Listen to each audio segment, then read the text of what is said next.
The kid stepped onto the Magic Academy campus, and immediately, the hype train derailed. Everyone flagged him as the next big thing. But the second the placement tests kicked off, the illusion shattered. Ardale wasn't just bad, he had zero magical talent. Didn't take long for the student body to turn on him, branding him a loser and roasting him daily. They loved reminding him he was just some broke peasant. At first, it was just trash talk. But when words got boring, they got physical. Big mistake. Because there was one variable they forgot to calculate. Lewin has a zero-tolerance policy for family insults. So the moment that bully crossed the line, it was game over. Lewin connected a straight right to the guy's jaw, launching him into the stratosphere. Then he stood there, stone cold. I might suck at magic, but these hands are rated E for everyone. Stunned, the blonde kid panicked and signaled his goon. The muscle of the group lunged in for a cheap shot, but he was about to get a reality check. Lewin weaved past the strike and buried a brutal uppercut into the guy's gut. In a heartbeat, the class victim was the last man standing, radiating an aura so intense it felt infinite. That's when things went from a schoolyard brawl to a death match. The blonde kid snapped, casting a high-tier spell. That was straight-up lethal. The professor rushed in, fully expecting to see a student turned into barbecue. He braced for a tragedy, but the script flipped. Cut to black. Lewin wasn't dead. He was dreaming. Looming over him was a colossal beast, dropping a lore bomb. The kid was its reincarnation on Earth. He was Draca, the World Eater reborn. Heavy stuff. Then his eyes snapped open. First thing he sees, a stunning woman staring right at him. For a split second, he thought he'd kicked the bucket and woke up in heaven. But she shut that down fast. Her name was Helen. She was a top-tier healer, and he was chilling in a high-tech recovery ward. Dazed, he admitted his memory was a total blank, except for that vivid nightmare. Helen told him he'd been out cold for 24 hours, so the wooziness was normal. Then came the plot twist, not a single scratch on him. It was a straight-up miracle, considering he face-tanked a lightning spell that should have fried him to a crisp. Even Lewin was clueless. Scene switch. The professor from the brawl stepped in for the interrogation. He dropped the news: those two rich bullies, expelled, kicked out of the academy for good. Unauthorized combat magic and harassment, zero tolerance. Hearing that, Lewin manned up and admitted he threw hands too. He owned his part in the fight. Because of that honesty, the prof let him off with just 1 month of community service. But Lucas, the combat master, wasn't just there to deliver a report card. He was fishing for intel. He asked if Lewin had the artifact. Our main character was totally lost, no idea what item he was talking about. Still, Lucas pressed him. Why? Because during the fight he saw a crimson energy field wrap around the kid like a shield. That's legendary tier stuff. But seeing Lewin's genuine confusion, he realized the kid wasn't acting, so he dropped it. That's when Lewin's brain flashed back to that weird dream. The monster mentioned a status window. Lewin muttered the words and boom, a holographic blue screen materialized right in front of his face. Cue the healer walking back in at the worst possible moment. Lewin jumped out of his skin, asking if she could see the glowing menu. Helen just gave him a weird look. She basically told him if he was seeing things, they needed to check his brain. Cornered. He played it off as a lame joke. Buying his act, the blonde mage discharged him to the dorms. Later that night, Lewin snuck out to the training grounds. The moment his foot hit the turf, the system popped up again. New notification, a daily quest. It was marked repeatable with a list of specs. He rolled up his sleeves, wondering why a wizard needs a gym routine. Still, he took a deep breath, pushed the doubt aside, and got to work. He threw a test punch at the air. The system counter ticked up 1, 2. A grin crept onto his face. Seeing the progress bar move was addicting. He threw the next jab, but his form was sloppy. The counter didn't move. He realized the system was strict. Only perfect form counts. Moonlight night breeze, heavy breathing, drenched in sweat and gasping for air. He kept grinding. Hours passed until ding, mission complete. He looked up, exhausted but wearing a winner's smile. As he was wiping off the sweat from his grind, that glitchy status window popped up again to drop a reward. Before he could even process the text, something deep inside him clicked. He stared at his arm, feeling raw power surging through his veins. He couldn't explain it, but he just knew. He'd leveled up. Curiosity took the wheel, and he had to take this new strength for a spin. He threw a punch, putting his back into it. The air snapped. Strength, speed, everything felt completely different. A wicked grin spread across his face. Oh yeah, massive upgrade. But now he needed to know. Where the hell did this power come from? He pulled up the status window to hunt for answers. First unlock, Circle of Force. He frowned for a split second before the realization hit him like a truck. Mages usually forge mana rings around their hearts to control their magic depth. Lewin was born a prodigy, with 4 circles way ahead of any other kid his age. Too bad his condition made them totally worthless. But this new skill, it just wiped those mana circles from existence. Instead, something entirely new was spinning in his core. The sensation was so alien it froze him in his tracks. He shook off the shock. His brain instantly locked onto what this actually meant. Panic set in. Was his life as a mage over? He shoved the fear down and decided to rip off the band-aid and cast the one spell he always botched, a simple fireball. The result? Absolute insanity. The casting speed was instant, and the raw power blew his old attempts out of the water. Standing in that empty training yard under the pitch-black sky, Lewin finally grasped the terrifying potential of this artifact. Normal magic rules. A standard cast takes at least 10 seconds. But right here, right now, he completely bypassed the lag and manifested flame instantly. He dispelled the magic and clenched his fist. Even he was spooked by the artifact's power. But before he could dwell on it, the system UI glitched into view again. Another skill drop, Mage of Madness. The fine print was gnarly, flooding his own body with magic to hack through his physical limits. Lewin's eyes went wide. Who comes up with a twisted concept like that? No time to gawk, though. The system immediately slapped him with a new quest. Objective test, run on a physical target. Lewin narrowed his eyes, locking in. He stepped up and threw a lightning-fast jab at a nearby straw dummy. Mid-swing, he conjured a fireball and fused it right into his fist. A dark smile played on his lips. Seeing the combo work perfectly. Quest complete. Reward secured. Then the adrenaline crashed. His body gave out, and he hit the dirt, totally running on empty. No victory lap here, just heavy thoughts. Now that the magic was finally flowing, one question haunted him. Who the hell was Draco, really? But exhaustion hit him like a hammer, and he blacked out before he could solve that puzzle. He woke up to the sound of his classmates freaking out over him. Lewin slowly opened his eyes and stood up, completely unbothered by their panic. He brushed off the whole sleeping in the dirt thing like it was nothing. One guy cracked a joke about a hangover, but Lewin just muttered exhaustion and left it at that. He walked off without another word, leaving a heavy vibe behind him. This wasn't the Lewin they knew. Then one student spotted it. The straw dummy wasn't just broken, it was incinerated to ash. Meanwhile, Lewin made it back to his dorm. Jason was there, brushing his teeth. He paused to ask if Lewin had pulled an all-nighter. You could hear the curiosity in his voice. Lewin never stayed out like that. Assuming it was a girl, Jason flashed him a cheeky grin. Lewin didn't even dignify that with an answer. He tossed his jacket at Jason and headed straight for the shower. Under the steaming water, he finally let the brutal training session wash away down the drain. He scoped out the new quest pop-up. Repeatable. Double the objective, same week reward. Knowing the grind was going to be insane, he sank deeper into the tub and just shrugged it off. That's the price of becoming a legit mage, right? With that mindset locked in, he spent a whole month grinding daily quests. Then came the nasty surprise miss one day, and the progress bar resets to 0. It forced him to train non-stop, even if it meant skipping leg day. The routine was absolute torture. But hey, at least the system capped it at 3,000 reps a set, correcting his form over and over. His sheer discipline kept him in the zone all month. The payoff, brand new skills unlocked. He had body arts in his arsenal now. Time kept ticking without any major drama, at least from his point of view. His classmates were whispering about how weird he'd gotten, all while Lewin was passed out cold during lectures. He moved like a ghost from class to the massive academy library. It wasn't just about the physical grind. He was digging for dirt on Draco, but the search came up empty. 0. Zilch. No trace of a world destroyer, no clues about his status window, and no explanation for his player title. He hit a total dead end. Even the system panel stayed dead silent about the entity that gave him this insane power. Anyway, scene change. His train of thought got derailed when someone called his name. It was Jason, asking if he'd heard the latest buzz. Seeing Lewin's blank face, Jason looked totally bummed out. Our MC, totally confused, asked what went down. The answer stopped him cold. The head of the Ardale house was on campus. His own dad came to visit. Without wasting a beat, Lewin bolted. Panting, he called out to his old man, who was just chilling and chatting with Professor Lucas. Seeing him, his dad flashed a warm smile, glad he actually showed up. They moved somewhere private to talk. Lewin immediately asked how he was doing, then asked about his sister Luina. She was still training, fencing like crazy, all for his sake. Feeling guilty, he let out a nervous laugh. Then the vibe shifted. Lewin got serious, locked eyes with him, and said he was fine. His dad blinked, thrown off by the sudden attitude change. He took a thoughtful sip of tea, set the cup down, and dropped the real reason he came. He wanted to know if Lewin was thinking about quitting, if it all got too heavy. If he was dealing with stuff he couldn't talk about, he always had a home to go back to.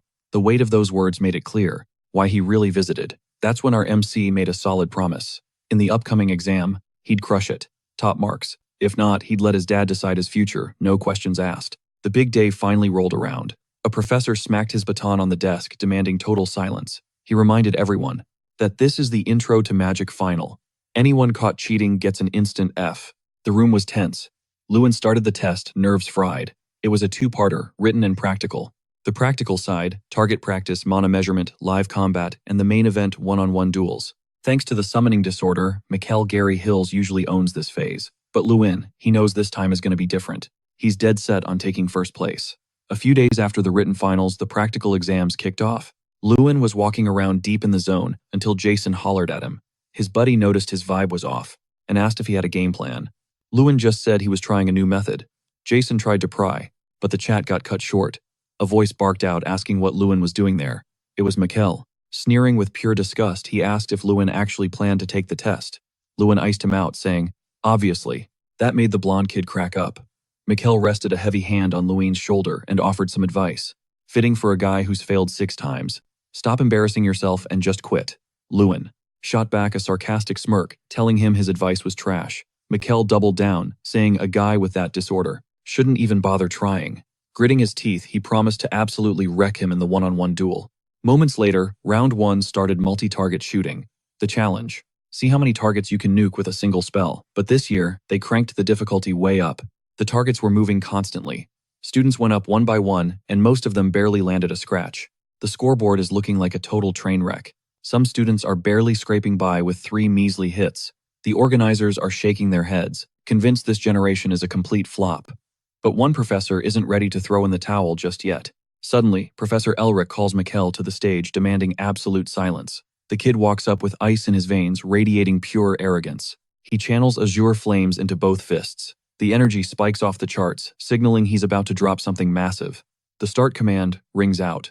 The blonde prodigy unleashes a devastating shockwave, nuking multiple wooden dummies in a single heartbeat, leaving the crowd with their jaws on the floor.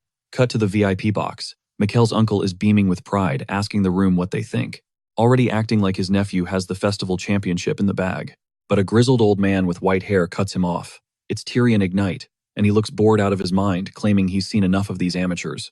Professor Lucas jumps in, begging him to stay for just one more student, because Lewin is up next. Sensing the kid's raw intensity, the old master agrees to stick around for an encore. Back in the arena, Lewin flashes a confident smirk. He realizes this is it, the perfect moment to flex his true power. The second the judge gives the green light, a fireball starts swirling in his palm. The air around him literally begins to scorch. The teachers are stunned by his casting speed, and the students can't believe their eyes. Mikkel, still high on his own supply, tells his squad that Lewin and his mana disorder won't hit a single target. But while he's busy talking trash and calling him useless garbage, our protagonist is already locking in. He's about to manipulate time itself and boost his speed to god-tier levels. This is temporal refraction. For 30 seconds, he moves like a glitch in the Matrix, reaching any spot on the field instantly. Basically, Lewin turns into a human firestorm. Flames and sparks swallow the entire arena. From the balcony, the faculty is glued to the scene, while the students down below are paralyzed in shock. Fueled by sheer grit and an explosion of mana, Lewin pulls it off. The wooden targets shatter into dust. A judge steps out of the smoke to announce Lewin hit 27 targets. A ripple of whispers sweeps through the crowd. Nobody can wrap their heads around it.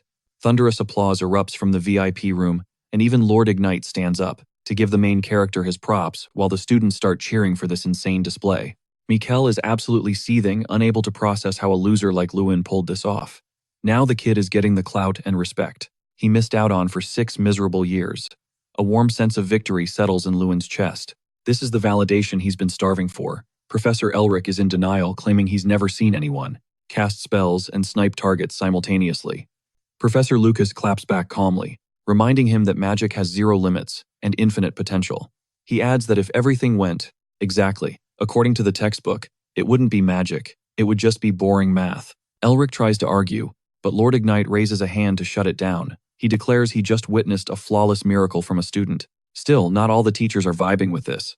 Mikkel's uncle is fuming, convinced Lewin is just causing trouble. Cut to a chaotic scene where Jason grabs our hero by the collar, screaming. The Archmage is entering the building. Suddenly, Lewin is the most popular kid in school, swarmed by students, desperate for his attention. But honestly, it feels weird. Yesterday, he was a total nobody. Now his whole life flipped upside down. And he knows he's still got plenty of haters. Later, he walks into his dorm and finds Mikkel waiting there, looking dead serious. Lewin asks, "What are you doing in someone else's room?" The blonde replies, he's just there to warn him not to get a big head, overscoring a few points with a trick that isn't even real magic. Lewin fires back with a sharp question.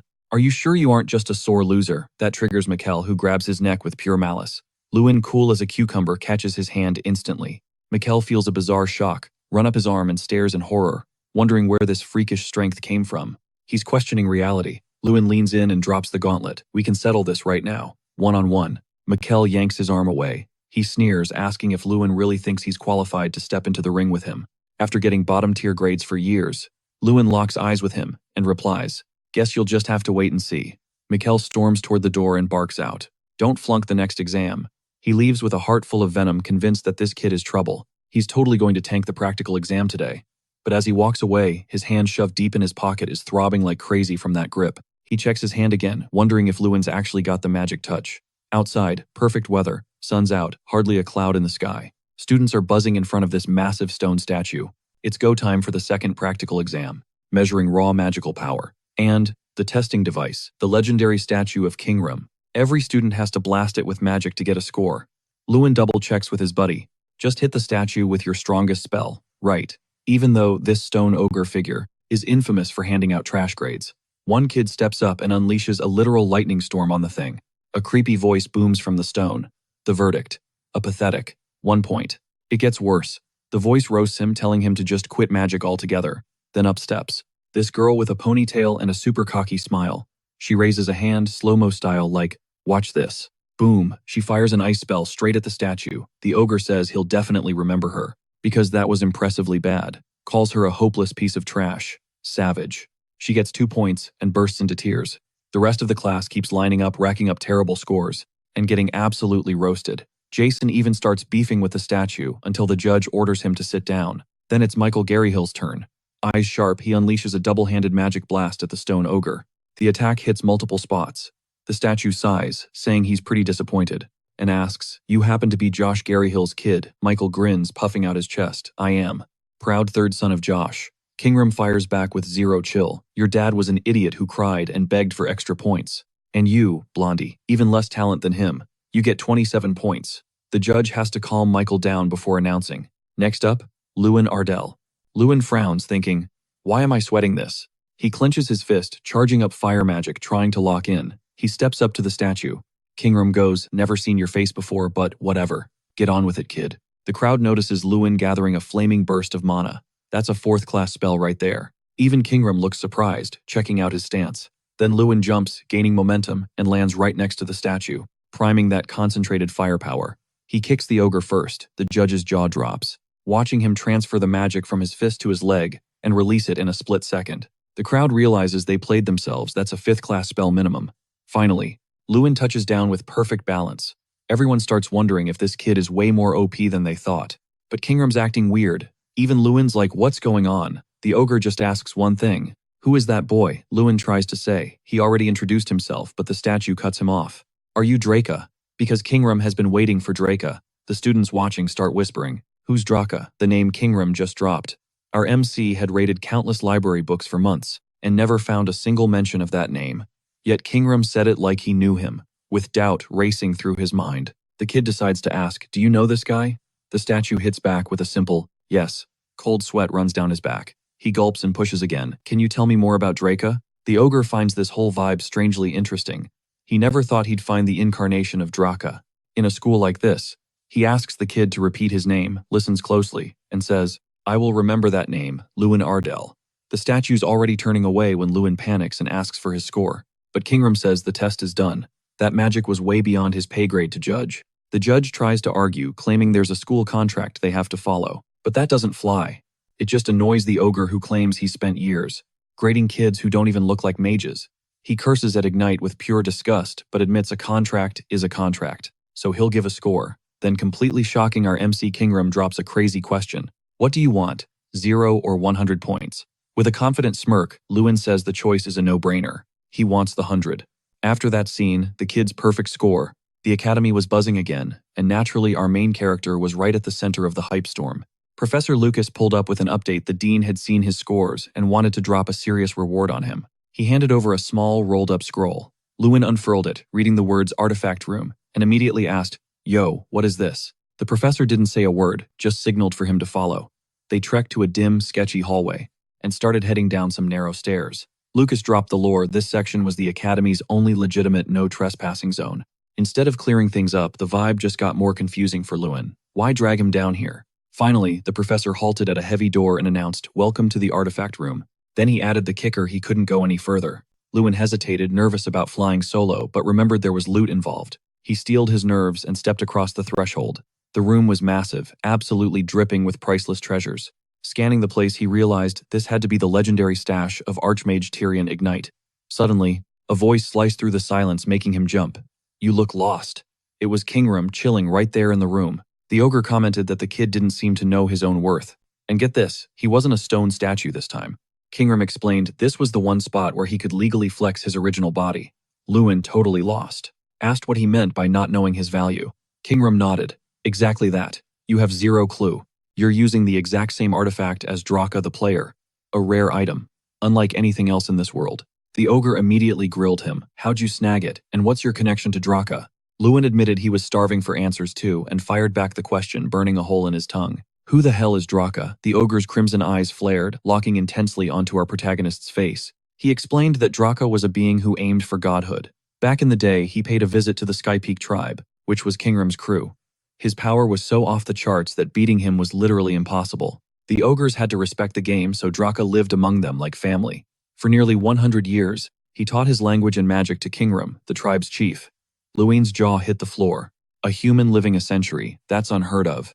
With a chill smirk, the ogre clarified, who said he was human? His true identity was the black dragon Dracagonia. Lewin stammered, brain unable to process that dragons were actually real. He thought they were just origin of magic bedtime stories. Then, Kingram revealed that Draka couldn't sling spells the normal way, so he invented a combat style. Exactly like Lewin's channeling energy through fists and feet. It finally clicked for the boy. Draka was probably treated like trash in the past, just like him, but he forged a unique skill, a way to wield magic that only he could master. That power made him the apex predator of the world. But ambition has no brakes. He pushed his strength too far until he destroyed everything, including himself. A shiver ran down Lewin's spine as the pieces came together. That's why Draka was branded the World Destroyer. Just then, his status screen glitched, unlocking new skills. Ogre communication and a bonus upgrade. Now he was holding a glowing orb named Strang, the literal embodiment of power, wondering what the heck it was. Kingram said it was a quest reward and asked to see it. After inspecting it closely, he confirmed with emphasis, that's Strang. It's not an item, it's an incarnation. Lewin gripped it tighter, still not getting the point. The ogre added that because of his condition, Draka must have sealed this spirit inside the stone when he died. It's got a nasty personality, but it promises infinite clout if you satisfy its cravings. Basically, an incarnation is about to spawn from that orb. Right on cue, the stone started cracking, blasting intense light until it shattered completely. Out of the fragments popped a tiny creature small enough to fit in the palm of his hand, a little brown bear cub. Rubbing its eyes, the tiny thing started whining. Did that brat just call me a bear? Lewin's brain short-circuited. How is a bear speaking his language? The tiny creature pointed its adorable paw at him, screaming in a rage. Quit treating me like a bear. Lewin was struck, mute, unable to clap back at the tiny bear's protest. Paws on its hips, pride inflated to the max, the creature declared, I am not a bear. Lewin arched a brow, curiosity piqued. So, what exactly are you? I am an incarnation, the voice echoed. I can transform into anything I desire. The reply dripped with confidence. Locking eyes with a dare, it added, sit back and watch the fireworks. I'll show you real power. Lewin's eyes lit up, ready for a show. But no matter how hard the little guy strained, his body didn't twitch. Zero transformation. Visibly confused, it muttered, wait, where'd my juice go? After a few seconds of intense brain racking, it hit a somber realization. It had reincarnated on an empty tank. Immediately, it demanded snacks. The boy threw up his hands, confessing he was fresh out of food. The tiny bear groaned, totally annoyed. Why is my master such a scrub this time, resigned to a hunger strike? He flopped over and announced he was hibernating until dinner. Scene shift, Kingram broke the heavy silence. Even after all these years, his personality hasn't changed a bit, he noted, with a nostalgic vibe watching the kid vibe with Strang. Ancient memories flooded back. Strang and Draka, rivals from a heavy past. So, talk to me, the ogre asked Lewin. What's the game plan? That power will jack up your strength, sure. But what comes after? The question rattled around inside the boy's head. He'd always craved strength to shield people from demons, to reclaim the Ardale legacy, and flex his existence on everyone who looked down on him. He realized he had way too much to protect. To let this golden ticket slip, I'm going to live on my own terms. For my people, my family, and myself, he replied, voice rock steady. Kingram cracked a slight grin. Doesn't sound half bad. I'll be watching the future you build. After that eye-opening chat, Lewin's grind shifted in a subtle but major way. He wasn't riding solo anymore. Strang became his glued-to-the-hip sidekick. All it took was the word food and the little bear. would start drooling, eyes blazing like high beams. Feeding him became the daily mission. Lewin would charge up his fire magic, while the creature unhinged its jaw with zero shame, inhaling massive amounts of energy. Done, he'd rub his neck with a paw totally blissed out. See, Strang wasn't munching on kibble, he was feasting on the raw power Lewin farmed from missions. His unique buff hacked the hero's growth speed, making him an MVP asset. The more the bear leveled up, the bigger the power boost Lewin snagged. If he hit 31 stars, his strength would skyrocket to 3,100. But even sitting under 1,000, he already felt an overwhelming surge coursing through his veins. Fueled by a hunger to level up faster, Lewin grilled Strang on how Draka had achieved such god-tier strength. True to his trolling nature, the bear smirked. "You want the secret sauce, hero? Fetch me a glass of water." Lewin's face went sub-zero. "Keep your secrets bare," he grumbled, "if you're cool with starving to death." There were endless grinds for power anyway, taking on S-rank missions, crafting stat-boosting gear, or digging up ancient loot. Even brewing an ogre tendon could yield a cracked elixir, but all those cheats were locked off. They required a minimum stat of 1,000 strength. He realized that, despite the gains, he was barely scratching the surface. He grinded non-stop day in and day out until he hit 930 strength points. That's when the third Royal Combat exam kicked off the date he'd been marking on his calendar. This test was all about a mage's risk management. Jason opened the round with a blazing fireball, but one sloppy second almost roasted his own knight allies. Result: instant DQ. The Knights of Foldren were there to babysit the students and grade their combat synergy. The exam dragged on for 10 grueling days, pitting participants against different mobs based on their rank. The atmosphere got heavy, and by the final day, you could cut the tension with a knife. Everyone wondered what boss monster would spawn this time. A deafening roar ripped through the air. A massive orc stormed the stage, bellowing, muscles vibrating like tight steel cables. These beasts, larger than any human and possessing a creepy level of intelligence, roamed the continent relentlessly. Fear froze the students cold. A chilling thought spiked in their brains. Someone could actually get deleted by an attack like that. Then Professor Lucas stepped up, his mere aura silencing the chaos. Mid-test, the orc launched an attack, pure hatred burning in its eyes. The shield bearers locked down the front line, deflecting its savage rushes. Mikkel, currently in the hot seat, started charging his magic. He threw his arms out and fired an ice arrow, but the beast sidestepped with insane agility. In a heartbeat, it closed the gap and charged straight at the blonde kid, ready to smash him flat. Lucas screamed, a desperate warning to dodge. Mikkel knew the drill: move or die. He had to hit back, but terror locked his joints. He was a statue. Zero response. With no choice left, the professor stepped up and unleashed the arboreal prison. Thick roots erupted from the concrete, snatching the orc milliseconds before impact. Those vines went rigid, steel-hard, coiling tight around the beast's throat. Even pinned, the monster thrashed claws, swiping inches from Mikkel. The kid just collapsed, shaking like a leaf. Just like Jason, disqualified. Up in the stands, his uncle slammed a fist onto the table, barely keeping a lid on his rage. Sick of the failure, he decided to meddle in Lewin's upcoming trial. Cut to the professor's table. Professor Elric leaned in toward the dean. "You sure we should keep this exam rolling?" Ignite raised an eyebrow. "Meaning Lewin's up next." Elric flashed a calculated, nasty grin. "That kid aced the Kingram test. Perfect score, judging. Everyone else on his curve. Totally unfair." The dean nodded, admitting the logic, but confessed he was out of spare monsters. Elric didn't blink. He just grinned wider. "I'm not." He leaned in. When the Foldren Knights hauled in the orcs, they snagged an ogre too. Releasing it is risky, sure, but with Professor Lucas and the squad on standby, it'll be a show worth watching. Let's see what Lewin's actually made of. Meanwhile, a heavy silence suffocated the academy hallways. Thick, awkward. Lucas leaned back against the wall, cool as ice, just waiting. When Lewin finally rounded the corner, the kid couldn't hide his shock. Lucas didn't sugarcoat it. Today wasn't a standard pop quiz. The hype around Lewin was too huge, and treating him like a rookie felt like a waste of time. Lewin cut to the chase. "How bad are we talking?" Lucas dropped the bomb.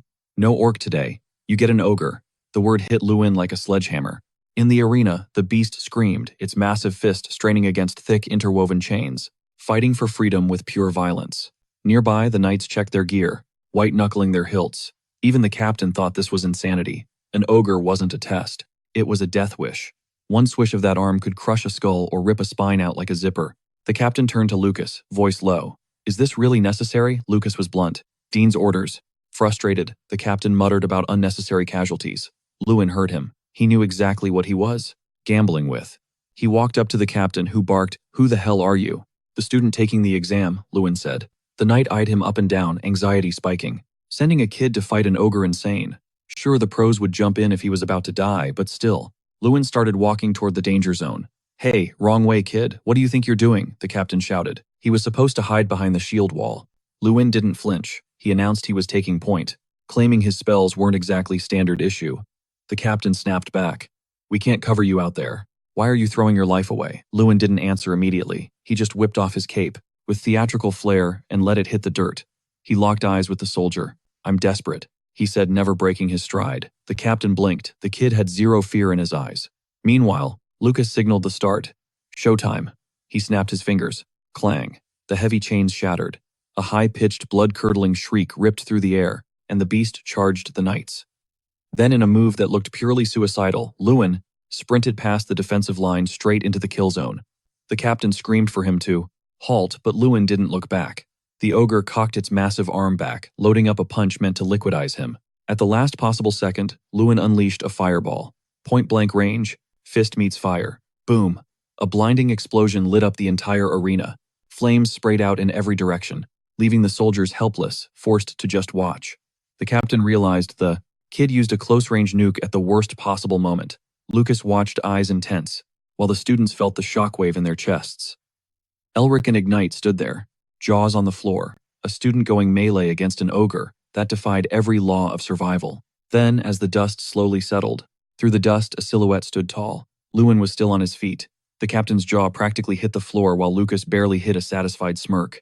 A heavy hand slammed onto the rookie's shoulder. The knight got right in his face, barking, "You got a death wish. You briefed the team before pulling a stunt like that." Lewin didn't even flinch. He hit him with a cold apology and a sharper question. "Be honest. If I told you the plan, would you have let me execute it?" He didn't wait for the excuse. Eyes locked forward, he snapped. "Doesn't matter. Clock's ticking on my exam, and that ogre is still drawing breath." Fuming like a steam engine, the captain ordered Lewin to stand down. He knew the kid had power, sure, but this was suicide. The smart play: sit down, shut up, and let the pros handle the cleanup. Lewin didn't hear a word of that. He stepped past the authority figures, walking slow, walking steady, straight into the kill zone. With eyes like steel, he dropped the mic. "My test, my kill." Looming over him, the ogre was a titan 5 times the kid's size. The beast exhaled a heavy, wet snort. Lewin marched right into its shadow without blinking. He had 2 secret weapons driving that insane bravery. First, his cheat skill, ogre communication. He could hear what others couldn't. That roar wasn't anger. The creature was shaking in its boots. Surrounded by high-level mages and knights, the monster was terrified. Second weapon, the system quest, flashing in his vision. Objective strike: first destroy the enemy. The reward: a sweet 30-point boost to his strength stat. And Lewin knew the grind never stops. Farming this quest daily meant becoming an absolute unit. Hesitation zero. After that fist clash lit up the arena like a flashbang grenade, the ogre realized it messed up. The room turned into an oven, engulfing the beast in suffocating flames. Lewin bagged the first strike bonus, but the main event was just kicking off. The monster screamed a death threat, coiled its massive legs, and launched itself like a meat missile straight at him.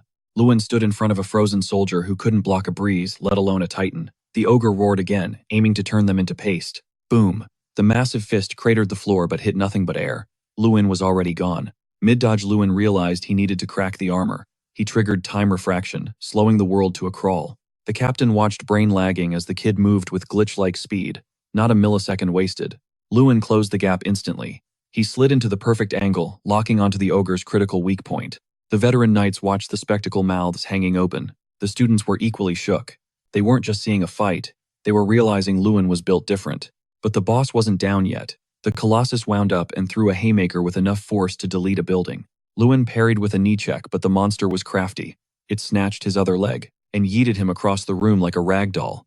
Lewin went airborne. Mid-air, he regained focus, kicking off a wall to stick the landing. But the ogre wasn't playing turns. Another smash pulverized the masonry right where Lewin had been a split second ago. Slippery as a shadow, Lewin blinked behind the enemy. The ogre, seething with hate, growled, "You filthy little rat." Lewin didn't chat. He pivoted and drove a clean, brutal knuckle sandwich right into the monster's ugly mug. The titan hit the deck with a thunderous crash that shook the foundations. Lewin hopped onto the heaving chest, standing tall like a conqueror. He popped a strength buff and declared, "Game over." The ogre looked up, genuinely confused if this kid was even human. Lewin scoffed, asking if it really expected a dialogue. Yeah, they could talk, but Lewin wasn't here to make friends. Instead, he unleashed a mana flame explosion. Combined with the ogre's fury stack effect, his status shifted to enraged. A massive pillar of fire erupted from inside the monster, cooking the room. The ogre's eyes went dark. Lights out. Lewin stared down at the corpse, waiting for a twitch. Estren, watching from the sidelines, finally admitted the truth. The kid was way OP. Murmurs rippled through the crowd, disbelief battling with awe. Then the dam broke. The students erupted into wild cheering. Elric stood frozen, a mix of shock and pure salt. Ignat let a rare smile slip. He saw this coming. A student just soloed a raid boss. The captain rushed over, demanding, "Who's your master? Where'd you learn those moves?" He couldn't believe a rookie had that tech. But Lewin kept a poker face and replied, "Self-taught, sir." Professor Lucas stepped into the circle. Lewin turned to him, cutting to the chase. "So did I pass." The teacher just stood there silent. He was spacing out, processing the shock. Truthfully, he never expected the rookie to pull off a stunt like that. But here we are. Once again, the guy completely obliterated everyone's expectations. That was the moment Lewin realized he'd aced the trial. A cocky grin spread across his face as the news hit him. Trial cleared, mission secured. Boom, our MC unlocks a brand new ability, Player's Eye. Strang breaks it down for him. He's finally evolving into a bona fide player, the real deal.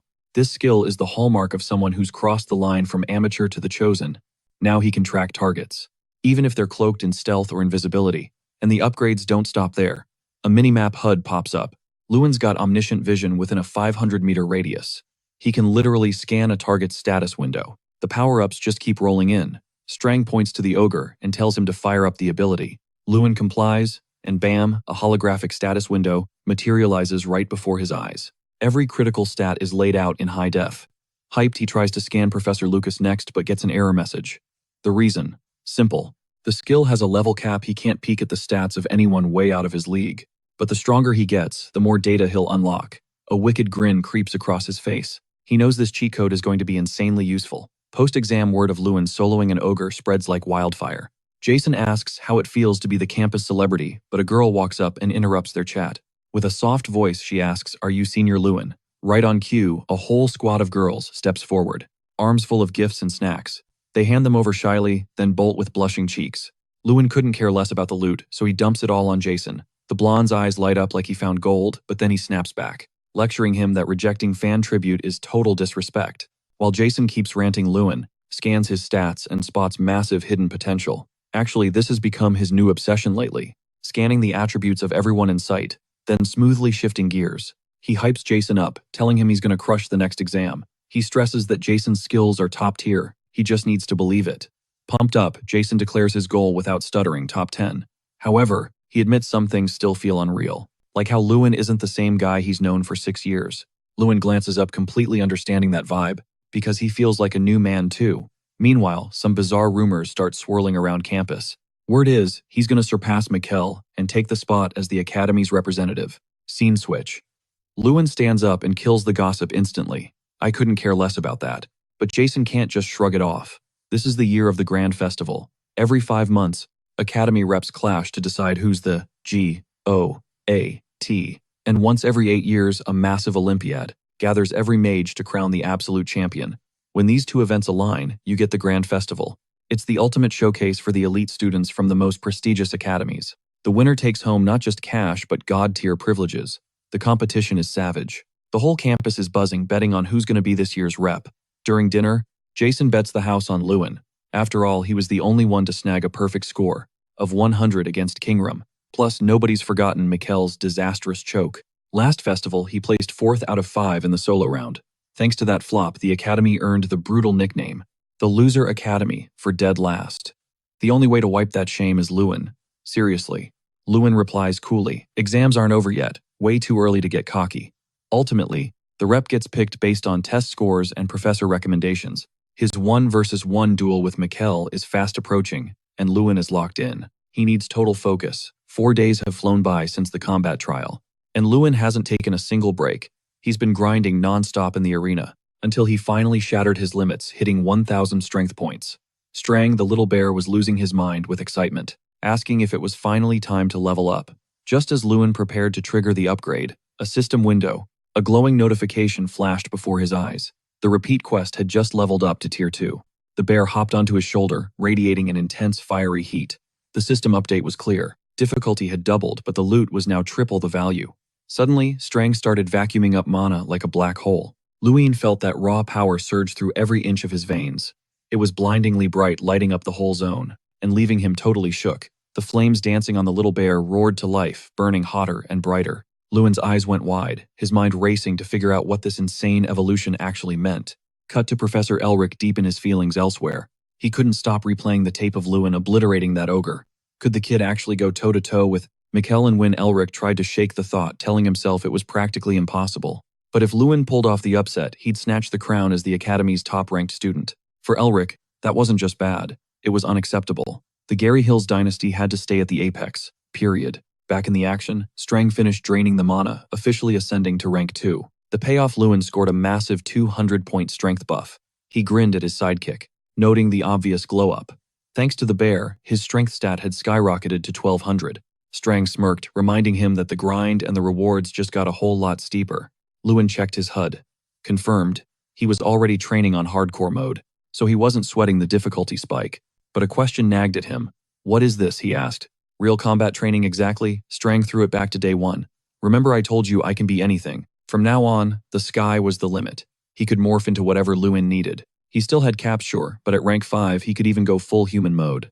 With a cheeky grin, the creature asked, "Wanna see a demo?" Right then, Strang's body started glitching out. A chaotic vortex swallowed his tiny frame, spinning faster and faster. Boom, the cute bear morphed into a nightmare fuel scarecrow. Lewin totally unbothered. Not exactly what I pictured, he deadpanned. But when the scarecrow lunged at him, it hissed, "Don't sleep on me," bragging about being Draca's go-to sparring partner back in the day. This changed the game. Strang was officially the new training dummy for quests. Daily sparring sessions were now mandatory. Right now, Strang's stats were low, basically a third-rate mage. But once he regained his full mojo, anything went. If Lewin wanted it, Strang could turn into a dragon or a straight-up demon. Lewin didn't hesitate. Let's run it. Mage form. The bear's eyes flashed, letting out a manic laugh. An energy orb manifested in his paw, morphing instantly into a wizard's staff. Here's the kicker. The magic would knock Lewin back, but 0 damage. Strang was invincible too. He was literally the ultimate sparring partner. Mana crackled around the staff as the bear shouted, "Incoming." A spell ripped through the air. Lewin sidestepped it with ease. As he weaved through the attacks, his mind drifted to Mikkel. That guy was probably grinding just as hard, and Lewin couldn't wait for the exam day to drop. Smash cut to Mikkel. He was venting to his uncle, admitting his rage for Lewin was boiling over. "What do I do?" he pleaded. Elric snapped clearly over the whining. "You do better," he barked. The blonde stared him down. "I've heard the whispers, uncle. Word is you padded Lewin's grades. That sending him to fight the ogre was your call.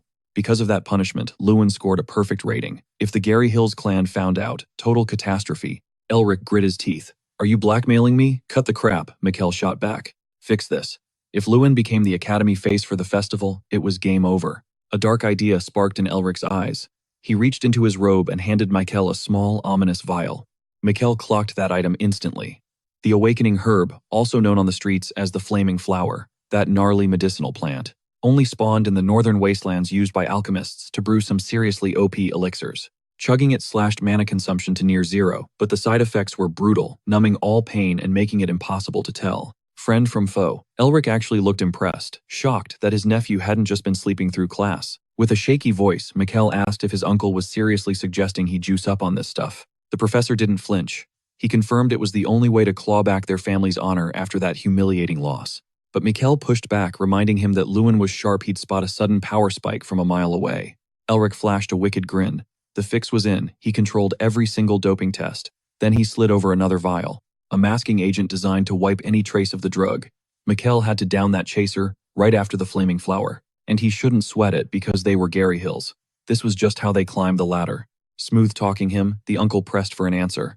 Cut to the big day. The individual combat trials are finally here. Everyone streams toward the Mana Barrier Hall.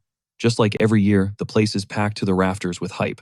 The main event, Mikkel vs. Lewin, is about to drop, and the tension is thick enough to cut with a knife. The rivals step into the ring face to face. Lewin feels that knot of anxiety in his gut. It's do or die time. Strang watches from the sidelines, noting that Mikkel definitely knows Lewin is a close combat specialist and has prepped a counter. But if Lewin closes that gap, one solid punch is all it takes to end this match. To make the showdown feel as raw as possible, the arena's terraformed with obstacles. A ref steps between the fighters and asks the big question. "Are you ready?" Lewin locks eyes with his opponent, analyzing him coldly, and immediately catches a weird vibe. Mikkel isn't acting like himself. That typical bratty arrogance is gone, replaced by a creepy, unsettling aura. Needing to confirm his gut feeling, Lewin activates his gamer's gaze skill. The HUD flashes a shocking reveal. Mikkel is rocking double casting ability. and has entered berserk mode. He's never seen a status effect that glitchy before. He realizes there's a hidden buff, definitely chem-induced. They did drug tests before the match. But remembering, Professor Elric ran the screening, the suspicion hits him like a truck. The ref steps up and lays down the law, only dark magic is banned. Scoring is based on the raw power of spells landing on the target. No need to worry about fatal injuries since the barrier nerfs magic damage by 99%. Lewin raises a hand asking what happens if a contestant is caught hacking with illegal potions. The professor replies, they'd be instantly disqualified and dragged into a hearing for expulsion. He asks why Lewin is bringing this up, but Lewin looks away, murmuring, it's nothing. The judge spreads his arms, ordering them to battle stations. Since only Lewin can see the status screen, nobody would believe him without receipts. He needs solid proof. Both fighters stare each other down as the professor prepares to drop the beat on this fight. Then the signal drops, fight. Instantly, they rush each other. Pure hate burns in Mikkel's eyes as he instantly casts an emerald spell. As he leaps at Lewin, magic roots burst from the floor, locking down his ankles. But that's not going to cut it. Lewin rips free effortlessly, leaving the crowd shook. The mana barrier might nerf spells, but it can't nerf the kid's brute strength. The blonde screams, asking if he thought that was it, and conjures a magic skull spitting fire straight at his face. Lewin barely dodges, scrambling to regain his footing though. He spots a boulder on his escape route. He dives behind it just as the flames lick the air where he stood, peeking out to time his move. He calculates that Mikkel must have chugged a potion that cuts cooldowns and boosts mana. Looking totally unhinged, the blonde screams for him to stop camping and come out. Seeing him this manic, Lewin deduces he's definitely on the awakening herb the flaming flower. The symptoms match perfectly. He just needs to test the pain suppression. Lewin steps out from cover and calls it out loud, I get why you're so cocky now. He doesn't sugarcoat it. It's the flaming flower. But he doesn't need hacks to win. Dropping into a combat stance, he warns he's going full throttle. No mercy, he charges Mikkel. He triggers time refraction. The blonde tries to cue up an ice spell, but Lewin's movement is glitching too fast to track. Mikkel tries to throw up an ice wall, a useless attempt to stop the train. Lewin launches a flaming kick that smashes right through the defense. The professors watch jaws on the floor. With his back against the wall, Mikkel goes for a total Hail Mary. He conjures a colossal fire lizard and sicks the blazing beast right on his enemy. But Lewin claps back instantly with his earthquake skill. He channels raw seismic power into his fist and delivers a ground-shattering punch that screams total destruction. He slams the ground with enough force to trigger a literal earthquake, obliterating that lizard in a heartbeat. The students are absolutely shook watching a simple earth spell completely stuff a high-level fire attack. Pure terror grips Mikkel. He screams, totally losing it until he realizes his opponent is already right up in his personal space. He starts begging, pleading for distance. But Lewin just flashes a twisted smirk telling him to quit being a coward and take his medicine. His fingers hover inches from the kid's frozen face. Then snap. A single finger flick tears through the air, creating a sonic boom that rattles the entire Colosseum. Just one flick sends his opponent launching into the stratosphere, leaving the crowd completely speechless. The impact kicks up a massive dust cloud, swallowing the entire arena in a thick haze. While Lewin watches with chilling indifference, Mikkel peels himself off the rock face he was embedded in and slowly staggers to his feet. He forces a cocky grin, claiming they underestimated him, but he doesn't even get to finish the sentence. Lewin is already in his face and lands a clean haymaker to the jaw, sending him flying backward again to crash spine first. Smash. Another rock. Yet even after taking that brutal beating, Mikkel bursts into manic mocking laughter. Your punches are trash. I feel nothing. I could literally die from these hits and not even notice. Lewin just calmly places a hand on his shoulder. With a voice as cold as ice, he warns him that continuing like this is a death wish. Then he triggers his skill. Tree of Imprisonment. Massive roots erupt from the ground, locking the kid's body down. Arm raised high. Lewin drops the bomb. His opponent is on illegal stimulants. The referee steps up questioning if he's actually serious about this claim. A false accusation means instant disqualification. Lewin doesn't even blink, he's absolutely certain. He adds that some substances are ghost tier impossible to detect with standard tests. The professor, looking visibly sweaty, tries to play dumb. Our protagonist breaks it down. A drug like this requires incredibly rare ingredients, and someone who could have run the test before the match. In this whole academy, only one person fits that description. Slowly, every professor's gaze shifts, locking onto Elric with pure suspicion. Elric storms over demanding answers. What exactly are you implying here, Lewin? You saying Mikkel doped and I looked the other way? Lewin shuts him down instantly. He's got receipts. Elric tries to bluff, suggesting a retest, but Lewin exposes the trick they used, a masking elixir, to hide the results. Now panicked, the professor asks what his game plan is, resting his hand. On the trunk holding Mikkel prisoner, Lewin declares he'll show the proof right now. He taps the tree with 2 fingers, and it shatters into a million pieces. He explains that was the exact same tap he used on Mikkel's forehead earlier. Even with his crazy magic stats, the kid was standing and laughing when that hit should have knocked him out cold. Now trapped in the roots, he's still giggling like pain doesn't exist. Lewin drops the final hammer. With the truth staring him in the face, is Elric really gonna keep denying it? Suddenly, a roar shakes the arena. Ignite, the dean screams Elric's name with barely contained rage. He demands an explanation and orders him to the principal's office immediately. Elric knows it's game over. Meanwhile, Mikkel just keeps cackling, still tangled in the roots. After that drama, the fourth trial wraps up fast. Elric and his nephew get expelled, and the Gary Hills family corruption is fully exposed to the world. As for Lewin, he earns a legendary new nickname that spreads like wildfire, the Expeller General.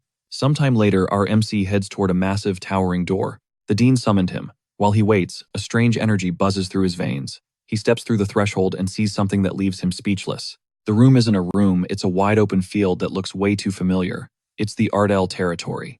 But looking closer, things are slightly off.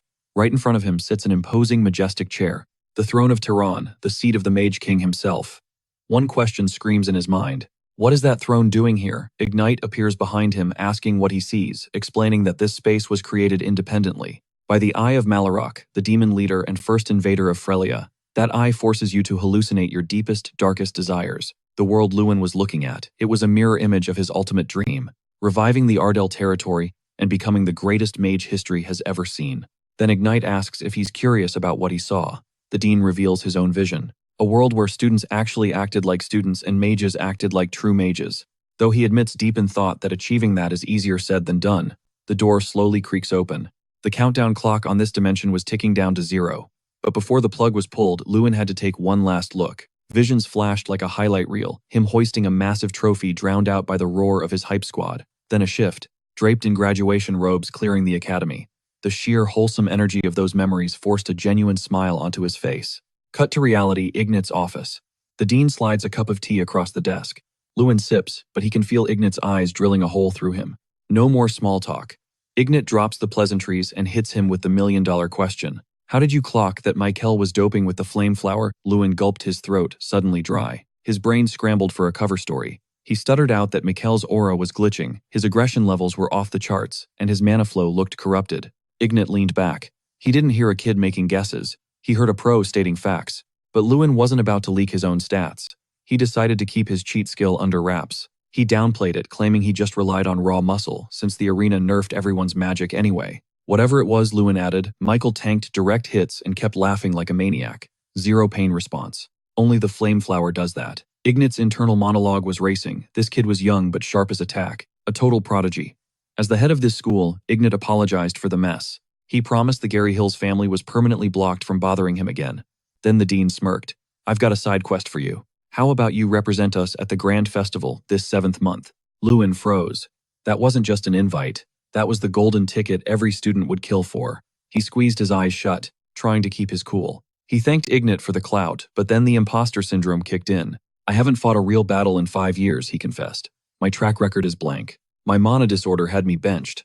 I'm not ranked high enough for a festival that major. Ignat waved it off. To him, that wasn't a bug, it was a feature. You're not just a participant, Lewin. You're a contender. Ignat was all in. Think about it. You're a secret weapon. A ghost. You're a complete enigma. No replays, no data, no counter strategies. They won't know what hit them. Lewin realized the dean was right. Unlike Mikkel, whose entire life was live-streamed, Lewin was invisible. Ignat pressed the attack. So, are you in? Lewin locked in. I'll make sure that trust pays off. Just then, a knock echoed through the room. Come in, Ignat called out. He turned to Lewin. You need close quarters combat training, not magic theory, so I hired a specialist. The door opened and Lewin's jaw dropped. He knew this guy. It was Gulter Perante. You don't look thrilled to see me, kid, Gulter grunted. This was the commander of the Foldren troops, one of the rare rank 6 knights in the Radiant Kingdom, the same beast who fought beside Lewin during that nightmare boss fight against the Ogre. But before the training montage could start, Gulter needed to clear the air. Professor Lucas says you're a mage forced to brawl. Lewin nodded. Guilty. Gulter crossed his arms, analyzing him. I watched your last fight. Your inputs are clean. No wasted motion. But let's be real, you've never taken a martial arts class in your life. That style works on ogres. But a trained knight would read you like a book. Lewin knew he was right. He was basically spamming the same moves. Gulter smirked. Stick with me, and we'll fix that spaghetti code. Ready to grind, Gulter pointed down. A knight starts with his feet. Walk right before you fight right. Master that, and we can talk about the real arts. He was talking about the celestial martial arts top-tier tech taught at the training center. Lewin tested the waters, snapping his arm to fire off a shockwave of wind pressure. Aside from swordplay, the style had 36 forms. Lewin didn't hesitate, he launched himself forward, testing a new combo, a flurry of punches and kicks tearing through the air. Gulter just stood there, arms crossed, that cryptic smile stuck on his face. It made Lewin pause. Panting, the protagonist looked up. Why? Why did you agree to teach a nobody like me? When asked what was in it for him, the knight didn't sugarcoat it. He called it exactly what it was, an investment. Finding a rough diamond with the potential to become a top-tier mage, that was a bet he was more than willing to take. Lewin bowed low, pledging total loyalty to his guidance, but the soldier waved off the stiff formalities. Just call me Hyung, he insisted. From that moment on, Lewin went full beast mode in his training. He became a blur of motion, throwing thousands of punches into the void, sharpening every single strike to lethal perfection. Hyung watched from the sidelines, totally blown away by the kid's grit. He couldn't help but flash back to that ogre's corpse with its jaw completely shattered. Lewin wasn't just talented, he was fascinating. A close combat mage overpowering an ogre, insane. Time melted away, and after 3 grueling weeks, Lewin's stats didn't just grow, they exploded. Stark evolved right alongside him to rank 3, hitting a staggering strength level of 2,030 points. Even Stark the little bear was shook by the speed of their gains. Took Draka a year and a half just to hit 2,000 strength, he remarked. Suddenly, a voice cut through the air, screaming Lewin's name. Jason sprinted toward them, gasping for air like he'd just run a marathon. What's going on? Lewin asked. Did you see it? Jason wheezed, barely getting the words out. The roster for the Grand Festival. It just went up at the Academy entrance. Lewin's mind flashed back to the entrance ceremony the day he was chosen to represent the freshman class. That title didn't bring him respect. It put a target on his back, drawing stares, dripping with doubt and jealousy. For 5 long years, his performance had been nothing but a total flop. He'd been stuck on the sidelines watching Mikkel rack up wins, but the script was about to flip. He dashed to the academy gates, where a massive crowd was swarming the bulletin board. The second he spotted his name, his heart skipped a beat. It was real. Ardale was officially the academy representative. Heads turned in unison, and the crowd rushed in to hype him up, with hugs and high fives. It took a grind like no other, but the main character had finally reclaimed his throne. Meanwhile, Professor Lucas couldn't hide his shock when Gulter dropped the bomb. The kid had already mastered celestial martial arts. For a 16-year-old, to hit the 5th class, that was straight up terrifying. Still, he knew this kid had the raw power to crush any goal he set his sights on. Time marched on, and the chosen squad set off for Altine, the massive stage for the festival. Inside, the mana train. The vibe was electric. Everyone was buzzing with hype, but Lewin sat there, eyes shut, locked in the zone. While some were just vibing, others decided to throw shade. Finally, one salty student snapped, "Cut the childish crap." Dead silence. Our MC shifted his gaze, sensing the drama was about to pop off. It was Henke's, a washed-up festival vet and Mikkel's loyal lapdog. With a voice full of venom, he announced that if anyone was banking on a miracle from Lewin, they should just quit now. Spiky-haired guy jumped in, claiming Mikkel would have been the safer bet to take the W. Then another arrogant punk declared he didn't even recognize Lewin as his rep. The hero clocked them immediately, clout chasers riding the coattails of the Garnet family, for their own gain. Keeping his cool, Lewin fired back that Mikkel must be so proud to see his little puppies barking so loyally, even after their master got kicked to the curb. The tension in the car spiked instantly. Henkes bristled, but Lewin didn't flinch. Fuming, the lackey argued that everything depended on him being the leader. But our lead cut him off cold. This festival hits different. Putting up big numbers here opens doors the Garnet name never could. Henkes clearly had zero faith in their squad's chances. Lewin got right in the pessimist's face. Yeah, it's possible. He reminded him the festival was a team game, and he wasn't about to let toxic vibes wreck their flow. The guy snapped back. You, planning to run this solo? Lewin, ever the main character, told them to think real hard during the ride, because soon there wouldn't be a Garnet left to pay their bills. Hanks roared that he wasn't taking orders from anyone. Bam! The train lurched forward like a beast off a leash, tearing down the tracks. The G-force had everyone's jaws on the floor. Strang just cackled, saying the world had seriously leveled up since his day. Suddenly, the carriage door slammed open. A toxic, mocking voice cut through the air like a knife. I can smell the loser energy from a mile away. 3 dudes swaggered and throwing shade and calling them hillbillies. One look at their patches screamed Trouble National Magic Institute of Oyota, the school from the wastelands. Known for sword freaks and training that would break a normal human. Lewin frowned, totally confused. The bald ringleader barked, "Where's Mikkel?" and smirked. Don't tell me this blonde kid is your butler now. They strutted around, owning the place, dripping with arrogance. Strang whispered that Lewin deserved a medal for not snapping at this trash talk. The protagonist realized this wasn't new. His academy had been the punching bag for a long time. He glanced back. Professor Lucas was chilling, zero intention of stepping in. That settled it. The team's dignity was 100% on the rep's shoulders now. Baldy leaned over Hanks, pushing for answers about Mikkel. But a cold voice fired back from the rear, probably crying in bed with busted ribs. Lewin stood up, commanding the room. He was done with this circus. The bald guy looked bummed out. So, you're the new boss. Claiming he'd never seen Lewin before, he stepped closer wearing a grin that begged for a fist. Zeta Malkiri Oyota Rep. The protagonist introduced himself, keeping it ice cold. Pleasantries over. Lewin didn't blink. Get out of my carriage. And apologize for every piece of trash that came out of your mouth. Zeta's fuse blew instantly. He scoffed. You tripping, me apologize. Then the hothead spun on Hanks. You didn't warn the new guy about me. Are you stupid? Guess you need another beatdown to remember your place. Pure menace in his voice. Lewin watched, connecting the dots. This was why everyone shook in their boots around the Oyota crew. Zeta Malkiri had probably traumatized every single one of them. The strategy was obvious. Break their mental game before the tournament even started. Forget the schedule, the war was already on. With a savage smirk, the protagonist dropped the gauntlet. You want to go, knucklehead? Zeta saw red. He cocked his arm back to decapitate Lewin, but right before impact, a hooded figure materialized. Stop. Zeta froze. Professor. The teacher scolded the kid, then shot a fake apology to Lucas. He shoved Zeta toward the exit. The bald guy left fuming, swearing he'd settle the score with Lewin. The protagonist stood his ground, realizing being the leader was going to be a heavy gig. Cut to their carriage. Zeta was losing it. Why'd you stop me, Teach? Especially since it was your idea, the teacher shook his head. Did you miss the details? Look closer. Professor Lucas was smiling. He was waiting for you to mess up. Was it arrogance or a trap? Hard to tell. But one thing's for sure, this Lewin kid isn't Mikkel. He's got secrets. Zeta shut up, letting that sink in. As the Oyota goons faded away, the vibe in Lewin's carriage did a 180. Students swarmed him, hyped about the first team battle. No traditional leader needed. Even Hanks was fired up, swearing to crush it. The jealousy and ego trips vanished. The team was finally clicking. But the tension lingered. They knew Oyota kids were raised as warriors. Lewin saw the doubt. Are you guys not pissed off? They walked in here and spat on us. If I sat there, they'd own us. We'd be the joke they think we are. He stared them down. Do you want to be their doormat forever?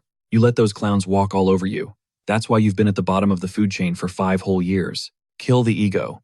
We don't have time for civil wars right now. Later, the scene shifts, and spiky hair slides up next to Henkies, dropping a bombshell. He's got a new role in mind. He wants Henkies as the goalie for the Aeroball showdown. Looks like Mikkel's old goons are finally switching teams to roll with Lewin. Just as the squad solidifies, the PA system crackles. Next stop. Altane Duchy. Grab your gear. Altane isn't just a pit stop. It's a powerhouse state in the Raynak Imperial Federation, and the only neutral zone on the map. It's Switzerland on steroids. If you throw a punch here, the Empire drops the hammer instantly. No trials, no appeals, just swift justice. That safety net makes Altane the ultimate arena for global showdowns, hosting massive international tournaments for both magic and swordplay. We're talking the Magic Fests and the Grand Sword Prix. The Academy squad steps off the train and... jaw drop. They are floored. Jason mumbles that they aren't in Damon anymore. This place is a whole different dimension. Even Lewin is shook. It's got that capital city energy, historic architecture, grand vibes. But everyone is incredibly chill. Looking around, our MC suddenly feels like a total country boy in the big city. It's a humbling moment. Later, rocking the carriage ride to the dorms, Lucas and Lewin chop it up. The professor cuts in with a serious warning. Stay in your lane. He tells them to avoid other schools' dorms like the plague. One wrong move could trigger a turf war nobody wants. The prof locks eyes with Lewin while saying it. Yeah, that warning was definitely personal. Suddenly, Strand tweaks out. The little bear is vibrating so hard, even Lewin jumps. He caught a scent. Strand hops onto Lewin's shoulder, nose twitching like crazy, senses dialed to 11. He's locking on. Draca's relic is close. Cut to the next morning at the Ignic dorms. Jason is dead to the world. But Lewin, he's wired. Buzzing. He literally can't sit still. He rockets out the door like he's late for his own wedding. Quick vibe check with Strand. You sure? The bear signals. Trust me, bro. It's popping up soon. Minimap pings. A simple sign reads, Memory Touch Workshop. Out of all the places in the city, this is the spot. Lewin creeps in, head on a swivel, scanning the interior. It's a Black Dragon relic, so Stark expected a fortress, maybe a dungeon, or something hidden. But this, it's just a shop. Totally average. Lewin figured. It'd be in a shady black market or a rich noble's vault. Time to fire up Player's Eye. Boom. A weird glow pulses from the back. One artifact is leaking insane energy. lighting up the whole room. It's Draka's firstborn, and historically his first flop. Its utility is trash. Lewin crosses his arms disappointed, while Stark busts a gut laughing, yelling that it's still one of a kind. The ring tanks damage, sure, but it also blocks all physical contact. High fives, blocked. Hugs from a girlfriend, access denied. It's basically a legendary tier chastity belt. But hey, collectors go wild for this stuff. Plus it grants 200 extra strength. Okay, now we're talking. He slips it on. Cinderella fit. Like it was coded specifically for Lewin. He turns to the owner, asking for the damage. The old man waves him off. Take it. Thing's been gathering dust for centuries. 0 customers. Lewin feels bad taking a freebie, so he decides to buy something else to balance the karma. This is where player's eye becomes a cheat code. He scans the rarity of every item on the shelf. While browsing, ping. Jackpot. A high-tier book, Quantum Mechanics Applied to Magic and Swordsmanship. He reaches out. Another hand shoots in at the exact same time. White hair, close proximity. He scans her. The HUD lights up Irene Prius. Psyche Women's University. 5th class mage. God-tier potential. The king of mages himself. Terrence Altine, the frontier mage, handpicked her as one of the next Gen 11. Rumors said she was a genius pushing 5th class. Looking at her stats, the rumors were understatements. Let go, she commands. Ice cold. Lewin doesn't flinch. I touched it first. And so the introductions begin. He gestures nonchalantly, noting he's already bagged his main loot and just needs one last item to wrap up the transaction. Meanwhile, that grimoire is her sole mission. She hits him with the puppy eyes. If it's not too much trouble, she'd be eternally grateful if he handed it over. Lewin raises an eyebrow, totally intrigued. He presses her for a reason seriously, who actually reads that kind of dusty niche text. Panic instantly sets in. She breaks into a cold sweat, stammering and completely unable to clap back with an answer. With cheeks burning crimson, she mumbles that it's personal top-secret stuff. Lewin isn't buying it. No way is this just some standard homework assignment. He suspects something way heavier, maybe a royal decree or a high-stakes mission. Finally, he decides to play the nice guy. He caves. He tells her to take it, seeing how desperate she is. Then he spins on his heel and dives back into, scanning the shelves for a backup purchase. Irene watches his retreating figure, a wave of massive gratitude swelling in her chest. Cut to later back at the dorms where Lewin spills the tea about his encounter, and the squad absolutely loses it. Jason and Jenkins immediately grill him. Is she really a goddess like the rumors say? How did he even bag a convo with her? The blonde dude literally bursts into tears, sobbing that his life goal was just to brush hands with her once. Jenkins, meanwhile, flexes that he saw her at the festival and even sat within her orbit.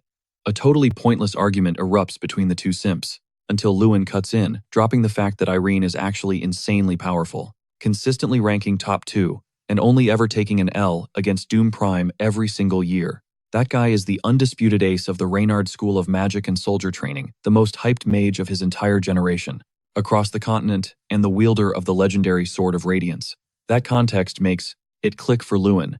He finally gets why Irene was so desperate for that book. She's plotting to take down her rival. But listen, being a magic swordsman isn't just cool poses and flashing lights. Swords are trash at channeling magic compared to other weapons, and mastering knight-level combat takes a colossal amount of grind. Doom Prime, though, he's built different. His sword is an extremely rare artifact, and his swordsmanship is light years beyond your average knight. Jason can't help but saltily grumble about the guy's insane luck. Talented, hot, loaded and strapped with legendary gear. This whole convo sends our hero deep into his own head. Irene mastered 5th class magic at just 16, and Doom Prime still stomps her every time. Lewin starts questioning if he even stands a ghost of a chance against these celebrity geniuses, especially since he's just an NPC that nobody seems to pay attention to. But then Ignite's words echo in his mind like a mantra. He is a candidate for victory. Eyes closed, the kid vows to prove it, with everything he's got. Right on cue, the door slams open. A spiky-haired dude bursts in, screaming that the bracket has dropped. The first schedule for the festival's opening ceremony is live. The news snaps Lewin out of his trance. He stands up and marches toward the exit, his mind locked on a single target. The Grand Festival has officially kicked off. Students from every academy are waiting for the main event, and the tension is electric. Our protagonist stands out from the mob, impatience burning a hole in his gut. He needs to know who he's fighting. Symbols start glitching and flashing on the giant jumbotron.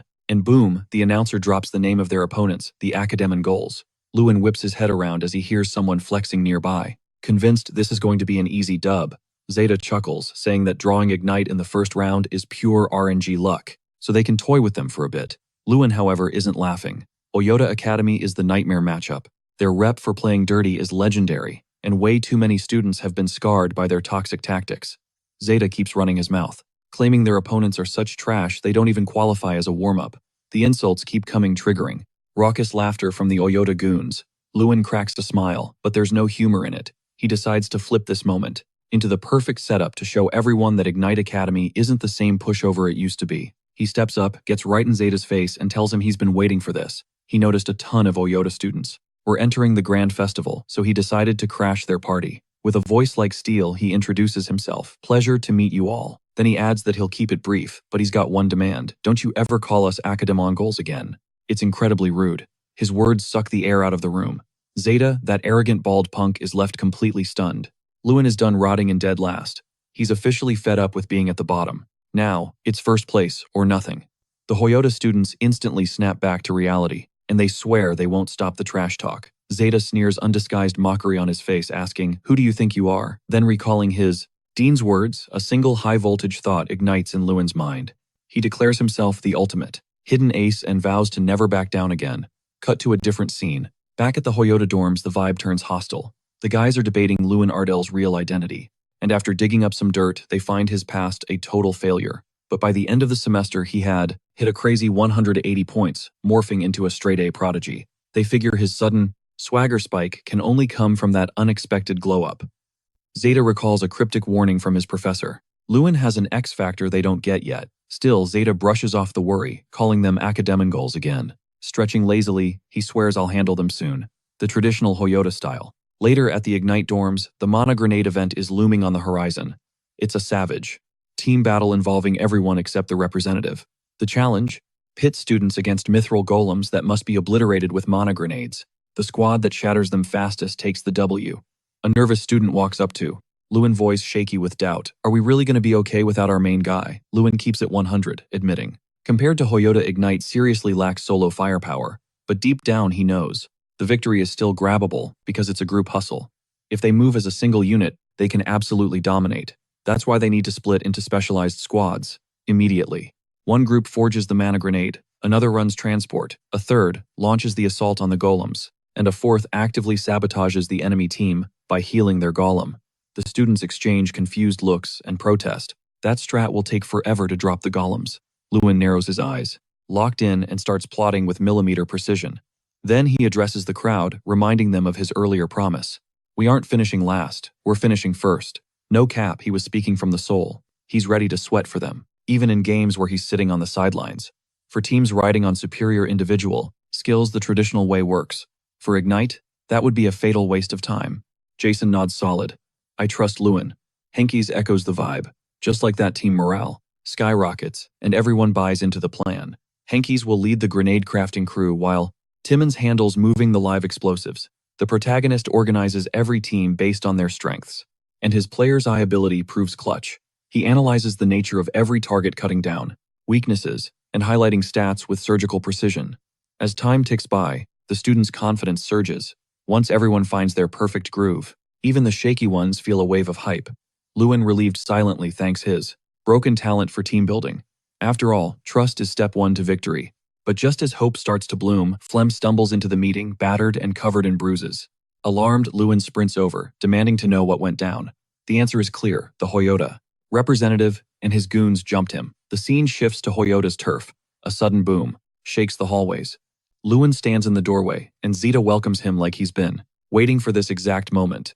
With a smirk of pure contempt, he claims he knew Lewin would pull up and taunts. "What you gonna do?" The protagonist raises a hand without flinching and orders with a voice of steel. "Zeta Malcurie, get over here." With a malicious grin, Zeta baits Lewin, calling him crazy and questioning his guts. Lewin responds without hesitation, clamps a hand on his shoulder, and repeats his demand while cranking up the pressure.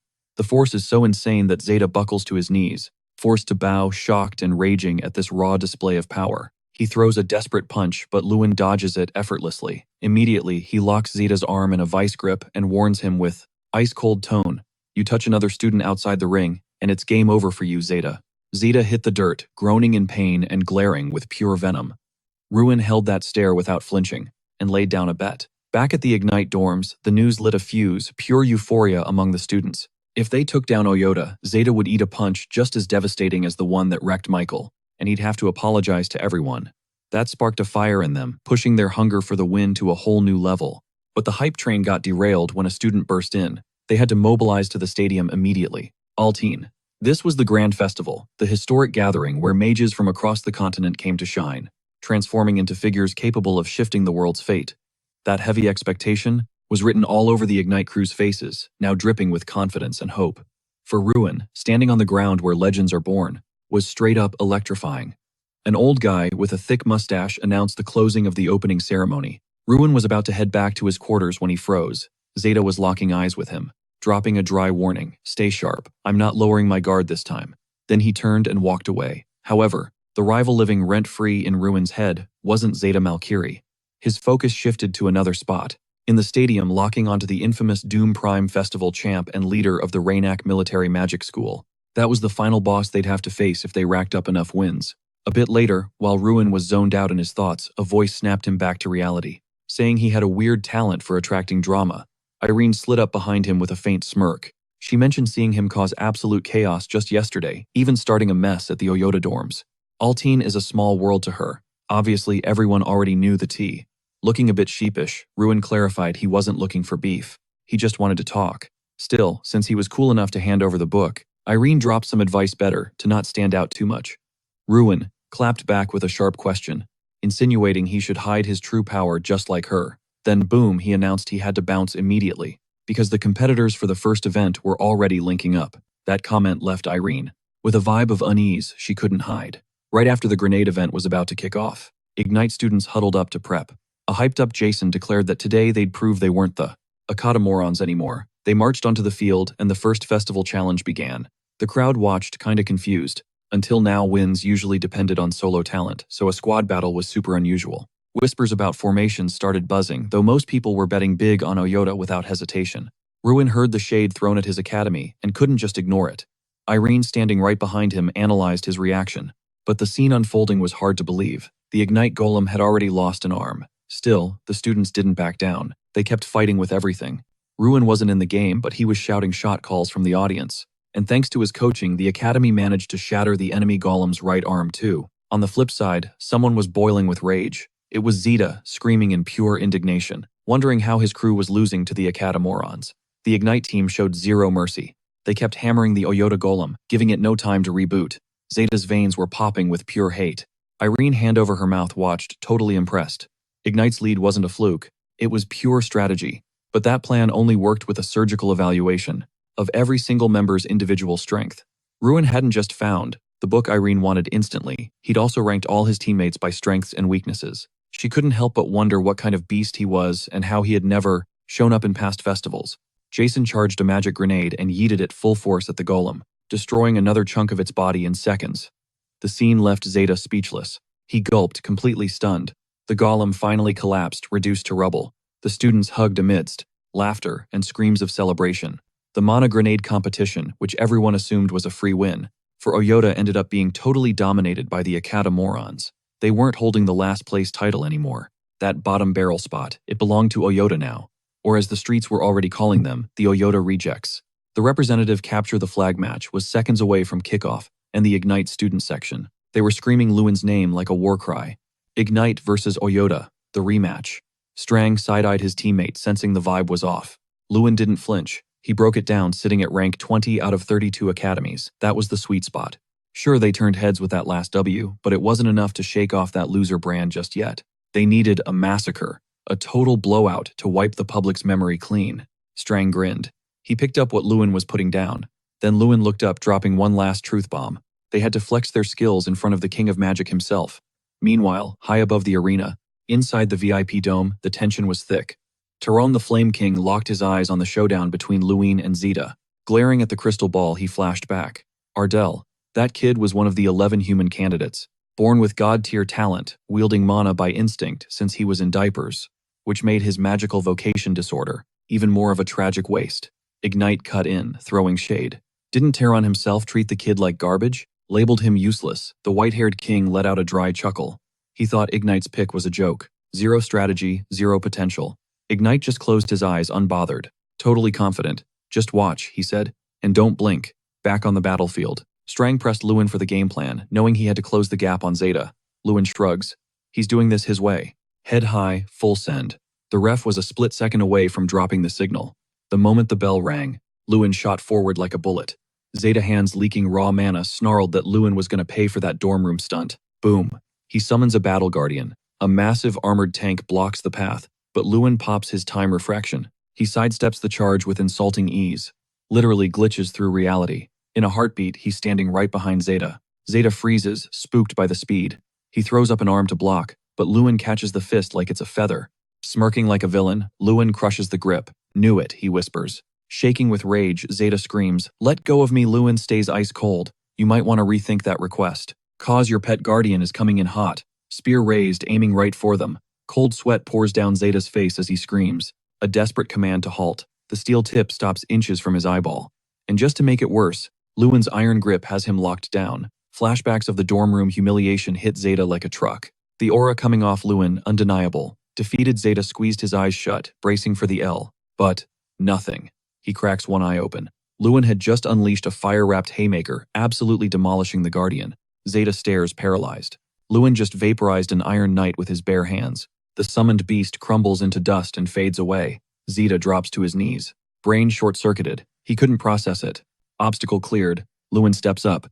Zeta, still hugging the floor, looks up stammering. Did you save me?" Lewin gives him a mock pity face. "Why would I save a guy who hurt? My teammate's truth is he just wanted to end this himself." Then with a savage glint in his eye, he reminds Zeta of the bet. One simple touch. That was the deal. The second Lewin's fingers grazed his forehead, Zeta got launched like a leaf in a Category 5 hurricane. Mid-air, a totally random thought hit him. Wow, the sky is really blue today. The stadium erupted. The crowd watched, jaws on the floor, witnessing the play.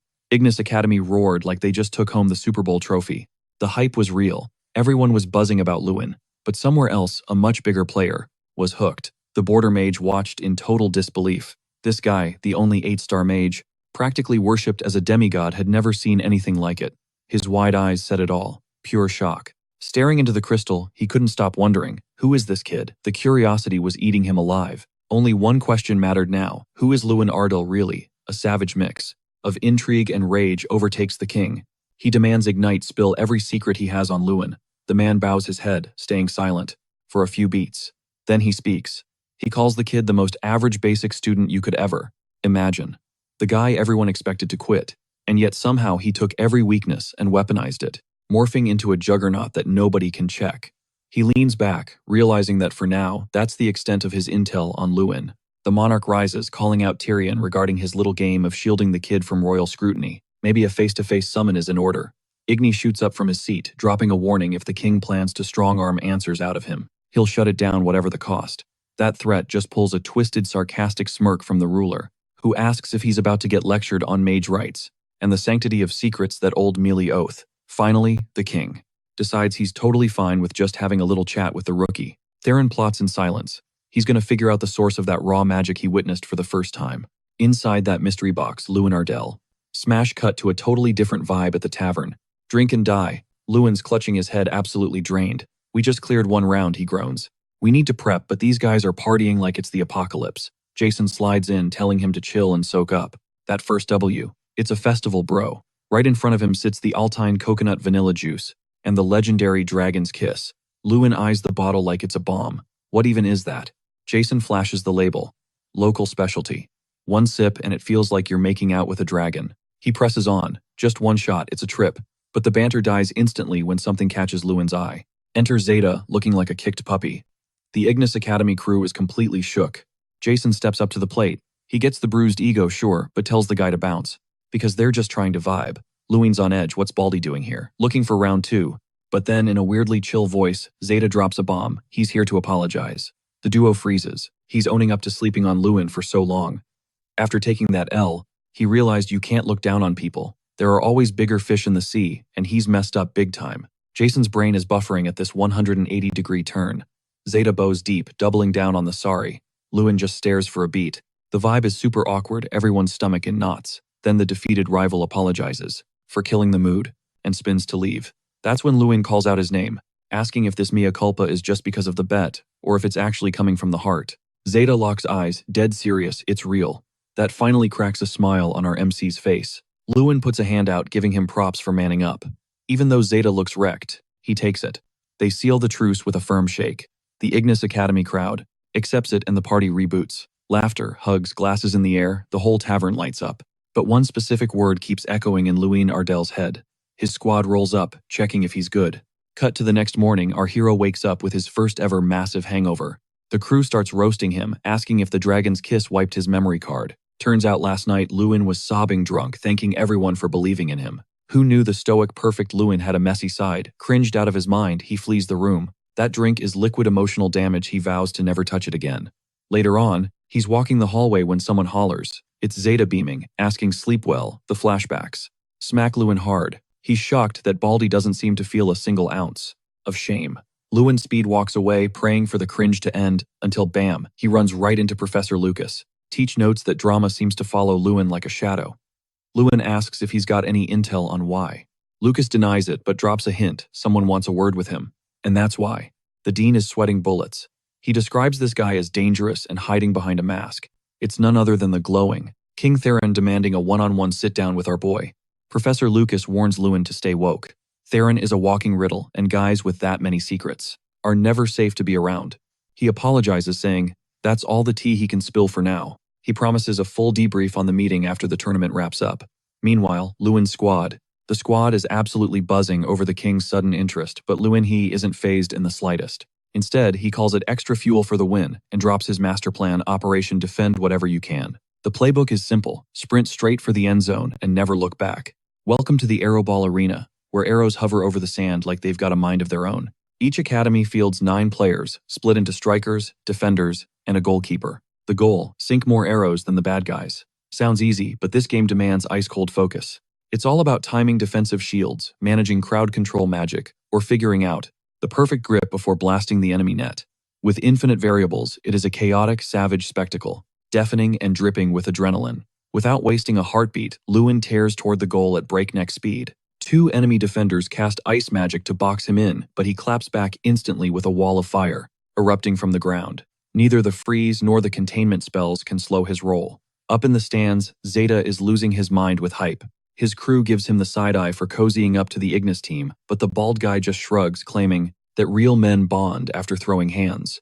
One guy tries to point out that there wasn't actually a fight, but Malkiri shuts him down with a death glare before he mentions the beatdown.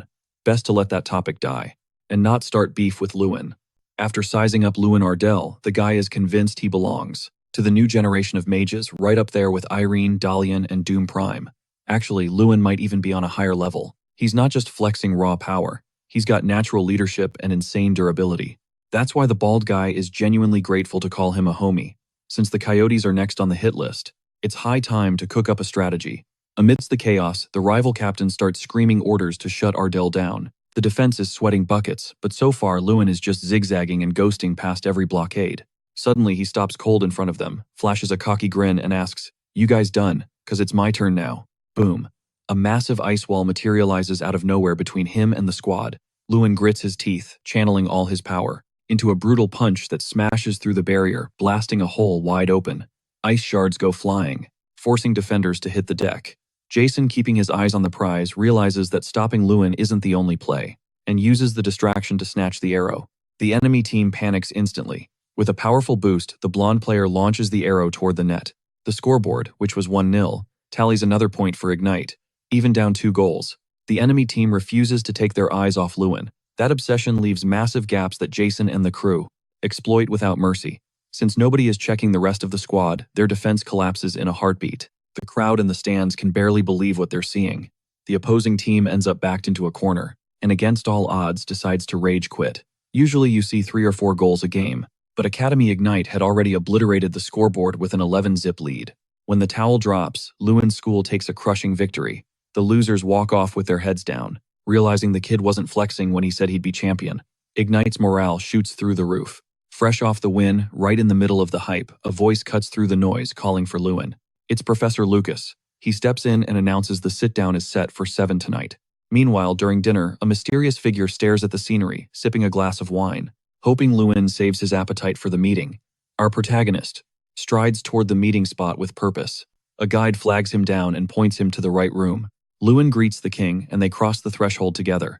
Stepping through a purple portal, reality distorts, and in the blink of an eye, everything changes. The second he steps inside, a voice welcomes him. An overwhelming mana pressure rolls off the man in front of him, making Lewin ask if he's a dragon. But nope, this is a mage walking the razor's edge between human and demigod, the famous enigmatic Flame King Teron. A lavish table stacked with steaming dishes awaits them, looking like it was prepped for the royalty of multiple kingdoms. It is a banquet fit for legends, and he just sits there, calmly slicing into a steak. Teron drops a bombshell he hasn't just been ignoring Lewin. He's been keeping tabs on the kid the whole time. He clocked him 5 years ago during the hunt for the 11th son. Lewin was on the list back then, but let's be real. He was a total nobody.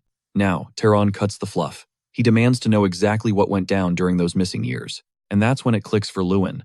His very existence is a slap in the face to the Border Mage's judgment. Teron is desperate to hear straight from the source that he didn't fumble the bag back then. Cool as ice, our boy looks him in the eye. He tells the King of Mages he's got exactly one thing to say. Teron grins, totally hooked. Go on then. Lewin drops the mic. My talent might be trash, but my grind, that has never been lacking. Teron rolls the word effort around his mouth like a bad taste.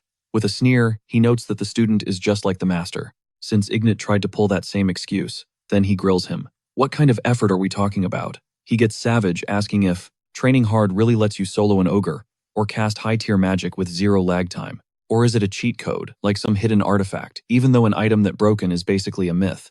The tension breaks when Ignat steps in, shutting down the interrogation before it gets ugly. Teron shrugs it off smooth as silk. Fine. The arena awaits. He plans to Hawkeye every move Lewin makes, dying to see if this famous hustle holds up against his own bloodline. Lewin flashes a chill smile. Bring it on. Standing up, he throws a counterpunch. I'm curious too. Just how different are your chosen sons? From a reject like me, Teron's eyes snap wide. That wasn't just a question. That was a straight-up challenge. Cut to the stadium, it's absolute pandemonium. The place is packed to the rafters. The crowd is a roaring ocean of noise. Ignat thanks the king for playing nice back there. Teron laughs. Did you think I was going to eat the kid alive? He waves it off. No need to stress. He claims he loves treating talented mages well. He just needed to scratch an itch. Ignat raises an eyebrow. Curiosity satisfied, then hardly Teron admits. The kid kept his mouth shut, giving up 0 secrets. But a new spark is lit. That little punk actually had the guts to warn him. Classy. Ignat warns him to back off, reminding him Lewin is just a teenager. But that's the kicker, he didn't flinch before the king, while most grown men would be trembling on the floor. That spine makes Teron wish. The son he's raising had half that main character energy. Suddenly the stands erupt into a deafening scream. They're chanting doom, doom, but the man himself looks like he's at a funeral. He knows those cheers are empty hype. Then a runner bursts onto the scene, whispering something urgent. Doom frowns. You sure? The lackey nods. He saw Ardale, heading straight for the magic tower. The news hits Doom like a physical blow. He clenches his fists, shaking. The Flame King took a private meeting. And it wasn't with him. Doom knew Lewin had some weird style. Maybe tricky to fight, but he never saw him as a legit threat. But this, Teron shouldn't be wasting time on a weirdo, just for being different. The image of the Magic King chatting intimately with Lewin stings like a dagger in his brain. A second later, boom, a fist smashes into the hallway wall. Doom is vibrating with pure, unadulterated rage. Decision made. Ardale is dead meat. There is only one person on this planet, worthy of Teron's validation, and his name is Doom Prime. The doors to the king's suite swing open, and our protagonist steps out freezing in his tracks. Standing there like a raid boss is Doom Prime. The warrior stares him down with lethal intent. What did you talk about? Doom barks. Lewin, still processing, wonders if this was an ambush. Doom ignores the confusion and doubles down. I want answers. Seriously, Lewin scoffs, disbelief written all over his face. Why do I owe you anything, Doom? Starts inching his sword out of the sheath, slow, deliberate, menacing. You don't, he says, but I'm asking anyway. Lewin looks at the blade, wondering if this guy is actually insane enough to throw down right here. He calls the bluff. You really want to fight in a hallway miles from the ring?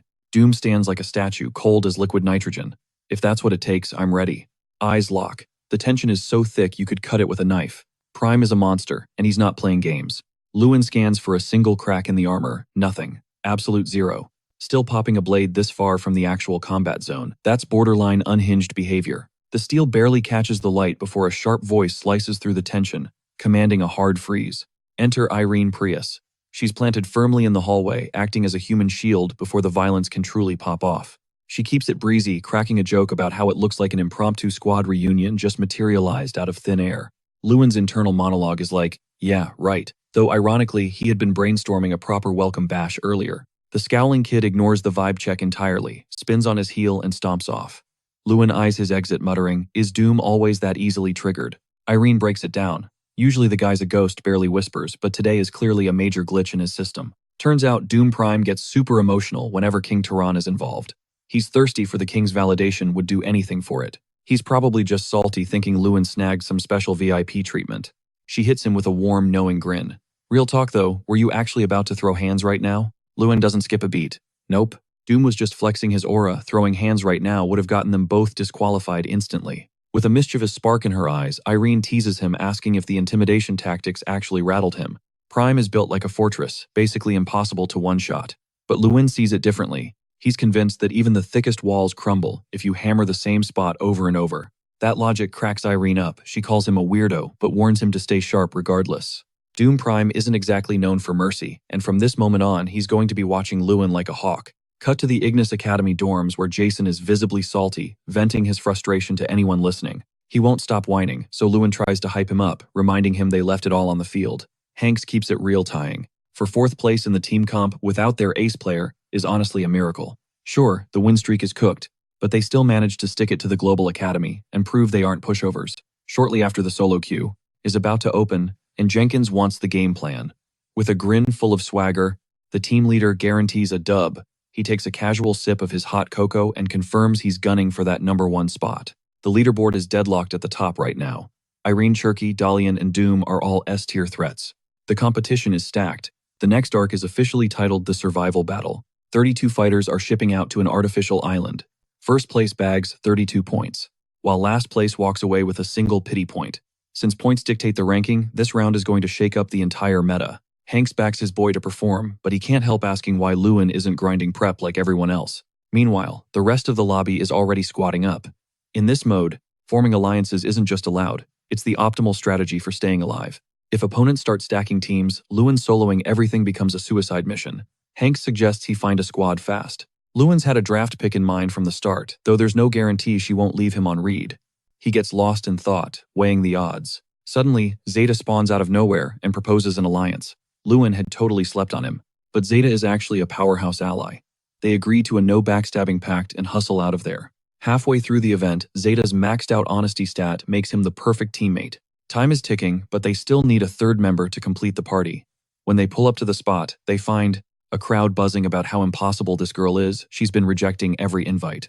The Academy crest, decked out in flowers, vibes gently in the breeze. Zeta is shook when he realizes this whole setup was Lewin's play. Still impressed, he admits Irene is ridiculously OP and asks if Lewin and she are tight.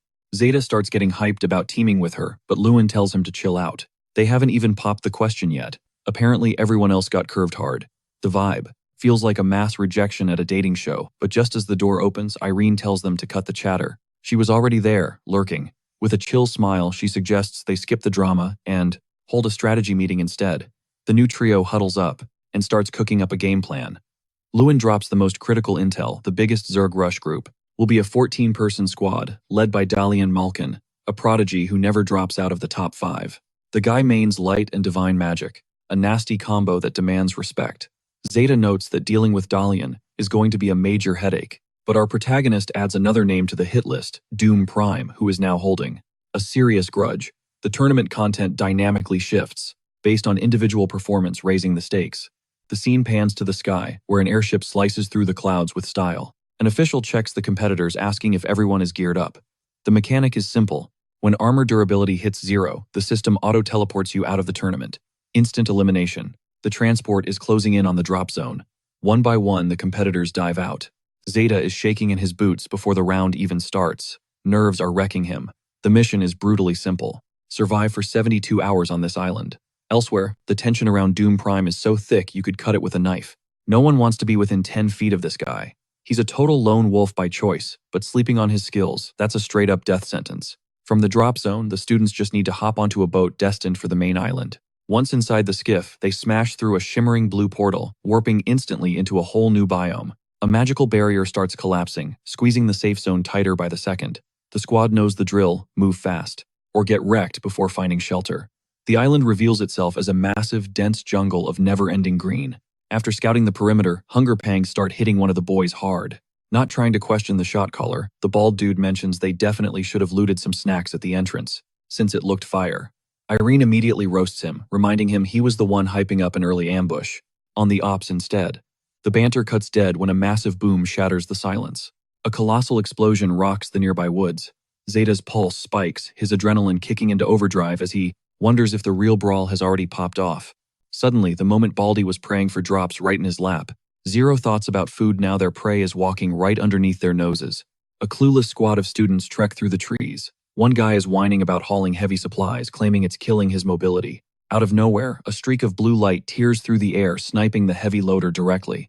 Absolute chaos erupts, as screams echo, alerting everyone to the surprise attack. Channeling his magic, Zeta announces he's been waiting ages for these clowns, and unleashes his iron spear spell, raining destruction on the unsuspecting targets. Simultaneously, Irene hoists a terrified mass of energy over her head. A massive sphere of mana, her signature 5th-level ice magic. A brutal blizzard uncoils and charges. Straight at the adversaries. Classic Irene Prius, executing a devastating spell, without even twitching a muscle. But mid-attack, Zeta senses a counterstrike headed straight for his dome. The targets clock, the 3-man ambush team Irene included, and decide to push forward, tanking every hit they can. These aren't average scrubs, they're high-tier representatives, elite-level mages. Seeing this, our main character knows it's time to tag in. The thud of his drop from the canopy alerts the squad. One enemy spots movement in a bush points and fires a spell, while shrieking that the enemy is right there, but our hero dodges by a hair and triggers his time refraction ability, zigzagging through the crowd with impossible speed. Exploiting the opening, he delivers a nasty direct kick, right to an opponent's gut. Immediately, another kid tries to lock him down with a binding spell, but Lewin claps back with a gigantic fireball. The rivals sense the mana spike and scramble for cover. One guy flees in a panic, but the ground beneath his feet starts to crumble away. Zeta signals the MC to chase him down. The hero blinks into existence behind one of the runners with an energy sphere, and the detonation is so massive it lights up the horizon. After the impact, the poor kid drops lights out. Space distorts around him and his body glitches out, teleporting him off the battlefield. His teammates watch the scene in horror. The scoreboard now reads 4 versus 3. Overcome with fear, the last guy standing waves the white flag and accepts defeat. Just like that, our mage trio secures the dub plus. Enough loot to survive the endgame. We're talking piles of fruit and actual meat. With this haul, the heroes are set on food for at least 3 days easy. Suddenly, another explosion rumbles nearby, making Zeta jump. It's coming from exactly where Dalian's squad was headed. Starting a brawl against 10+ people, that's a spectacle worth watching. Talk about a brutal bottleneck. Finding a mage with that level of mana reserves is like finding a unicorn. Baldy is shook, swearing that Lewin leveled up insanely since the last time they linked up. But Lewin's mind is elsewhere. He can't stop thinking about how ridiculously OP Doom Prime actually is. Scene switch. It's getting late. A door creaks open, letting the orange glow of sunset flood the room. No signs of other squads passing through here. So the crew takes a breather to relax and stretch out. Zeta thinks about whipping up dinner, but the smell is a dead giveaway, so he scraps the idea. Irene turns to Lewin, asking how he's so confident. Everything was rolling exactly how he predicted back when they drafted the blueprint. They figured the central village was the only spot with enough square footage to host a massive brawl. Logic dictated Dalian's squad would push there first, with Doom Prime tailing them right after. Irene asked if soloing a mob that huge was straight-up suicide. Lewin didn't flinch. He knew it was going down. For a solo player, this was the meta strategy. Farm the max amount of elimination points in one go. Every kill stacked the score, making it a surprisingly viable play. Looking a bit sheepish, Lewin admitted he was just projecting his own playstyle. Plus, Prime was desperate for the Burning King's attention, so a reckless stunt like this was totally on brand. Irene, rubbing her chin, eyed Lewin like he was the crazy one. Still, the trio agreed to run shifts on watch duty. Scene shift, total darkness falls, and a full moon dominates the sky. Lewin was out cold until a voice whispered his name a couple of times. Irene alerted him they had company. He crept to the window, scanning the perimeter. A hooded figure was ghosting around outside. Irene did a recon check, just one target. She thought maybe the guy didn't know the house was occupied, but Lewin's radar was pinging hard. He told her to wake Zeta while he stood guard at the door. The night visitor crept across the grass, closing the gap. Our hero crouched behind the doorframe, coiled to strike at a pixel of movement. If this guy was solo, odds were high it was exactly who Lewin suspected. The handle turned and the intruder stepped into the trap. Lewin, blended into the shadows behind the wood, was completely invisible. The second the guy crossed the threshold, Lewin snagged his hood and jerked him forward, sending him stumbling into a faceplant. He pounced instantly, clamping a hand over the guy's mouth to muffle any scream. Irene popped a light spell. and Zeta ID'd the intruder immediately. It was another rep, Khan Callis. The kid apologized for the break-in, swearing he thought the safe house was empty. Just to be sure, Lewin grilled him on whether he was truly alone, and Khan nodded. Then came the million-dollar question. What happened to his six-man squad? One name left Callis's lips, and the puzzle pieces clicked Doom Prime. Then he spilled the tea. The boys had walked straight into a kill box. Their massive group moved with military precision, planning to gank Malcolm's squad for some easy elo. But Doom Prime pulled an Uno reverse card, and the hunters became the prey. Hearing the boom, Dalian led a savage counterattack. Khan Kalis fought like a demon, but only he and one other guy managed to bail. And the nightmare wasn't over. The two survivors, battered and bruised, were limping away when Doom Prime showed up again. He hadn't even joined the main mosh pit. He was just spawn camping, waiting for the weak stragglers to try and flee. He weaponized the chaos to secure a total stomp. Despite the sob story, Khan Kalis had the nerve to ask for a team-up. Zeta rubbed his chin, admitting the strategy wasn't terrible, but Lewin shut that down instantly. Zero hesitation. He got in Khan's face. He needed to know how Khan survived that encounter. If he really went toe-to-toe with Doom Prime while injured, walking away breathing was statistically impossible. Irene and Zeta exchanged a look. Lewin was hinting at something way darker. Three theories hit them at once. Khan was lying. Prime let him go as bait, or a third party was spectating. In that split second, Lewin, always playing 4D chess, had already toggled his player's eye ability. To his shock, zero data popped up on Khan. That blank screen confirmed it. This dude was a catfish. The sudden tension spooked an owl nearby just as Lewin's fist connected. The guy dissolved into smoke instantly. No time to waste. Lewin screamed at his squad, "Move. We gotta bounce right now. We're being watched." A new dawn breaks over the mystery-shrouded island. The heroes grapple with a creepy realization. The real Khan probably got wiped, and a perfect clone is walking around. Irene can't shake a bad gut feeling. All her suspicions point to Cherky, one of the top-tier prodigies. From Delphania Magic School, famous for nuking enemies with potions and crafting flawless mimics. Being part of Malkin's crew, that's the least of their worries right now. They're sitting ducks, completely surrounded with enemies, itching to make a move. Their cover is ticking away like a time bomb, and to make matters worse, that shrinking barrier is about to seal off any escape route to the west. Channeling that honor among thieves' energy or lack thereof, they decide to roll the dice on a reckless gamble. The plan: pit their enemies against each other in a chaotic free-for-all. Meanwhile, in a distant hideout, a voice slices through the silence, asking Cherky if he's tracked down their prey. He lets out a wicked cackle. "Oh, they're scrambling west like frightened rats," he assures him. "Had 'em almost fooled, but they sniffed me out at the last second." Dalian doesn't let that slide. "How did they spot your decoy?" Cherky just shrugs, vague as ever. "Lewin." The guy moved with way too much swagger, threw a sucker punch out of nowhere, and that was that. He pauses. "So what's the play? Those three mages aren't exactly pushovers." Dalian's eyes lock in with cold determination. "Simple.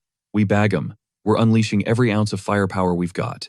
Cut to the dense forest. The adventurer mages march in formation, nerves steeled for the inevitable clash. Dalian glances back, noting the western base is just within reach.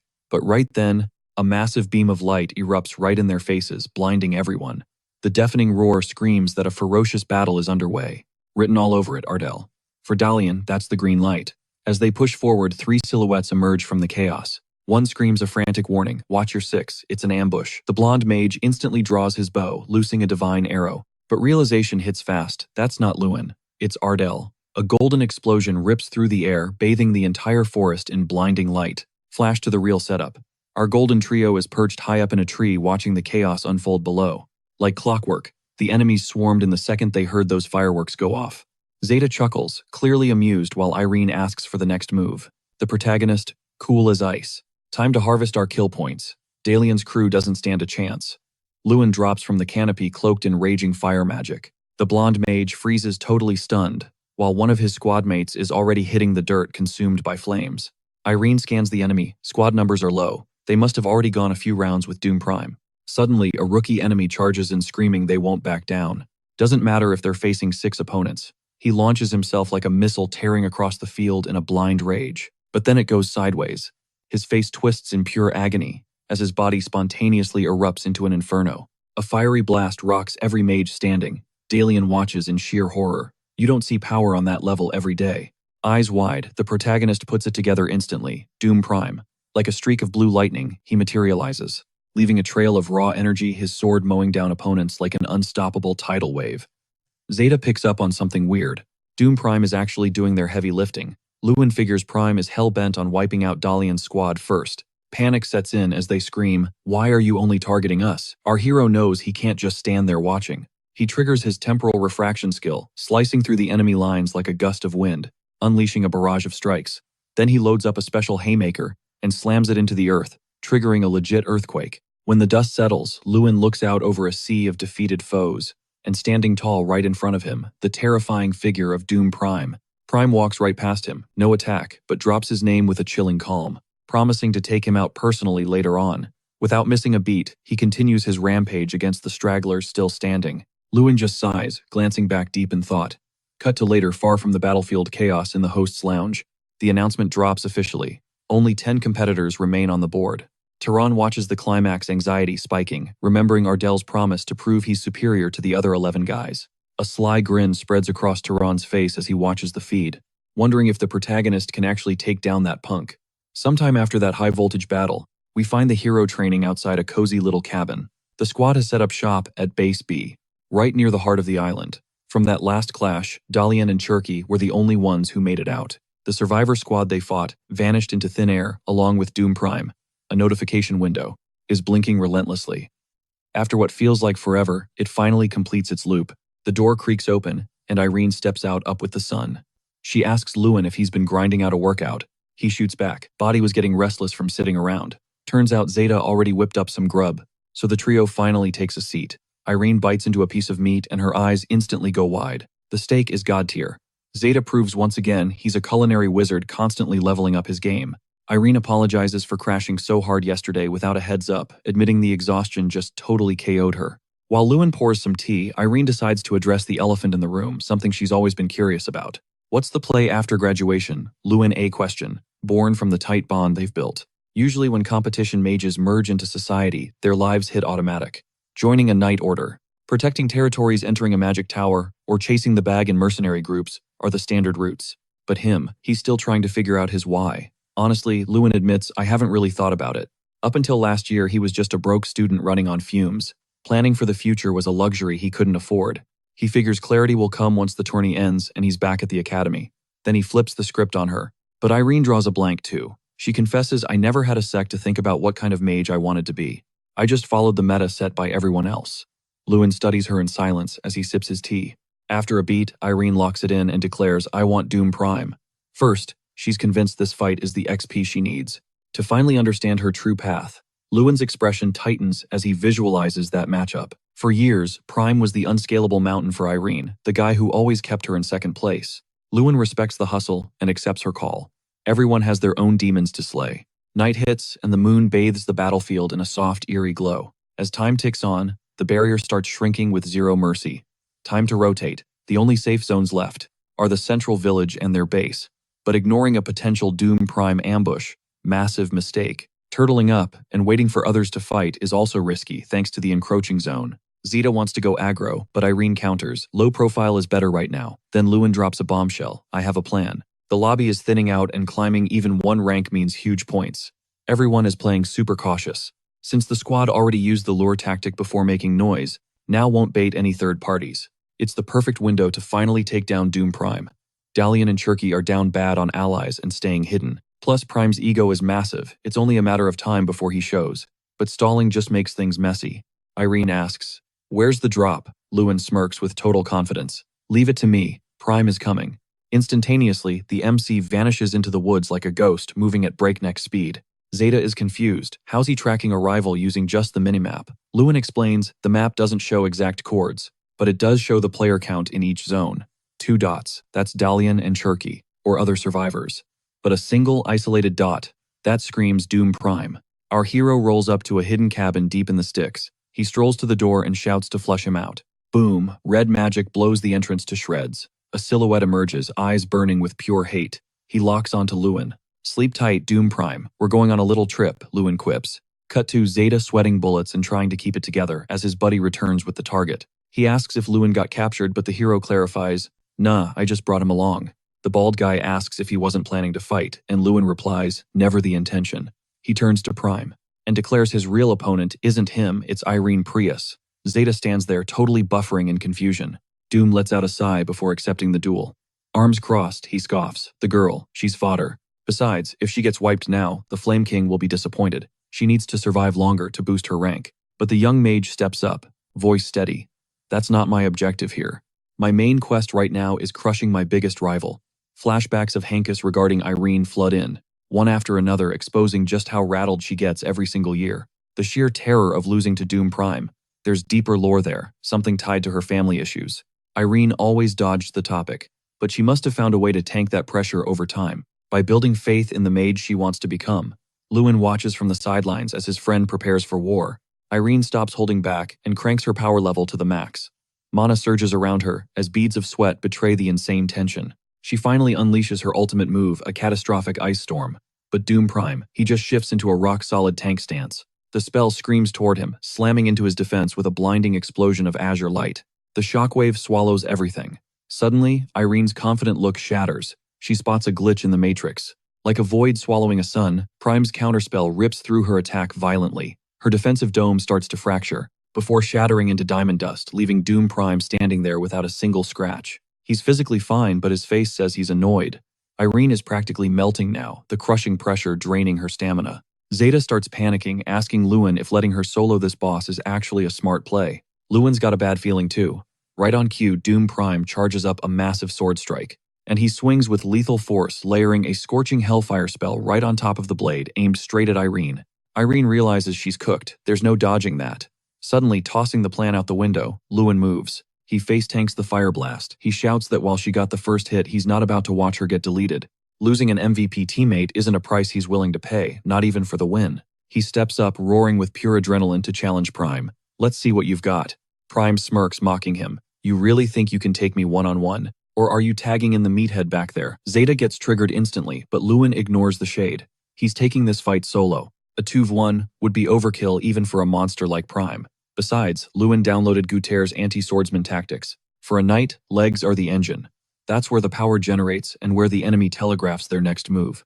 The cheat code is watching the feet. Lewin locks his eyes on Prime's stance, analyzing every twitch. He spots a pixel-perfect opening. This is it. He ducks under the blade, dodging the slash with a smooth maneuver. Absolutely brilliant execution. But then, plot twist. Prime's sword doesn't just cut. It detonates a wide-range crimson spell that blasts Lewin point-blank. Prime reminds him he's not just a knight. He's a mage too. People say magic swordsmen are a myth, but that's just because they haven't met him yet. Giving zero breathing room, he spams attacks at Lewin. Lewin is dodging for his life while Prime laughs. Prime taunts him to fight back. Lewin is deep in uncharted waters here. He's never fought a hybrid build like this. Usually fighting mages means closing the gap during their cast time. But this guy, he has zero lag. His sword acts as an instant conduit. After dodging 100 strikes, Lewin plants his feet. That's when he realizes he took a hit to the leg without even feeling it. Doom Prime calls it Radiant Impact, a nasty debuff that drains mobility until the target is paralyzed, exactly what took Irene out. After dropping that icy explanation, Prime decides it's time to wrap this up. A massive pillar of violet light erupts from the ground, the earth pulsating with complex magic circles. From his back, ominous black wings unfurl as he channels a spell that screams game over. Irene and Zeta gasp terror, written all over their faces as they look at Lewin. Lewin recognizes the signature. It's a 5-star spell, the legendary Demon Wings. The pressure hits like a hurricane. Absolute devastation. Trees are thrashing violently. Irene grips the ground to stay anchored while Zeta starts, getting ragdolled by the wind. Still winding up, Prime is already leaking destruction everywhere. By pure luck, Lewin dives behind a massive boulder, realizing Prime definitely lives up to the festival champion hype. Gritting his teeth, Lewin rips a strip off his sleeve to tourniquet his bleeding leg. As he tightens it, he notices something. The ring from the antique shop is glowing on his finger. Outside, a crater of absolute ruin surrounds Prime. He honestly expected more from Lewin. Now he's just disappointed. Stepping out from cover, Lewin admits the harsh truth. This guy is built different. For a second, it feels like trying to punch down an immovable wall. Prime sneers, asking if he's ready to tap out. But quitting isn't in the script. Too many people are banking on him. That faith fuels his drive to smash through that wall. That stubborn, insane will makes Prime think Lewin has lost his mind. So he decides to teach him a permanent lesson, silence him for good. Before the enemy can even twitch, Lewin unleashes Ghoul's fury, his eyes burning with savage rage. Doom Prime bellows a warning, watch your mouth, and crashes down on him like a literal lightning bolt. Prime knows that taking this hit means instant death, but Lewin refuses to back down an inch. The two forces collide with earth-shattering power. They're risking everything on this one strike, and Lewin reveals his secret weapon is the ring itself. He's gambling on a 1 in a million shot that it'll activate and tank the physical damage. And defying every odd, the ring flares up and snaps Prime's massive sword clean in two. The blade didn't just break, it detonated. Razor-sharp shrapnel embedded itself in Doom Prime's armor and flesh, misting the air with crimson. Luan blitzed past him in a blur, leaving the giant stunned. Doom Prime stared at his own blood, his voice shaking. Seizing the opening, Luan shattered his knee with a precision kick. Doom Prime buckled his balance, completely destroyed. He hit the dirt with a heavy thud. A boot immediately pinned him to the floor. Luan's voice was ice cold. "Listen up, Prime." Glaring down like a god, he scoffed. "You aren't on my level. All you have is a massive ego. You really thought you were superior." Reality check. Luan cocked his arm back, fist loaded like a cannon. Terror dilated Doom Prime's pupils as paralysis set in. Then Luan's fists rained down like Judgment Day. His cloak snapped in the wind with every impact. The trio watched in awe as a blinding light erupted from Doom Prime's body. Theta clutched her chest, hyperventilating. She was shook. "If you lose, I'm next on the chopping block." Luan laughed it off. "Pure luck. Almost got wrecked there."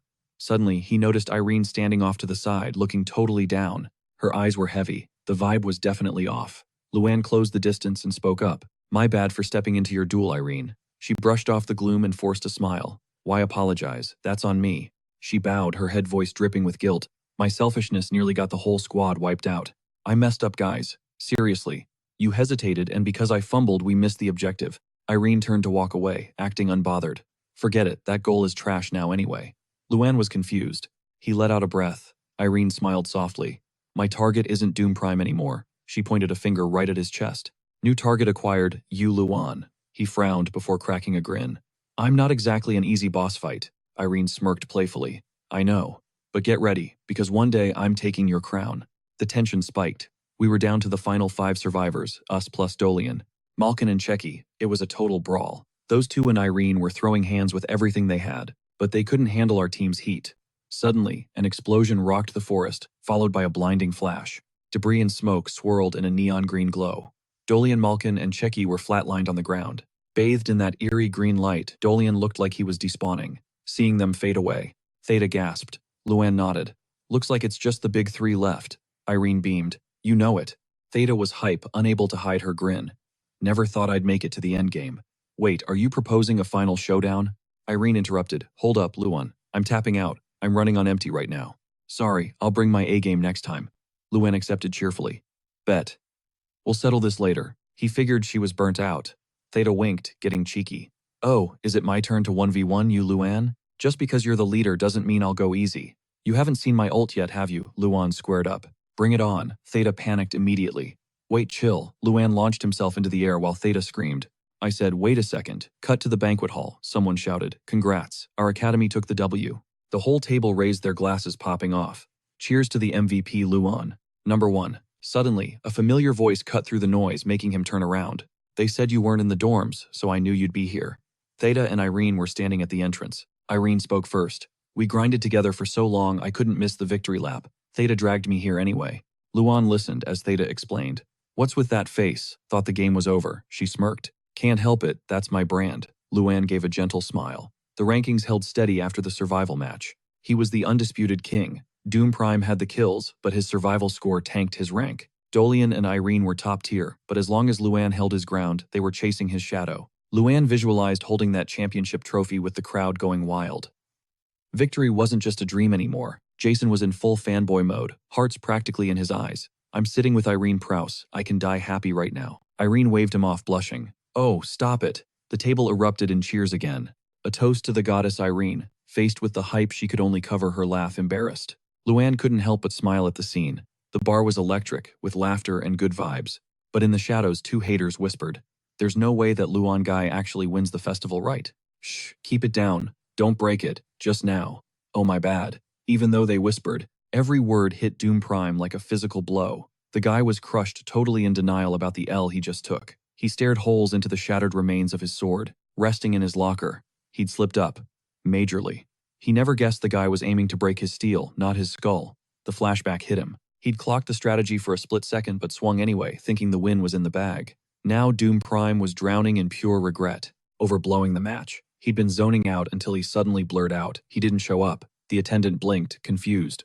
No. Haven't seen him." Then the guy tried to be helpful. "Hey, don't stress so much. You look wiped out. Let's find a spot to chill. Yeah, Doom Prime's voice was dead calm. Pass. I need space. Now. Hearing that, the guy scrambled up, reading the room. Oh, my bad. I'm out. Holler if you need anything. Just yell. And just like that, Doom Prime was solo. Just a statue standing in front of his locker. He stood there for what felt like an eternity, lost in the replay. Outside the walls, the roar of the crowd was deafening. Ardale had taken down the king. A new prodigy was on the board. Terran Ignat leaned over the railing, watching the chaos below. The hype hadn't died down one bit. You could see the pride radiating off him. I knew the kid was good, but I never thought he'd go this hard. Taking down Doom Prime, that wasn't in the script. Terran shifted as someone approached. Since Luan took the W, the master is glowing. I smell some wounded ego, though. Seeing Doom faceplant at the arena is rough. Terran Ignat paused, then asked, so the arena business is a wrap? A small smirk, a nod. Yeah, it's done. They gazed down at the aftermath together. The massive festival was winding down, but then the rhythmic thud of boots broke the mood. The main event was over, but the solo gauntlets remained. Specifically, an obstacle course from hell running straight through the city. Contestants were being graded on the big three: speed, combat, and swimming. And since this was a mage showdown, anything went. Summon a beast, warp space, just get to the finish line. Fade turned to his buddy. Scope the scene, Luan. He pointed at the stands, absolutely losing it. Hear that, they're chanting your name. How's it feel to be the main character? Luan glanced over. I don't know. Honestly. His expression tightened, eyes going dark. I want to soak in the hype, but we ain't done yet. Nearby, Doom Prime was staring daggers at Luan. You don't celebrate until the trophy is in hand. It was a perfect sunny day. Golden sun, clear blue skies, mockingly peaceful. Fade crossed his arms, clearing his throat. Solo run starts now. No backing out. Just don't get yourself killed. All right, Luan, let out a laugh. Yeah, I got this. An official fired a shot into the air, the signal to lock in. Irene, Dolian Malkin, and Turkey all dropped into their battle stances. Bang, the starting gun shattered the silence. Dust exploded. The ground shook under the stampede of boots. Everyone moved differently, but they were all gunning for the same finish line. Suddenly, the pack skidded to a halt. A mob of goblins blocked the path, weapons drawn. Irene scoffed. Figured you pests would be a little slower. Dolian Malkin got ragdolled through the air. Recovering mid-flight, he shouted, temporary truce for the big three. Who's down? Irene didn't miss a beat. Sir Malkin, I don't do team projects. Nearby, the thunder of hooves grew deafening. Doom Prime was tearing through on a mount face like stone. A beam of golden energy erupted, from his blade blasting the goblins. Irene smirked. Guess they like picking off stragglers. Dolian nodded. I've watched Doom Prime for 6 years and the guy is still a fortress. Fine solo queue it is. Let's roll. Doom Prime's reflection flashed in a goblin's green eye. Before the monster could even twitch, it was flattened by a crushing blow from above. Doom Prime glanced over his shoulder. Why? Why isn't he here? He sliced another goblin in half like butter. Did he bail? No, zero chance. Doom Prime checked his six again. He has to be back there. Frowning, he barked at Irene. Where is he? She hesitated. Honestly, no clue. Now that you mention it, it is weird. Irene eyed the goblin corpses. We're the front runners. So where the heck is Luan? And his crew. Dolian Malkin sounded genuinely spooked. Exactly. They had plenty of time to close the gap, but nobody's seen a... He didn't even finish the thought. When a sonic boom tore past them, Luan skid to a stop, grinning. Caught up, Doom Prime's face twisted into a scowl. Back in the stands, the crowd was buzzing. What the hell? Why was Luan Ardale standing still? Did he fold? What's the play? Shh, just watch. That's the guy who stomped Doom Prime. Luan ran a hand through his hair. Been waiting for this. 6 months of grinding for the grand festival. I'm locked in. You guys panic, but I'm built for close combat. Turning my back on enemies. Rookie move. Luan's gaze hardened. Focus mode. He blitzed forward, clear the rear flank, then push ahead. Suddenly, the group ahead heard the rustle. Too late.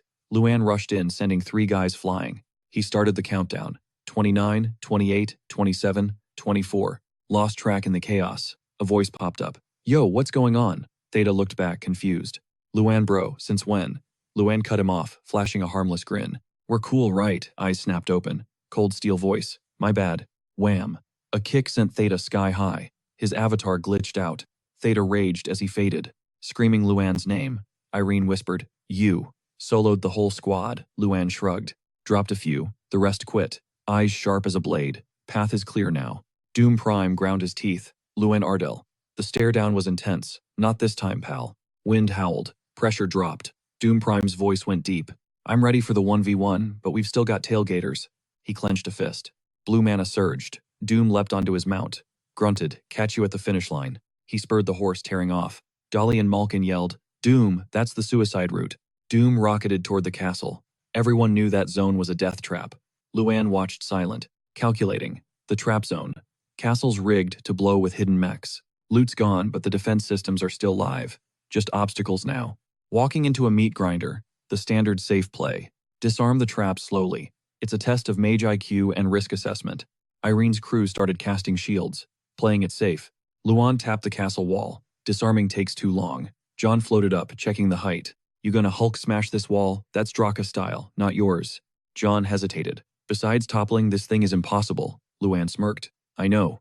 John looked lost. "Then what's the plan?" Luann glanced back. "It's an abandoned ruin. It's rotting." "Oh, aim for the structural weak points," Luann nodded. "Bingo." HUD activated. The wall's structural data overlaid his vision. Luan focused. Expert's eye scanning. His gaze swept down and locked on. A red hitbox glowed on the corroded stone. "Found it." He launched himself. John clung to Luann's sleeve. Bam Bam rapid-fire strikes on the sweet spot. Dolly and Malkin watched, confused. "What is he doing?" Glitching out. Punching a castle wall. "Is this a joke?" Irene thought. Classic Luan.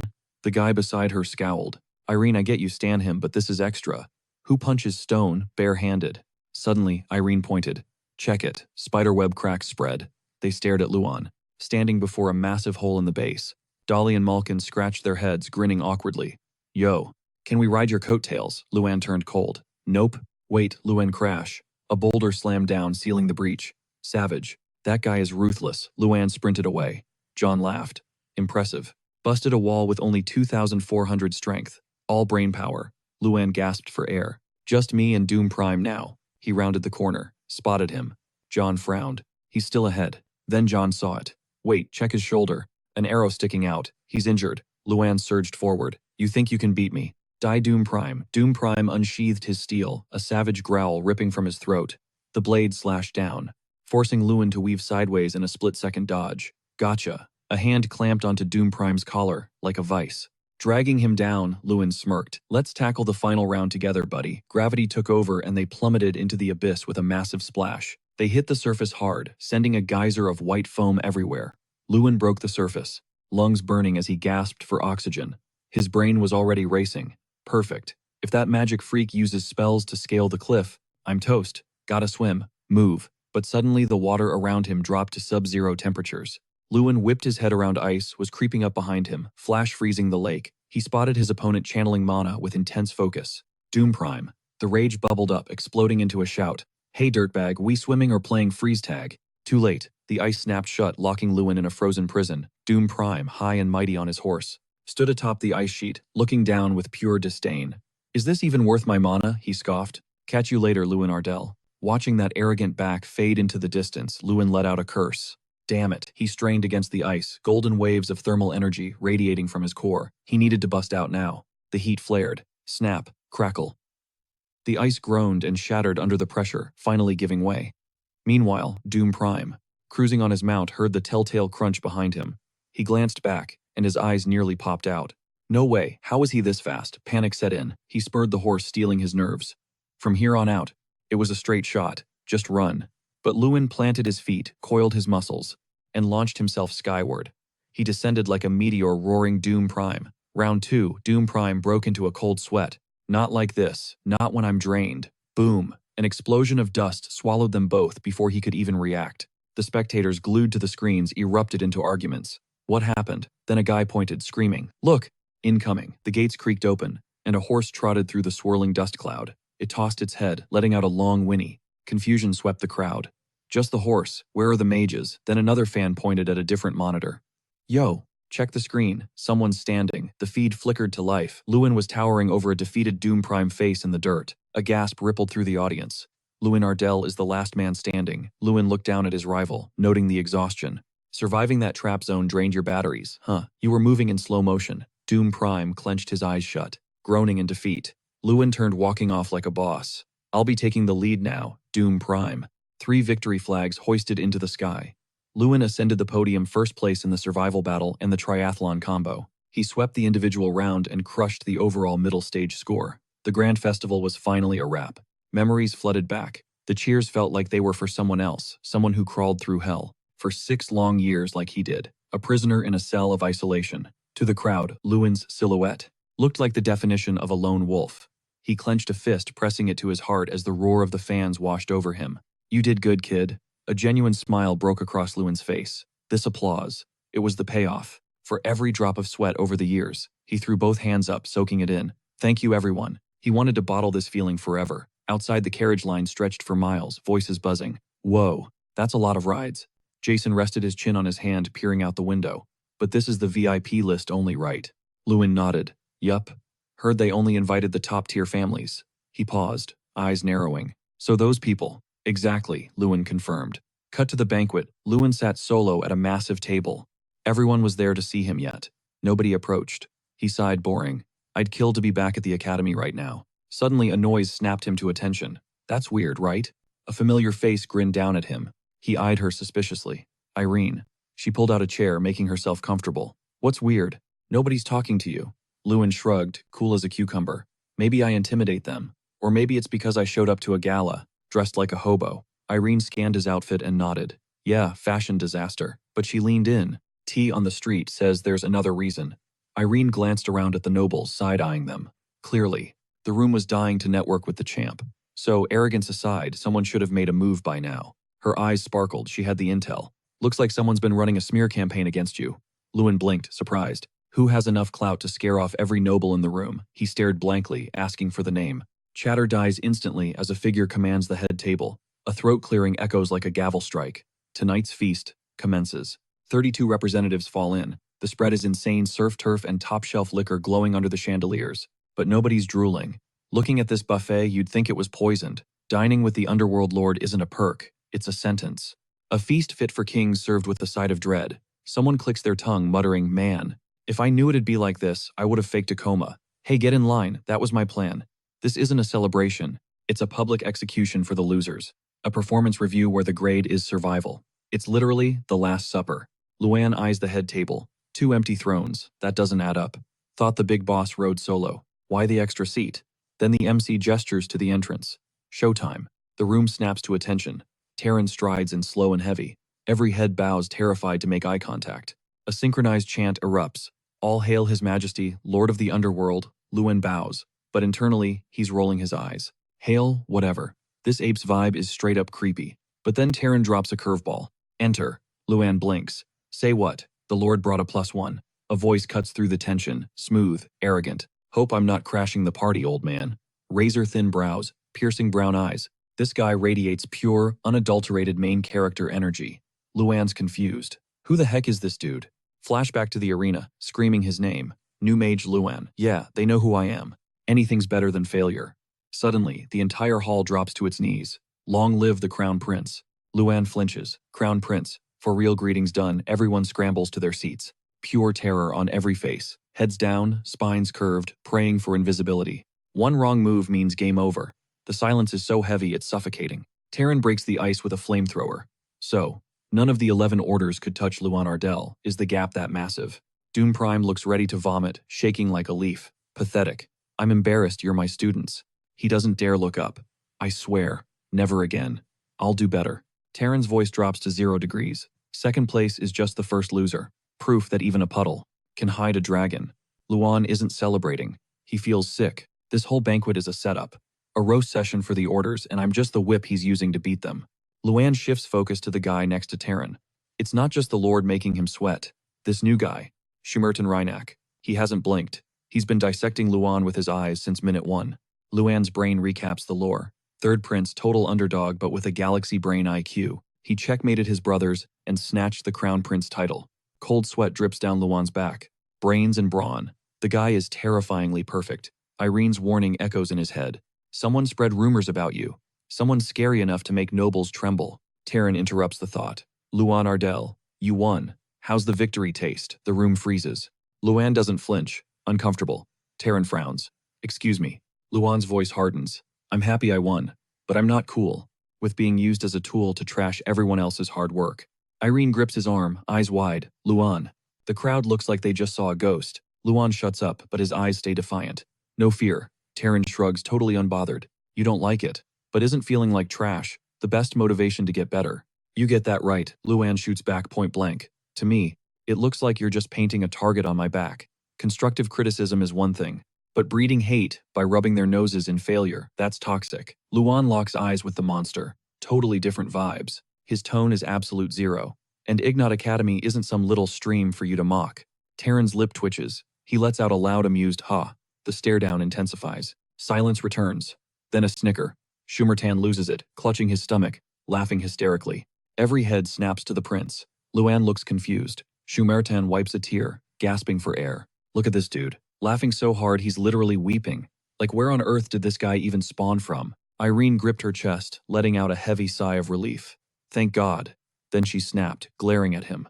Luan, tell me you aren't cooking up another crazy stunt. You aren't right. Luan plastered on a fake smile. Oh, absolutely not. But in his head, maybe. Terran steepled his fingers watching. Though this feels different, fresher than Terran's style, I'm actually hyped to see how this plays out.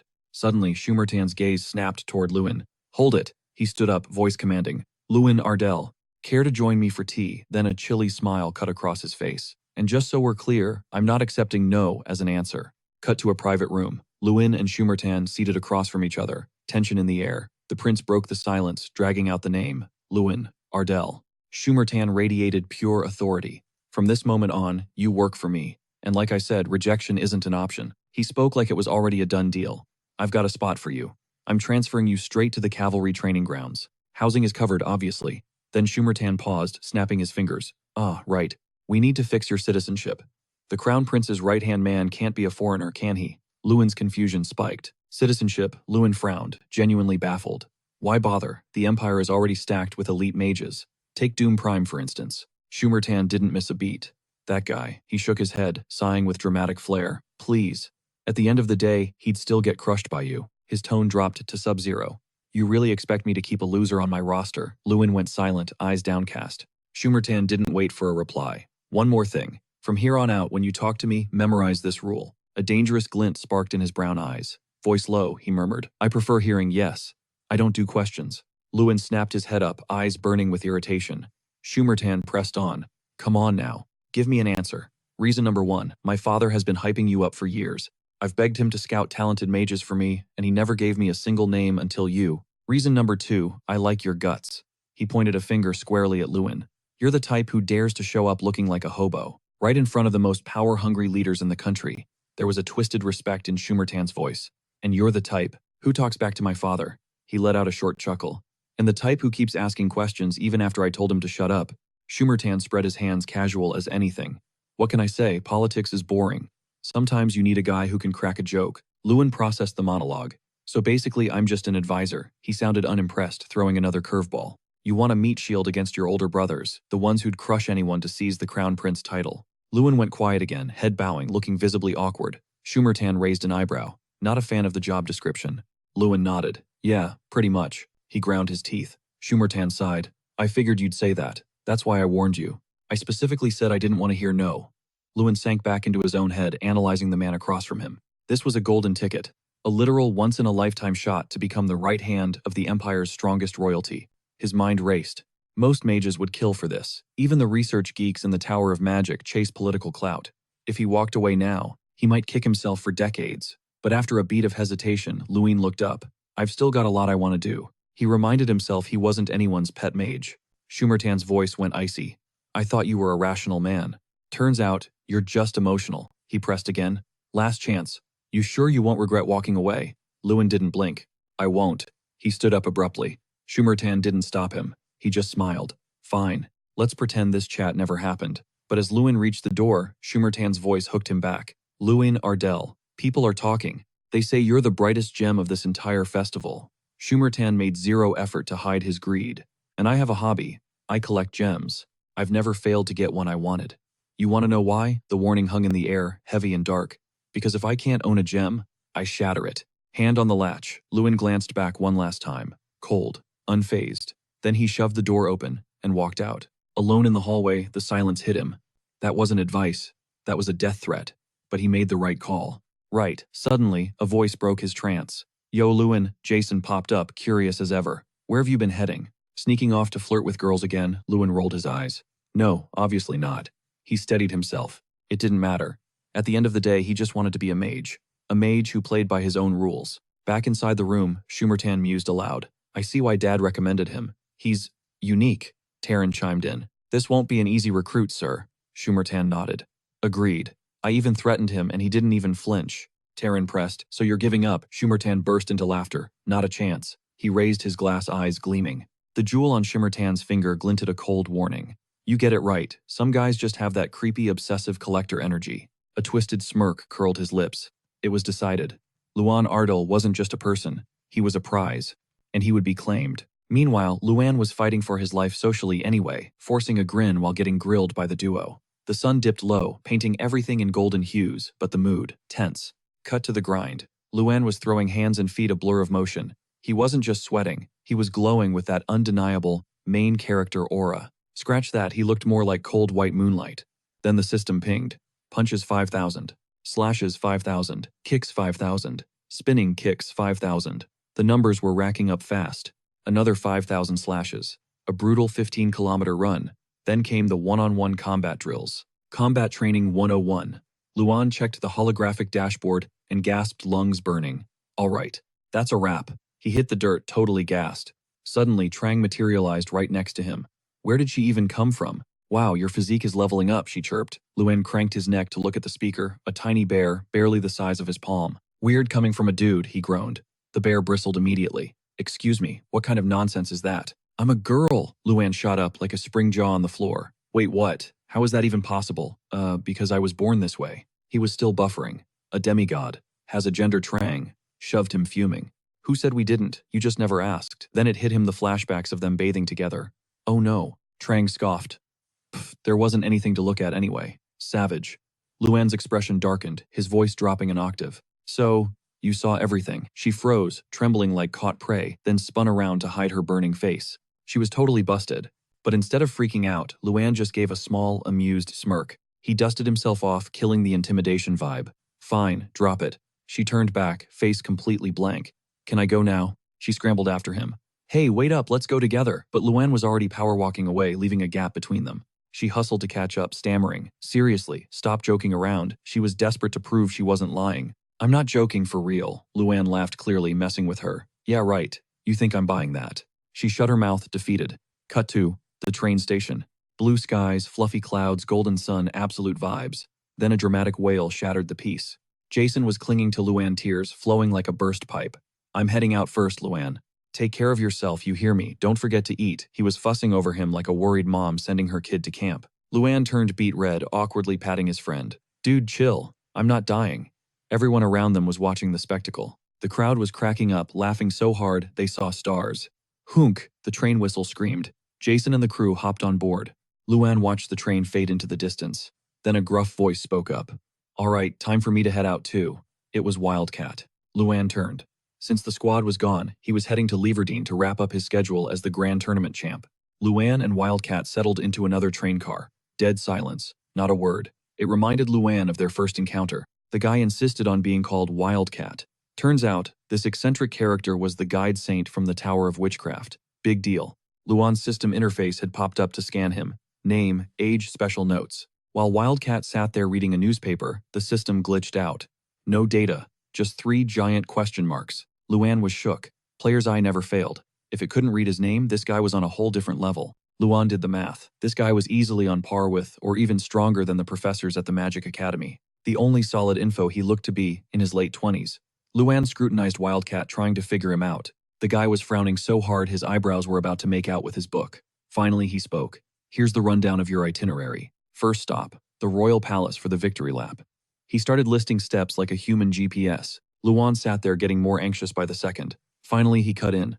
Excuse me. Can you just talk normal? I'm literally 16. That works better for me, Wildcat replied. But his face, stone cold. Zero emotion. He immediately went back to droning on about the schedule. Luan forced a smile, thinking, okay, so he's a stickler for rules. Then he dropped a bomb. Next up, the Tower of Magic.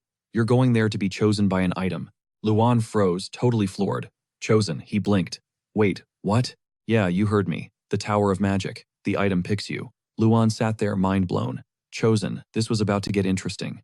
A shadow of concern crossed your face. You instantly caught the vibe Wildcat was throwing down, just like King Granger. These artifacts had a mind of their own. Wildcat stashed the document in his bag, dropping the final schedule like a mic drop.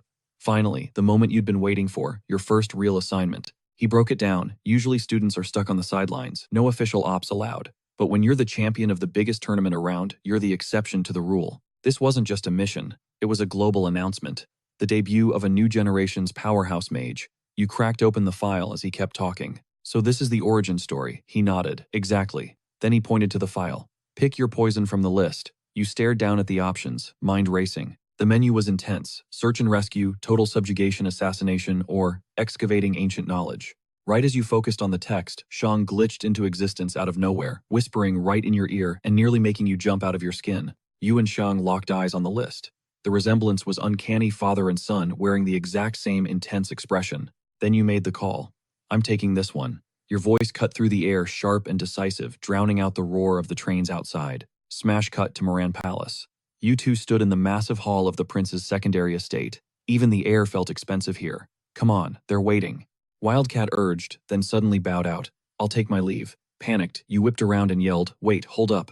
Yo, aren't you coming in with me? You stood there totally confused while your handler was ghosting you at the finish line. Suddenly, the air shimmered. Somaden appeared in the doorway, radiating absolute authority while you were still looking around for Wildcat. He stood with hands on hips, a smirk playing on his lips. Welcome to my empire, Lewin Ardale. Lewin looked up silent for a beat, then walked in and dropped to one knee. I humbly accept the 10,000 gold from the Crown Prince. That stack of cash was more than the entire Ardale envoy's yearly budget. Somaden chilled on his throne, grinning down at Lewin. You need funds, you know where to find me. If you ever change your mind, my doors are always open. You just let out an awkward, nervous laugh. I mean, that's generational wealth right there. You clutched the gold tight and walked off, realizing the prince was definitely still trying to recruit you. But you had moves to make. You hustled to the next checkpoint, Wildcat, now matching your stride through the endless palace corridors. The cardio here is insane. Walking this place daily is a workout on its own. You cracked a joke trying to kill the awkward silence. But Wildcat wasn't feeling the comedy routine. He glanced back, stone-faced. Cut the chatter. Lord Terran is ready for you. You froze, cringing internally. Ah, right. You forced a smile. Does anyone in this place actually have a sense of humor? Maybe they need a beach vacation to get some salt in their system. He ignored the roast and asked, you 100% locked in on that mission. You blinked, surprised by the pushback, but doubled down. Absolute. He didn't press it. Noticed you picked the hardest difficulty setting. You grinned. Ha, sounds like a challenge I can't miss. He muttered, curious to hear what Lord Terran thinks about this. The chat died as the heavy doors creaked open, spilling cold, gloomy air into the hallway. Lewin stepped into the boss room. Terran was already seated, an imposing figure. Get in here, he commanded. The scene shifted to a tense standoff over hot tea. Terran didn't waste time. You really want that specific mission, you didn't hesitate. Yes. He took a slow sip, eyes narrowing. The smart play is subjugation. Safe bet. You get a royal guard escort. You go wipe out some bandits near Siciliano, come back, and everyone hails you as a hero. He laid out the easy path while you sat there, stone silent. Then he dropped the real question. Why go there? It's literally a barren wasteland. You stayed quiet, but your eyes told a different story. You already knew the answer. It wasn't just dirt. It was Mount Tian. Flashback to the moment you picked the mission. Shang had materialized, pointing a spectral finger at one specific entry. What's this? You'd asked. That's the one, she said. Your first real test. You were clueless. She dropped the lore bomb. It's the Shiram of King Ram. You froze, but she wasn't done. It's where Draka nested for a century. A vision flashed in your mind, a colossal dragon resting on an endless green meadow, breathing in the freedom of the open sky. Tiansun sits at the frozen northern edge of the Written Kingdom, a jagged peak piercing through the heavy mist. Legends say it was the realm of ancient giants, but they're long gone. Those massive titans are just history now. Aside from the King Ram artifact back at the academy, they were all wiped out in the Great War. Every single giant fell, crushed at the feet of the enemy warlord. Their paradise is now a ruined graveyard, a giant skull bleached by the wind resting in the desolate heart of the land. There's a reason a search mission there is rated Nightmare Mode. It's the barrier, an invisible force field wrapping the mountain, a shield that no magic has ever cracked. For years, scholars and top-tier mages have tried to bring it down and failed miserably. Everyone rage quits eventually. The mission? Crack the code. Find out what that barrier actually is. Your eyes blazed with determination, replaying Shang's intel. Terran was genuinely baffled. I gotta know why you're obsessed with a search mission in a dead zone. He leaned in. Doesn't that origin story sound like a bedtime fairy tale to you? Angry giant gods cursing the land into a sacred site. Please. You whip around to lock eyes with him. Silence hangs heavy as your mind races, thinking nobody else gives a damn about that forsaken place. But for a full 100 years, that ruin was Dragogonia's stomping ground. And honestly, that's the only excuse you need. No big speeches. You keep it crisp. It's the toughest gig on the board. He tilts his head, clearly not buying it. Seriously, that's it, Terran scoffs. If you're chasing clout, kid, pick a different lane. He can't wrap his head around a 16-year-old signing his own death warrant. He doubles down. Why torture yourself just for a shiny badge? It's only hard because nobody's cracked the code yet. A defiant smirk plays on Lewin's lips. Imagine a 16-year-old mage busting that mystery wide open. Pretty legendary, right? But Terran isn't letting up. You're going to end up as just another footnote in the tournament's failure logs. You fire back instantly. Crash and burn spectacularly. That's its own kind of legacy. Your words hit a nerve, shifting his vibe from cocky to uneasy. His brows furrow, that easygoing smile vanishing. Terran pivots hard. You know why I hooked you up with the prince, right? You blink, genuinely thrown off.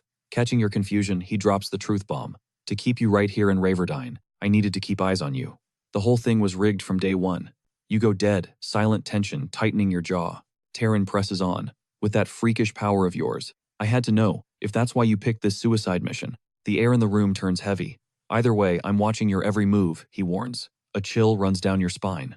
Back in your quarters, you faceplant onto the mattress, but your brain won't shut off. The weight of the deal you just made is crushing. Can you actually pull this off? Doubt gnaws at you. Beside the bed, Trang hovers. What's with the stress? She asks. Scared, you'll come up empty-handed, you mutter. Maybe a little. That dimension's been ghosted for centuries. Who knows if there's even anything left to find? She counters. Humans haven't found squat, sure. But you cut her off. I'm not exactly human. She doesn't miss a beat. Exactly. You're built different. You blink surprised. Me, well, she continues. Breaking human limits is a process, Lewin. But who sets the bar? Just as the conversation gets deep. Knock knock. A polite voice drifts through the wood. Lord Lewin, permission to enter. You scramble up. Come on in. The door swings open, revealing two figures. Yo, wild boar. Wildcat. Trang, chilling on your shoulder, tilts her head. Wild boar, wildcat. Seriously, what is this nonsense, you sigh? Prince's weird habit. The battle mages roll with the nicknames. She looks totally lost, like she's trying to figure out if this is a barnyard or a squad. Wild boar grins, stepping up. All right, Lewin, time to hit the crafting chamber and grab that loot. The trio strolls down the hallway, breaking down the layout. The Mage Tower's crafting chamber is split into 4 zones, C, B, A, and X. Zone C, that's your basic entry-level gear. Zone X is the Holy Grail. Wild Boar takes point with you and Wildcat trailing behind. Wildcat runs through the list, mentioning you've got a pass for Chamber A. You raise an eyebrow. Wait, he didn't say anything about Zone X. Wildcat spins around, expression instantly grim. That vault is on permanent lockdown, unless it's a red-letter emergency. Even His Highness can't just waltz in there. You scan his face, thoughts churning. A red-letter emergency, huh? Following their lead, the tour begins. First stop, Zone C. You hoist a massive blade bigger than Wild Boar himself. Is this a dark sword? You bet, Wild Boar nods. We only scavenge the pristine stuff dropped during monster raids and demon wars. You inspect the steel, impressed. It's got that radiant blade vibe, like something Doom Prime would wield. The polish is so high, you can see your own reflection. Matop doesn't play around, you marvel. Even the donation bin is top tier. Suddenly, a book on the floor catches your eye. The Peculiar Transformations of Tin Brown. I thought this went out of print ages ago. What's it doing here? Wild Boar pauses, grinning at your interest. You know that one. That relic is over 100 years old. You chuckle. Ha. Yeah, back when my life was just reading books behind the 7 moon cruisers and exploring nameless wastelands, hunting for ancient beasts. You scan the spines on the shelf. Can anyone just grab these and read them? You crack one open. Wildcat shakes his head. Only when the tower head gives the green light. But you can't take him home. Section B is basically the brain of the tower, forgotten grimoires, rare scrolls, and legendary manuscripts. Shaking off the allure of the library, you head for the main event, Section A. But total silence from Section A. Not a single artifact vibed with you, and the sweat started dripping. You turn to the duo, voice shaking, asking if anyone else had ever been ghosted by the inventory like this. Wild Boar scratched his head, forcing a cringe smile. I mean, yeah, it happens. But honestly, it's super rare. He broke it down, just making it to Section A is a flex. Usually 1 or 2 items would at least hum in recognition of a mage's skill level. Your heart dropped into your stomach, rejected by the entire armory. That stung. A wave of depression hit, and you let out a dry, awkward chuckle to hide the pain. Trang caught the vibe instantly. She crossed her arms, flashing a confident CEO-style grin to hype you back up. Don't sweat it, Luan. That stuff, it's all garbage anyway. You froze, jaw-dropping. Excuse me, she leaned in to educate you. Sure, to humans this stuff is rare loot, but compared to the real top-tier gear, she jerked her chin toward the massive door across the hall. It was leaking a murderous aura, straight-up demon energy from the abyss. You swallowed hard. You mean, Section X. Just the door to Section X looked like a nightmare. A massive dragon head loomed above it, jaws unhinged and wide open, like it was ready to swallow any intruder whole. Trang locked eyes with the room.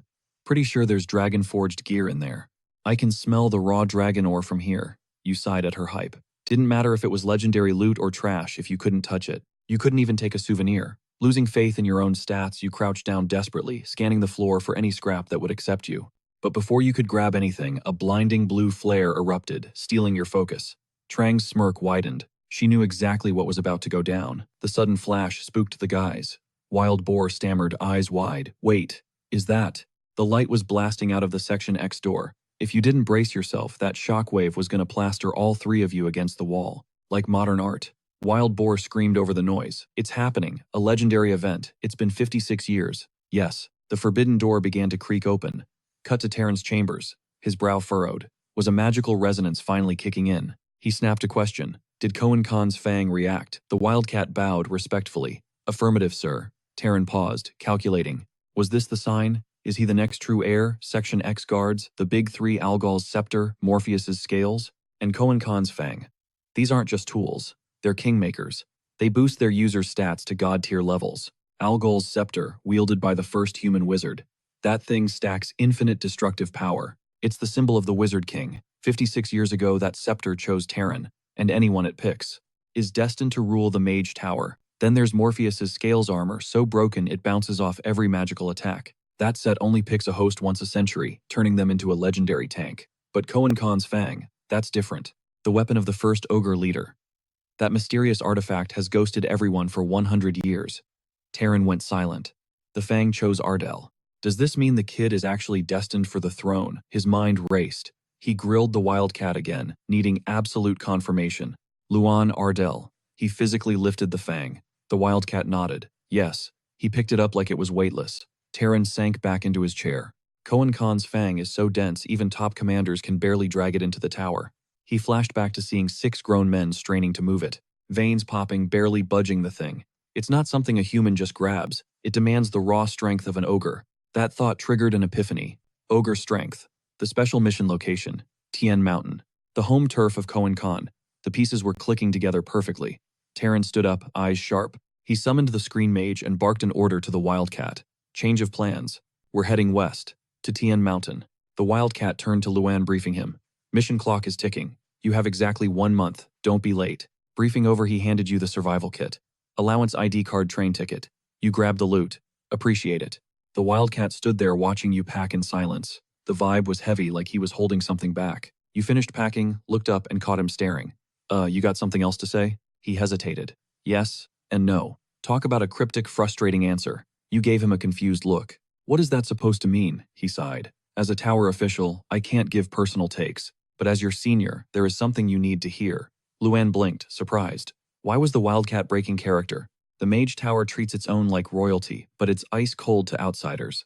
You need to figure out where you really belong, Luan. He was dropping a major hint. Watch your back. Question everything. His expression darkened, getting deadly serious. The tension in the room spiked. Seeing his face, your own expression hardened. Next stop, the ancient city of Tezeran. Built near Tien Mountain, specifically designed to firewall the continent from monster waves. People call it the continent's shield. So naturally, Tezeran is stacked massive walls, military-grade defenses, and soldiers that rival the Guardians. At least that's what the textbooks say. You stood in a quiet corner with Trang face twisted with worry. The silence was deafening. Chong broke the quiet, muttering that this city was a ghost town, its reason for existing long gone. With the ogre threat neutralized, the urgency vanished too. He gestured toward a tavern where the city guards were absolutely wasted before noon. They were double-fisting giant steins, swapping meals for liquid courage and hollering non-stop. Luan's patience was wearing thin. TSK. So much for the legendary city of warriors. Just as that thought crossed his mind, a hulking brute with a jagged sword scar across his mug stepped into his path. Hey, pretty boy in the silk robes, empty your pockets seriously. He thinks size equals intimidation. Luan didn't even flinch. You casually rested a hand on the giant's shoulder for a split second, then kept walking like he didn't exist. Reality really doesn't match the history books. Behind you, the tough guy collapsed flat on his back. He stared blankly at the clouds before letting out a snore that shook the ground. Drool started pooling on his cheek. A snot bubble inflated and popped with every breath. Luan and Chong just stared at the sleeping drunkard, completely speechless. You decided to cut the nap short. Excuse me. The voice pierced his drunken haze and he groggily blinked open an eye. He scrambled to his feet the second he focused on you. Sorry, I passed out and didn't see you, mage. You waved off the apology unbothered. I need a horse. The stable master winced, looking visibly awkward. About that. We are completely fresh out. You glanced at the empty stalls featuring nothing but dry hay. Seriously, 0 horses. Yup. Is there another stable in town, you asked? The guy scratched his head, looking guilty as charged. We're the only game in Tazaran. Chong howled with laughter. A stable with no horses. That is comedy gold. This place is a joke, Luan cut him off. This complicates things. His expression darkened with disappointment. Walking is not part of the plan. The stable master tried to explain, look, we had 3 horses in stock, but they all got booked this morning. Place has been a ghost town for ages, then boom, someone rents the whole lot today. That made you pause. The guy stammered. If you can wait 24 hours, I might be able to. Hold on. The sharp tone made him jump. Yeah, you narrowed your eyes. You said nobody comes here. Yet today of all days, every single horse is gone. The stable master blinked, realizing how weird that sounded. Wait, that is odd. Tazaran is off the map. Someone buying out the transport right when you arrive. That is no coincidence. It felt targeted. The Wildcat's warning echoed in your mind. Trust nothing. Question everything. You glanced at the little guy on your shoulder. Chong, give me a Saitu rep. He sighed, folding his arms. You humans are so slow. I called this back on the boat. He confirmed your suspicion instantly. You both spun around. We have a tail. Across the street, a shadowed figure in a cloak was tracking your every move. Cover blown, you switched to a fence. You'd already instructed the inn staff to flag anyone sniffing around for information. A single gold coin had the innkeeper agreeing to anything. Cash really is the universal language. You made yourself the bait, casually strolling through Tazaran's streets. They definitely saw me leave, which means they'll hit the inn for intel. Rainich Empire agents. You smirked already 3 steps ahead of them. Could be the prince holding a grudge over the citizenship rejection, or the Mage Tower King getting nosy. Either way, they are unwelcome guests. I need to shake them before we hit the summit. Your gaze hardened. Letting them shadow you any longer was not an option. Nobody showed up, the innkeeper muttered awkwardly. You blinked, stunned. Excuse me. I am serious, the man insisted. I was glued to the door after you left, waiting for a spy. But 0 visitors. Chong studied the man's aura. He wasn't lying. Then a weird realization washed over the innkeeper's face. What you pressed. He dropped a bombshell. There is a 3-minute gap. My mind just goes blank. That stopped you cold. Even when I try to focus, it's just fog. He stammered. Your expression tightened. Mind control. That is 6th tier magic. Serious stuff. It allows total domination of a target. The victim blacks out and the caster can just peel the memories right out of their head. You sprinted up the stairs. These guys are way stronger and smarter than we anticipated. If they read his mind, they know we set a trap. The realization hit you like a truck. Luan kicked open the door to his room. Empty, except for a piece of paper pinned above the bed. The message was chillingly polite. I mean you, no harm. Stop looking for me and get back to your mission. Luan tore the note down furious. They actually broke into my room, and leave a don't panic note. That screams danger. His voice dropped to a frosty whisper. Fine, come get some. Luan launched himself out the window, bounding across rooftops like a shadow, before sticking a reckless landing. He took off, tearing through the air fast enough to trigger a speed trap. Trang's voice crackled. What's the play? A savage grin split his face. We hunt. He snapped a command map. Now. The holographic display flickered to life. 4 crimson blips. 2 friendlies. 3 bogeys on their 6. He surged forward, tossing a cocky glare over his shoulder. Keep up if you can, boys. He hit the gas, the tracking interface flashing red. His voice boomed. First one to catch me wins the gold. Back in the shadows, a pursuer hesitated. Do we engage? Ha, the tournament prodigy wants to play tag. The figure with a skull-embroidered collar sneered. It would be rude to say no. Clearly the alpha, he signaled his squad. Get him, but keep him breathing. Copy that. They dissolved into thin air. The sky bled crimson as the assassins blurred through the atmosphere, closing the gap on Luan and Trang in seconds. Luan didn't flinch. That smirk remained plastered on his face. This wasn't an escape. It was a trap. He led them straight to a derelict temple. Why run when you have the perfect kill box? Suddenly violet energy flared, and 3 robed figures touched down. They stalked forward, eyes darting, sweeping the perimeter for threats. The center figure hissed target lost. Luan Ardale's signal is gone. The leader didn't blink. He didn't vanish. He's hunting us. They drifted past a stack of rotting crates completely oblivious, until the wood exploded. Luan erupted from the debris, catching the trio flat-footed. Luan Ardale, one gasped. But the name barely left his lips before. Luan's fist rearranged his facial features. Bam. Without pausing, Luan spun on the second target, leaving the guy paralyzed with shock. Luan threw a haymaker, but the mage instantly erected a shimmering barrier. Cute. Like that would work. Crash. The shield disintegrated like cheap glass. Luan's knuckle connected, forcing the mage to cough up a fountain of blood. In a heartbeat, two bodies hit the dirt. Luan locked eyes with the last man standing. The survivor threw his head back, cackling. Ha ha ha, I wondered about the hype. You really are a monster, aren't you? Luan's expression went dark, killing intent radiating off him. Who are you? The mustached figure in the black cloak just smiled unfazed by the threat. Would you believe me if I said, the Tower Master sent us? We're just here to babysit the rising stars, Luan scoffed. Smells like espionage to me. The man's grin turned cryptic. He ripped a scroll in half. Tomato. Watching you work has been educational. Poof. The guy dissolved into gray mist, abandoning his unconscious goons on the pavement. His voice echoed, promising a reunion. Luan knelt, inspecting a sinister skull tattoo inked on one of the fallen mages' necks. That ink, Luan muttered. Dark mages. He stood up, crossing his arms, eyes drilling into the bodies. He turned to Trang. Black Ops, a covert faction from the tower that handles the messy jobs. Skulls wrapped in azure flames, shady black robes. Yeah, these guys definitely aren't the peacekeeping committee. They call them the Dark Mage Cult, Luan explained. Name and tattoo, that's the only intel we have. Their agenda, unknown. Power levels, structure, it's a black box. Trang leaned in, absorbed in the mystery. What's your read on them? Luan paused, a calculated look crossing his face. They're legit, but they're not on the same level as the Grand Tournament pros. Trang frowned, confused. But we didn't even fight the leader, she pointed out. Fair point. Luan rubbed his chin, flashing back to the brutality he'd seen. That guy used Tier 6 magic. These aren't street thugs. Plus, their tracking range is insane. Trang watched him think. So, what's the plan? First, Luan's eyes glinted. We forced them into the light. Cut to the thunderous rhythm of galloping hooves. By dawn, they were tearing across the landscape, headed straight for the Tien range. Luan pushed his mount to the limit. It was a brutal trek, miles of scorching desert wasteland, but Luan didn't slow down. He could feel it. They were close. He clutched his chest, feeling a strange resonance, and slid off his horse. His heart hammered against his ribs, sweat dripping down his brow in the harsh sunlight. A weak smile tugged at his lips. Tian Mountain, he breathed. It was unmistakable. A colossus, shrouded in a suffocating black veil. Luan stood frozen, soaking it in. This is exactly what I needed. In response, the dark barrier rippled. Sparks fly in Luan's memory. He breaks the silence. Yo, didn't you say this is where you and Draka used to crash? Chang nods. Spot on. Luan drops to the floor completely drained, resting his back against the shimmering energy shield. Seriously, Luan grumbles, testing the wall. It's solid concrete. How am I supposed to breach this? His chill vibe vanishes instantly. Panic creeps into his eyes. He glares up at the little creature. What kind of twisted logic is this? You seriously want me to smash through this force field? Chang hops onto Luan's head. Yup. Luan lets out a heavy, frustrated groan. Perched like a king on Luan's skull, Chang waits. Luan glances down, voice steady. If we were dealing with regular humans, their first instinct would be to brute force it right. He cranes his neck up. That's the basic move.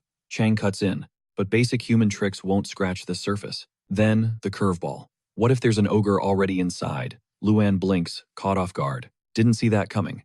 He shifts into a cross-legged position, chin resting in his palm, brain running at full speed. Maybe I should just ping an ogre on the inside. Ask him to open up like a buddy, while Luan is lost in strategy. Chang dives to the dirt. Arms crossed, he stares Luan down. Bingo. Now you're getting it. Luan freezes. His pupils shrink to pinpricks as the realization hits him. Hold up, Luan stammers. You said this place was a graveyard. Everyone's dead right, Chang smirks, radiating pure confidence. He locks eyes with Luan. That's just how humans think. The atmosphere instantly gets heavy. Luan whips his head around to face the wall. Chang's expression goes dark. Listen to me, Luan. Your power isn't limited by logic. Shatter it. Suddenly a voice echoes from the void inside the barrier. I am breaking it. Luan jumps out of his skin. He scrambles up, pressing one palm against the cold surface. Then he slams the other hand down. Hesitation flickers. Yo, can you hear me? Stop ghosting me. I know you're there. I've got your boss's fang. Kun Khan. He shoves against the invisible wall. If you're listening, let me in. Dead silence. The air gets thick with anxiety. Then boom. A blinding surge of energy activates. Violet light erupts from Luan's palms. A massive shockwave blasts between him and the shield, throwing him into a struggle for control. But he doesn't budge. Gritting his teeth, Luan tanks the recoil. Suddenly, his eyes widen in terror. He senses something horrifying coming his way. The black shield dissolves into mist. Luan gasps. It actually opened. A mysterious figure looms. Out of nowhere, the robed mystery man bursts onto the scene, sprinting in a total blind panic. Screaming his head off, how is a total rookie pulling off the impossible? But talk about rotten luck the second he arrives. The barrier slams shut, locking him out. Completely helpless, he's left pounding on the energy wall, shrieking. What is this? Why is it closed? What's going on? But before his brain can even process the glitch, a fist comes rocketing out of the blue.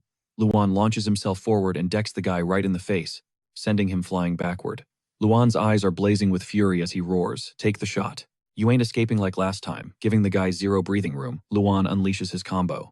Earthquake strike. He smashes his palm into the dirt, triggering a massive shockwave that fractures the ground beneath them. The old mage is already dizzy from the first hit and screams as the impact hits. Luan isn't done yet, he yells, and summons the vines. Long green tendrils shoot out to snatch the target, wrapping the mage up like a mummy. The old man hits the dirt, completely hogtied by Luan's magic. Gagged and immobilized, he can only make pathetic whimpering noises. "Gotcha," Luan says. "Did you really think you could step to me this time?" Luan stares coldly at his captive and drops a taunt. "Bro, what level are you even on? Talk fast." Oh snap, is the big boss watching already? He's probably the massive one, looking to smash something with a club. Suddenly, the giant swings his weapon and lunges straight for Luan's position, leaving our MC stunned. A nightmare scenario unfolds instantly. The green giant's wooden club is dripping with bright, red liquid, and yeah, that's definitely blood. Luan is shook to his core by the brutal sight. His eyes go wide, body freezing up. The giant pivots, fixing Luan with a grim death stare that sends shivers down his spine. Those dark, sunken eyes lock onto him. The monster growls, "Answer me, human. Who are you?" On the surface, Luan tries to keep his cool, but internally, he is freaking out. Trang sits on his shoulder, leaning in to whisper, "Luan, don't forget, these guys have the mindset of predators." Luckily, I managed to slip inside the Tian Mountain barrier. The second I crossed over, the vibes completely changed. Luan mutters, trailing behind the green giant. Deep in the territory, he's surrounded by an army of terrifying green giants. They're all eyeing him with heavy curiosity. One grunts, "A human. Why is a human here? Wait, he doesn't smell like a human. He smells like one of us." Sniff, sniff. Luan keeps walking, his face tight as a drum. Trang warns him, "Master, stay sharp, these guys don't play by human rules." Luan, sweating bullets, replies, "Yeah, I got it." Luan flashes back to his first run-in with the giant and thinks, "I guess he didn't squash me because of Quen Khan's fang, but I have no clue when they might decide to end me." He cautiously follows the giant, analyzing every move. They reach a towering peak. The giant grunts, "We're here, the summit of Tian Mountain." They stop next to another massive guard. Luan looks at the club-wielding brute and asks, "The summit? There's definitely another peak higher up, right?" Boom. A shockwave blasts out, making Luan flinch. Standing before him is the alpha, bigger than the rest, rocking a white beard. Luan thinks, this isn't just a mountaintop. This is where the boss lives. The white-haired titan looks down at Luan and introduces himself. "I am Leader Hakan. Human rumor has it you're holding Quen Khan's relic." Needless to say, Luan is still processing the sheer size of this guy. He's easily 20 times bigger than the regular goblins. He's gaping up, thinking this leader is on a whole different level. Hakan continues, "Human, you are a guest. I've decided not to rip you limb from limb and feed you to the birds. Who are you?" Luan tries to maintain his poker face and replies, "I think I said this at the door. I'm the chosen one of Quen Khan's fang." Hakan sits down, ground shaking, and scoffs. "Nonsense. No human can handle that item." Luan shoots back, but it's facts. He pulls out an object wrapped in white cloth. "Need to see the receipts." The goblins start shouting alarms. "No way, it's real." Hakan looks at Luan, clearly impressed, and says, "Interesting. You carry our scent, and I smell the aroma of raw power on you." Luan chirps back, "You know it." "I'm pretty strong, and yeah, I smell like power," Hakan demands. "Now answer. Who are you really?" Luan hesitates, starting with "I am." Suddenly, he and Trang lock eyes, telepathically agreeing on the play. Luan says, "You know Dragagonia, the dragon living on this mountain." Hakon's jaw drops in genuine shock. He leans down urgently and asks, "How do you know that name?" Luan puts his hands on his hips, smirking like a boss. "I heard it from King Ram." Leader Hakan looks like his brain just short-circuited. When he heard the name King Ram, his eyes nearly popped out of his skull. "King Ram, you're telling me the guy is still breathing?" Luan flashed back to their first crazy meeting and smirked. "Oh, he's alive, all right. I've got him chilling as a living exhibit at my academy. Or maybe I should call him Professor." Luan locked eyes with Leader Hakan, radiating main character energy. "I can see the gears turning. You're dying to know exactly who I am, aren't you?" The little green guide stood dead silent as Luan dropped the bombshell. "I'm a personal friend of King Ram, the legend who once ruled the Tian Mountain summit." Luan didn't stop there, doubling down on the flex. I'm also the chosen bearer of Kun Khan's fang and the sole inheritor of Draka's world-ending power. Hakan actually recoiled at that, staring down the two massive goblins. Luan declared, "The name is Luan Arnold, don't forget it." Luan challenged the leader directly. "So knowing all that, are you still planning to crush me into paste and serve my corpse to the eagles?" Hakan went quiet, weighing his options for a long, tense minute. Finally he spoke. "No, we'd be honored to welcome you." A total change of heart. Luan froze his brain, rebooting. Before he could process the shift, they marched him straight to the center of a bustling plaza. It was just a simple stone slab, but the surrounding goblins were losing their minds, screaming their heads off. Chong perched on Luan's shoulder, arms crossed like a tiny boss. "Look, the goblins have a specific vibe check for newcomers. If you want in with the crew, you gotta prove you're not trash. Even Draka had to run this gauntlet back in the day." Chong's expression turned deadly serious. "And the challenge is arm wrestling." Right on cue, a hulking green mountain of muscle stepped up, flexing like he was in a bodybuilding contest. "I am Amarat, blood of Amaru Khan. So you're the human guest. Hope you're ready to get wrecked." Luan's face crumpled. He thought, "You're kidding, right? You expect me to go toe-to-toe with this kaiju? Something smells fishy." But there was no time to back out. Luan and Amarat locked hands on the stone table. The crowd erupted. "Let's go. Smash him, Amarat." Amid the noise, Luan leaned in and hissed at Chong. "Hey, if I lose this, the eagles aren't getting dinner, right?" Chong shrugged, looking useless. No promises. Facing the gargantuan Amarat, the air was thick enough to cut with a knife. Luan looked like a twig next to a tree trunk. Their hands clamped together, knuckles turning white from the pressure. Luan figured the size difference was just a scare tactic, but he couldn't get cocky. His expression hardened into pure focus. A human versus a goblin sounds like a joke setup, but Luan had an ace up his sleeve, the relic's power boost. The white fang aura flared up invisibly. Luan calculated that since bonding with Kun Khan's fang, his stats had jumped by a solid 1,000 points. He frowned, doing the mental math. His total power was now hitting 3,520. "I can actually take him." Amarat looked smug, but his eyes narrowed. "You're no average human. That arm, it feels heavy. I'm Amarat, son of Amaru Khan, and I don't care if you're human, I'm going full force." Luan dug his heels in, refusing to budge an inch. Luan grinned, adrenaline spiking. "Bring it. Try to beat me once, and I'll make you disappear." The referee jumped into the center. Both fighters went stone cold. "B.E. Jine," the ref screamed. Bam! Luan flexed so hard, his sleeve instantly shredded into confetti. Amarat's eyes widened. He definitely wasn't expecting that kind of horsepower from a tiny human. It was a stalemate. Amarat roared Raj. But looking at Luan, you could see his stamina bar dropping fast. Sweat poured off Luan like rain. He was running on fumes. "Is this it? Am I done?" Luan screamed, burning his last reserve of energy.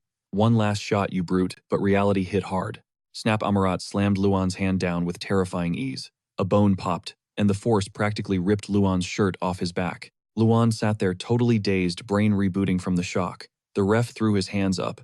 Amarat takes the win. Luan slumped over the table, gasping. "Man, I gave it everything and still got crushed." His hand was a trembling purple mess. He muttered, "Okay, bring in the eagles. Guess I'm lunch." He stared at the sky, accepting his fate. Suddenly, a voice cut through the despair. "Stand up, human." A green goblin knelt before him, looking impressed. "You actually held your ground against Amarat. He's Tien Mountain's finest warrior. You deserve respect." Ding. Right then, a transparent system quest panel materialized in the air. System Tien Mountain goblins only respect power. It took Draka 17 years to earn their loyalty through strength. Objective: prove your dominance. Defeat Amarat in the arm wrestle to command the goblin army. Reward 0.1%. Goblin favor. Luan stared at the screen, twitching. "Gee, thanks a lot." Chong beamed, totally misreading the room. "Way to go, Luan. You got the squad on your side." Luan dragged himself up, shooting Chong a dirty look. "You conveniently forgot to mention the whole arm wrestling a giant part, didn't you?" Chong just giggled. Luan huffed, rolling his eyes at the little spirit. "You said Draka needed 17 years to beat that guy," Luan smirked. "Give me a month. I'll destroy him." The tension evaporated instantly. Goblins slapped backs and passed drinks. The brutal match turned into a massive feast on the summit. Luan grinned over the spread on the table. "Damn, this actually slaps. Who knew goblins could throw down in the kitchen?" Jiang pinched the bridge of his nose, looking defeated. "Yeah, but the funk, it's intense, like really pungent." Luan waved him off. "Nah, it adds flavor." Luan settled in, scanning the room. "But seriously, why do the goblins hole themselves up in this monastery?" His gaze hardened. Watching the goblins crack jokes and vibe, he couldn't shake the feeling that something deeper was at play here. He needed to look past the mission. Suddenly, a shadow loomed over him. Omarad's deep voice rumbled from behind. "Strong human." Luan spun around. "Omarad." The giant peered down at him. So what's the plan for the first Chief's Fang? Lewin blinked, totally clueless. The plan. I didn't even know I could do anything with it. Omerad grinned, teeth gleaming. Say the word and I'll forge a weapon fit for a human. This was huge, a legendary bargain. Lewin reeled back, mind racing. A custom build. He pictured the heat of a dark, soot-filled forge. Flashback to Lewin weighing the massive fang in his palm. What exactly is this thing? Walking beside him, Zhang broke it down. Pure power source. A symbol of absolute dominance. Any ogre who inherits this becomes top dog. Lewin shook his head. No. I mean, what's the utility? Can I craft armor? A mage staff? Zhang shrugged. The ogre staff and magic scales are straightforward. Wizard gear, knight plating easy. A mental image popped up, Lewin decked out in armor, clutching a staff and cackling like a maniac. Zhang added, or maybe a giant mace. Accepting the mystery, the duo strolled down the dim corridor, vibing and chatting. Zhang advised, hold on to it. Figure it out later. Either way, it's a massive stat boost. Lewin nodded. Bet. Back in the present, Omerad beamed. I'm offering to craft it for you, a weapon tailored to your grip. Lewin was shook. He had the loot but zero clue how to use it until now. Talk about a lucky break. Omerad jerked a thumb at his own chest, oozing confidence. Kuan Khan's fang is indestructible to most. Too heavy, too hard. But for Omerad, easy work. Lewin listened, brow furrowed. It sounded like standard blacksmithing, but on steroids. Omerad leaned in. So you got a specific design in mind. What kind of heat are you packing? Lewin hummed, thinking. Then a smirk tugged at his lips. He had an idea. Can you make exactly what I describe? Fast forward 2 weeks at Sky Mountain. Lewin crouched in the brush, eyes locked on prey, waiting for the drop. Lewin, 12 o'clock. A green goblin hollered. Human go, Lewin exploded from the bushes. I got this. He'd spent the last few weeks grinding, hunting with the ogres running support. He took off sprinting. Omerad had him training skills he used to suck at. Drenched in sweat, Lewin checked his system interface and grinned. Let's go. Cut to the sparring ring. He grappled with Omerad again. Result another L. But his real grind was here. The score, 15 matches, 15 losses. Brutal. Lewin hit the dirt again. He rubbed his sore arm, sulking hard. Seriously, did I really just lose again? Omerad cackled in the background. Bwahaha. Lewin nursed his bruised ego, while Zhang tried to hype him up. Hang in there, master. You're leveling up. Omerad grinned. Fix your stance, human. You're finally learning to channel that power. Lewin wasn't quitting. No way. He looked Omerad dead in the eye. Thanks. I can feel the gains. Your advice is actually working. I'm lasting longer every round. Lewin shoved his hands in his pockets, turned back, and dropped the bombshell. Before I bounce from this mountain, I'm taking you down, Omerad. The giant froze, stunned. Their voices echoed through the cavern. Omerad, you scared? Ha, no chance. A human beating me in wrestling. Never. Cut to a few days later. Omerad's face, stone-cold shock. Why? Because Lewin's hand had just pinned him. The referee's voice cut through the silence. Match 17, 16 losses, and 1 win. Zhang rubbed his eyes. Wait. A W. Lewin leaped up, arms raised, screaming at the top of his lungs. I won. Ping system notification, side quest, Sky Mountain. Objective defeat, Omerad in wrestling. Status complete. Reward respect of the Ogre tribe unlocked. Omerad wasn't even mad. He was hyping Lewin up. The kid was full of surprises. I concede, young Master Ardale. Lewin rubbed his wrist, grinning like a fool. First time hearing that title, huh? Omerad saying his name with respect. That hit different. The giant turned, walking away. Looks like you're finally ready. Luan watched Amarat walk away and called out. Ready for what? Amarat paused, glancing over his shoulder. Come here, he said. Actually, this masterpiece has been done for ages. I was just waiting for the right moment to drop it on you. Luan stepped closer, eyebrows raised. If it was finished, why hold out on me? He asked. Amarat dug around for the gear and smirked. I had to wait until you were strong enough to crush me. If you lost, this would have stayed in the vault. The fang of Quen Khan is no joke. Luan froze, a mix of shock and annoyance hitting him. Seriously, he thought. Feels like I just got scammed right to my face. After a tense beat, Amarat extended his hands, offering the treasure. Here, take it. It belongs to you now. Luan stared at the item, stunned. Is that? It was a pair of midnight black metal gauntlets, the palms crafted from the legendary fang of Quen Khan. A custom build by Amarat himself. Gauntlets embedded with the raw power of the first ogre chieftain of Sky Mountain. These fang shards are indestructible, immune to impact, and capable of obliterating anything instantly. Bonus stats, plus 2,000 strength. It also unlocks a unique skill, leadership with infinite growth potential. Luan slid the gauntlets on, clenched his fist and felt the surge of power. A gauntlet with the soul of Quen Khan, he thought resolutely.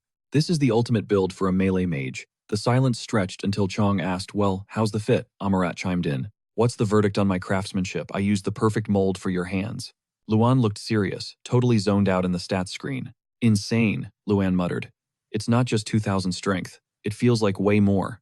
He looked up. Amarat, gather the boys. All of them. In no time, the entire Sky Mountain tribe assembled. The gossip mill was on fire. Rumor had it, the human powerhouse was challenging the whole village to an arm wrestling marathon. Yeah, he says he'll solo every single one of us. The goblins went wild. Even though he'd bested Amarat, calling out the whole tribe wounded their pride. But an event this hype, the more they talked, the more the adrenaline spiked. Luan stood at the stone table facing a massive goblin. To the ogres, this looked like pure arrogance, but the vibe was electric. Ogres worship power, and they live for the competition. They respected the hustle. It wasn't just the brutes. Even the little ones showed up to spectate. A kid screamed, "Let's go, Dad." Chong crossed his arms, grinning with nostalgia. Man reminds me of the old days. Draka pulled a stunt like this once. Luan leaned on the table, glancing at Chong. He fought 17 guys in 30 years. We don't have that kind of time. Humans don't have a dragon's lifespan? We gotta speedrun this. Chong's smug look faded into a helpless shrug. Luan slapped his hand on the stone, locking eyes with his opponent. Funny, he thought. Just yesterday, I would have said this was impossible. But staring at the gleaming black metal on his arm, Luan knew. With Quencon's fang equipped, losing wasn't an option. The goblin referee bellowed. Ready. Fight. The arms locked. For a split second, Luan looked overpowered. But then, that trained muscle, combined with the gauntlet's insane buff, kicked in. Bam! Luan slammed his opponent's arm down effortlessly. Later on the plains, the tribe gathered for the send-off. One goblin asked, "You coming back, boss?" Luan nodded. "Yeah, but right now, the road leads to Liverton." The goblin sighed, regretful but grateful. "You gave us a show we'll never forget. Thanks, young master." Luan looked at them with a warm smile, silent. He reached out his hand. Amarat flinched, confused. "You want another match? After you just wiped the floor with us?" Luan laughed. "It's not a challenge, big guy." Amarat paused, stunned. Luan grabbed Amarat's hand firmly. It's called a handshake." Amarat blinked, repeating the word. Hand, shake. A flicker of sadness crossed Luan's face.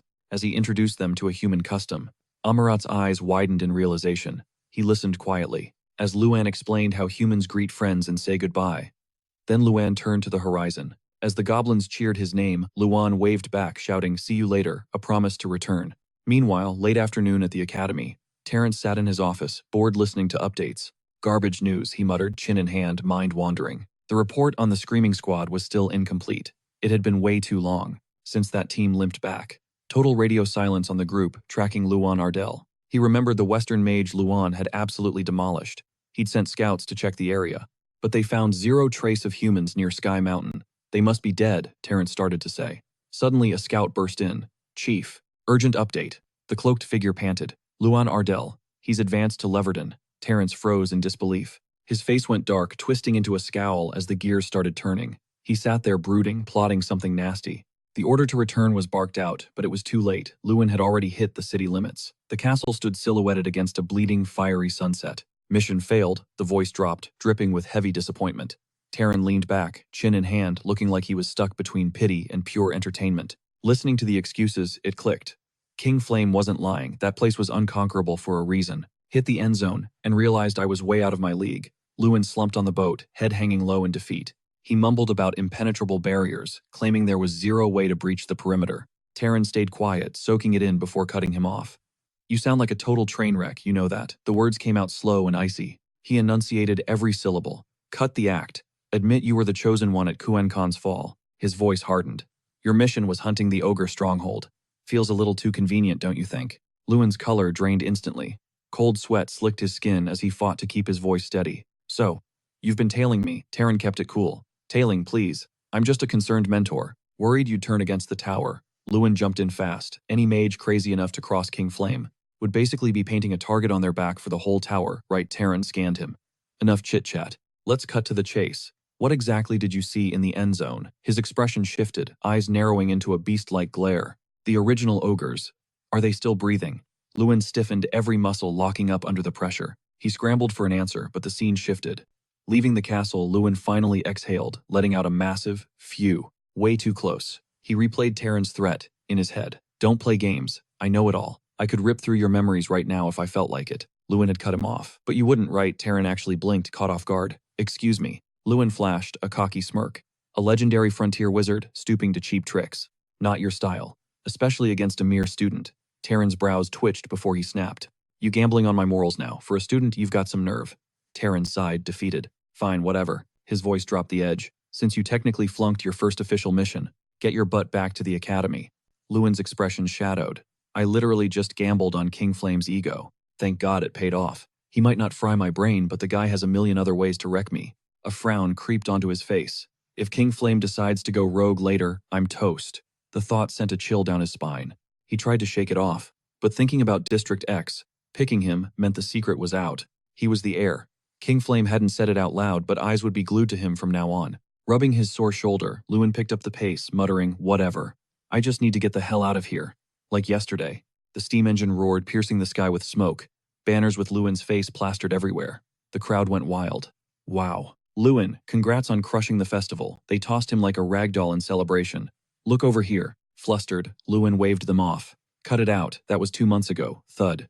Jason dropped a heavy cardboard box on the table. Lewin sat up confused. What's the haul? Jason grinned, hands on hips. Fan mail, buddy.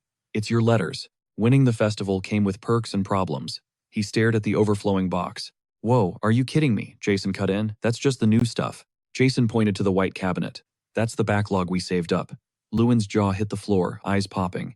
It was a literal mountain of paper. His brain short-circuited, he was totally speechless. Jason leaned back, watching Lewin cross his legs and dive in, murmuring as he scanned the first letter. Wait, Princes 2. From the Imperial Genius of Law, a true patriot, serious VIPs here. All addressed to Lewin Ardale. Letters spilled out like a waterfall as he read aloud. Stoked. You turned down the Imperial Prince. You're a real one, even if we've never met. Jason sighed. You know, dear isn't for friends. It's for people trying to get on your good side. You get that right, he stretched out. But for real, Lewin, what's the game plan? A sly smirk tugged at Lewin's lips before exploding into a grin. I think this year is gonna hit different. Lewin trotted under the canopy, dappled sunlight hitting the forest floor. The hype was finally setting in. Been forever since he headed home. Last year he'd just rotted in the dorms. Nowhere to go. Remembering it stung, he'd been too ashamed to show his face to the locals back then. Before, the guy couldn't even muster a smile or answer a simple question. How's the academy treating you? Used to freeze him up. But look at him now. Luann's eyes burned with a new fire. I'm ready for them, he whispered. Perched high on his steed, he gazed down, taking in the vista of Euro-style cottages scattered across the plains. The locals stopped dead in their tracks, rubbing their eyes like they were seeing a ghost before screaming in unison. Young Master Luan scratched the back of his neck, flashing a sheepish grin. Hey guys, how's it hanging? The crowd absolutely erupted. Is that really you, boss? Someone yelled, totally shook. What it is, the young master. A mob instantly swarmed him, forcing an awkward chuckle out of him. Sorry for the radio silence, everyone. Been a minute. Hasn't it? A villager roared with laughter. Ha ha ha. How was school? Is the hype real? Another cut-in. Our boy is the G. O. A. T. Obviously. Suddenly, Luina came in like a cannonball, tackling him with a hug. Big bro. Then the kid pulled back. Hands on her hips, full sass mode.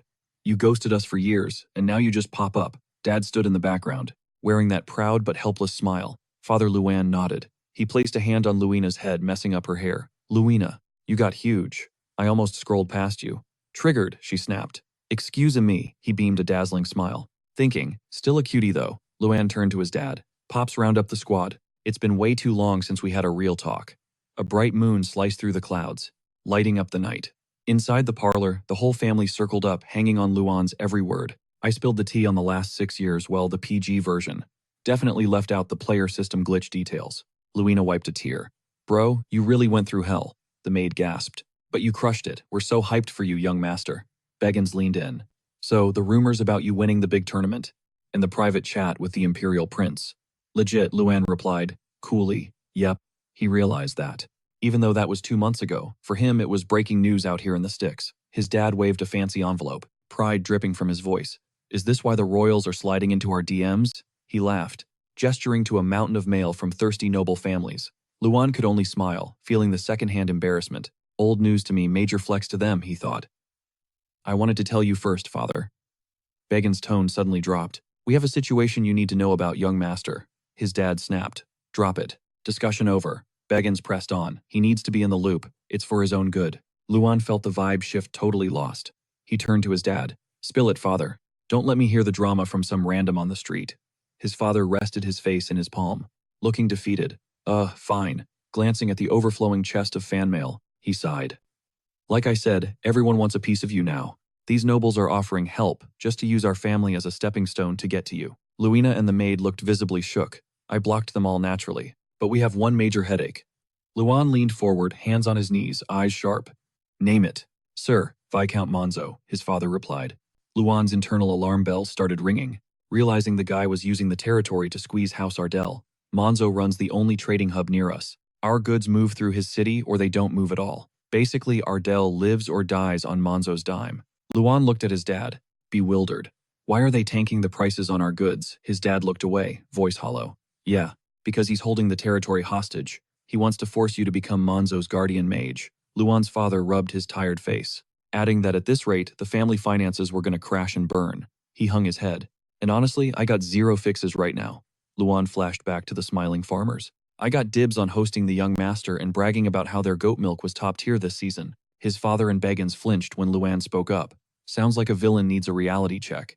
He inspected his clenched fist, a smirk playing on his lips. If they're that desperate for a show, I'll give them a performance they won't forget.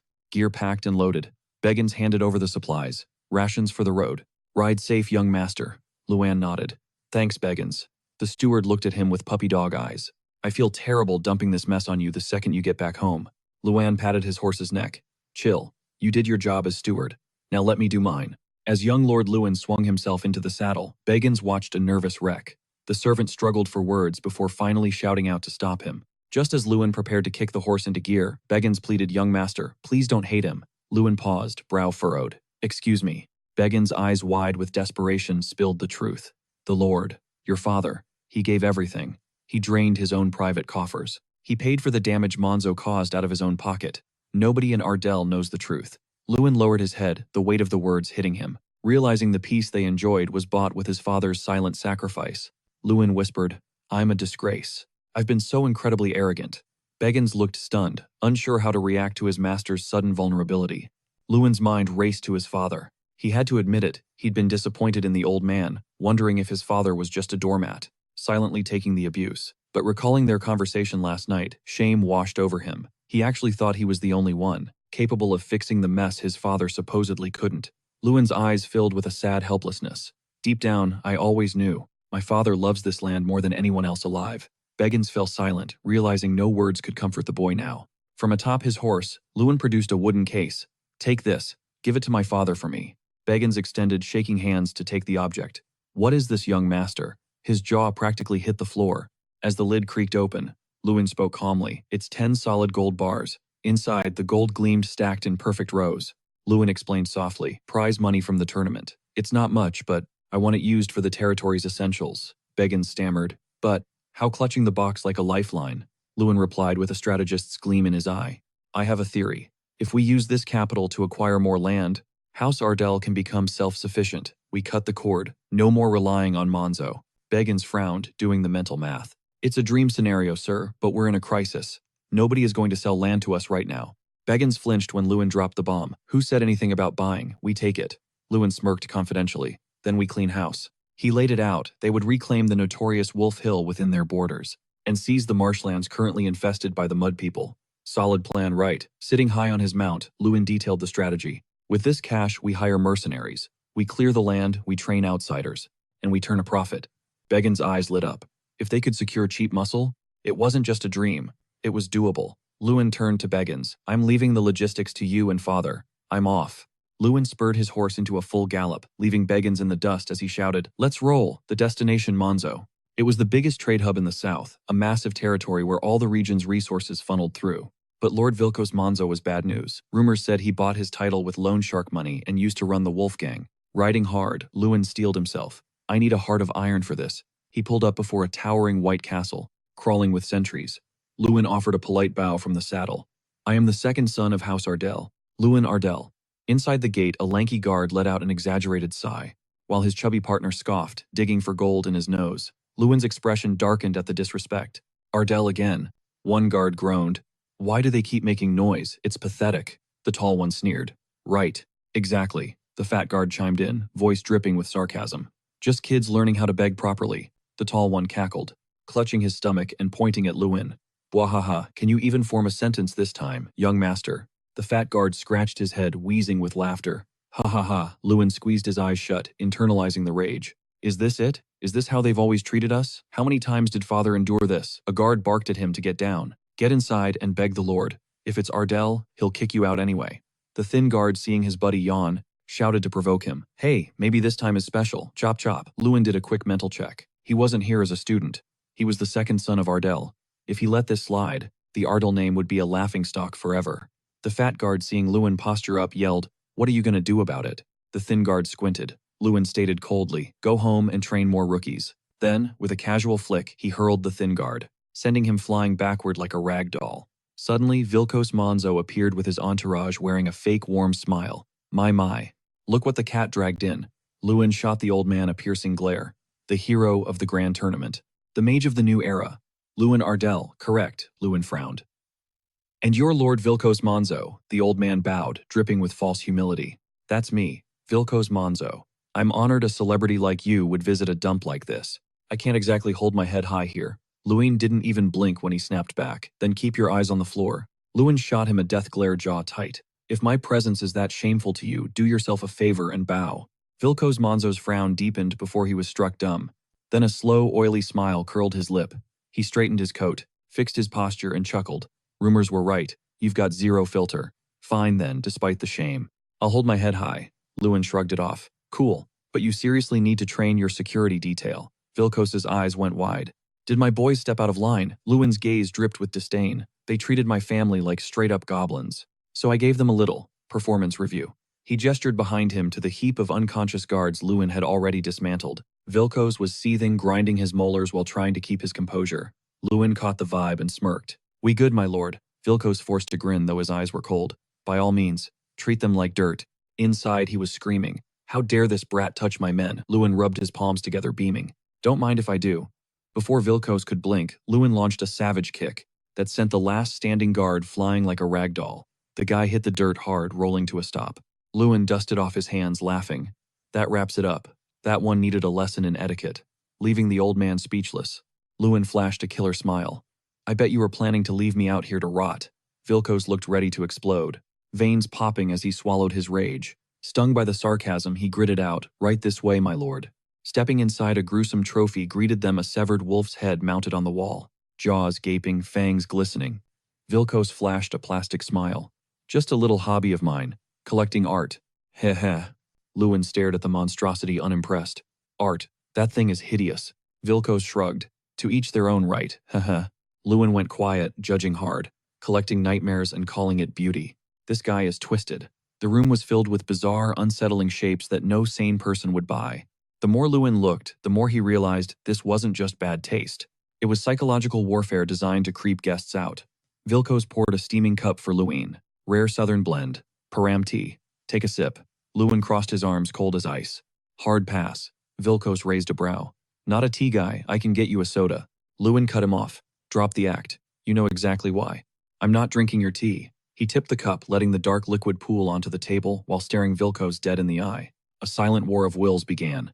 The tension in the room was thick enough to choke on. The spilled tea mingled with the ominous silence. Vilcos watched it with a cryptic smile. He calmly lifted the empty cup. You think I spiked it, please? I have no intention of being enemies. There is no poison. I just want to be good friends. He stressed the word friends like it was a weapon. Poison or not, the guy's vibe was pure snake. Lewin scoffed. Is that what we call friends who threaten each other now? Threat heavens no. Just a proposal, Vilcos chuckled. Lewin's patience snapped. He ground his teeth.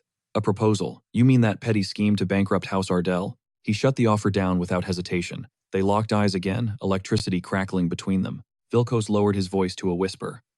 Since you don't want my friendship, the purchase prices for Ardale goods stay rock bottom. He sneered like a playground bully. Practically charity. Shadows covered Lewin's face as his killing intent spiked. He warned him to put the prices back to normal. Or else. The air between them snapped tight. Vilcos finally lost it. You backwater hick, you think you can refuse me? Vilcos clenched his fist. You should be on your knees begging. You're the one with nothing. His temper flared out of control. Aren't Academy students banned from using magic on break? Perfect. I'll teach you some humility. On cue, Vilcos's private army swarmed the room surrounding Lewin. Lewin didn't even flinch. So I guess I'm not free to leave. Vilcos roared the command. Kill him, I'll mount his corpse in my display room. Even with death staring him in the face, Lewin looked bored. You want to mount me on your wall, buddy, you're delusional. Even the cub perched on his shoulder shot a look that screamed, "This guy is officially bonkers." Luan knew this conversation was a dead end, but the old geezer's audacity, that was on a whole new level of disrespect. To him, the guy was just a bloated swine with zero vision. The goons lunged first, assuming Luan would waste energy fighting them one-on-one. Big mistake. Just as they closed the gap, Luan hit the brakes. One finger raised. Freeze. The soldier locked in place for 5 seconds. Snap. The shockwave launched the grunt across the room like a ragdoll. Then pure chaos. Golden aura exploded from Luan, swatting aside the swarm of armored flies like they were nothing. He shot the boss, a cocky grin. Listen closely. Boom. Skill-activated chieftain's will. The spirits of the ancient Harkan and Kuan Khan warlords had his back until his tank ran dry. The old man's face went pale instantly. What the? Where's this smoke coming from? Panic set in. Suddenly, a massive inferno roared to life from thin air, twisting into a nightmare visage, part man, part monster. Luan made it crystal clear, vacation or not, come for his life, and he's dropping the hammer. Trembling, the silver-haired boss watched Luan's fire avatar tear into his ranks. The soldiers absolutely shook. "We stay, we fry," someone screamed. That was the cue. The whole squad scrambled, tripping over themselves to escape the kill zone. Luan clenched a fist. The flame titan mimicked him instantly. Smirking, Luan called out, "Running won't save your skins." Man and avatar charged as one. Kaboom! A surge of raw energy blew the castle apart. Bystanders lost their minds as the blaze consumed everything. "Run, move it," screaming filled the air as people bolted for safety. Meanwhile, the chubby boss was crying over his weird collectibles junk worth 2,000 gold. Luan ghosted up right behind him. Crying over trinkets, Luan's voice dropped, eyes cold as ice. "Start worrying about your pulse instead." Fire roared around the ruins. Luan stood tall, delivering the verdict. "You're gonna reset the prices on House Ardale's goods and pay us back 10 times what you stole.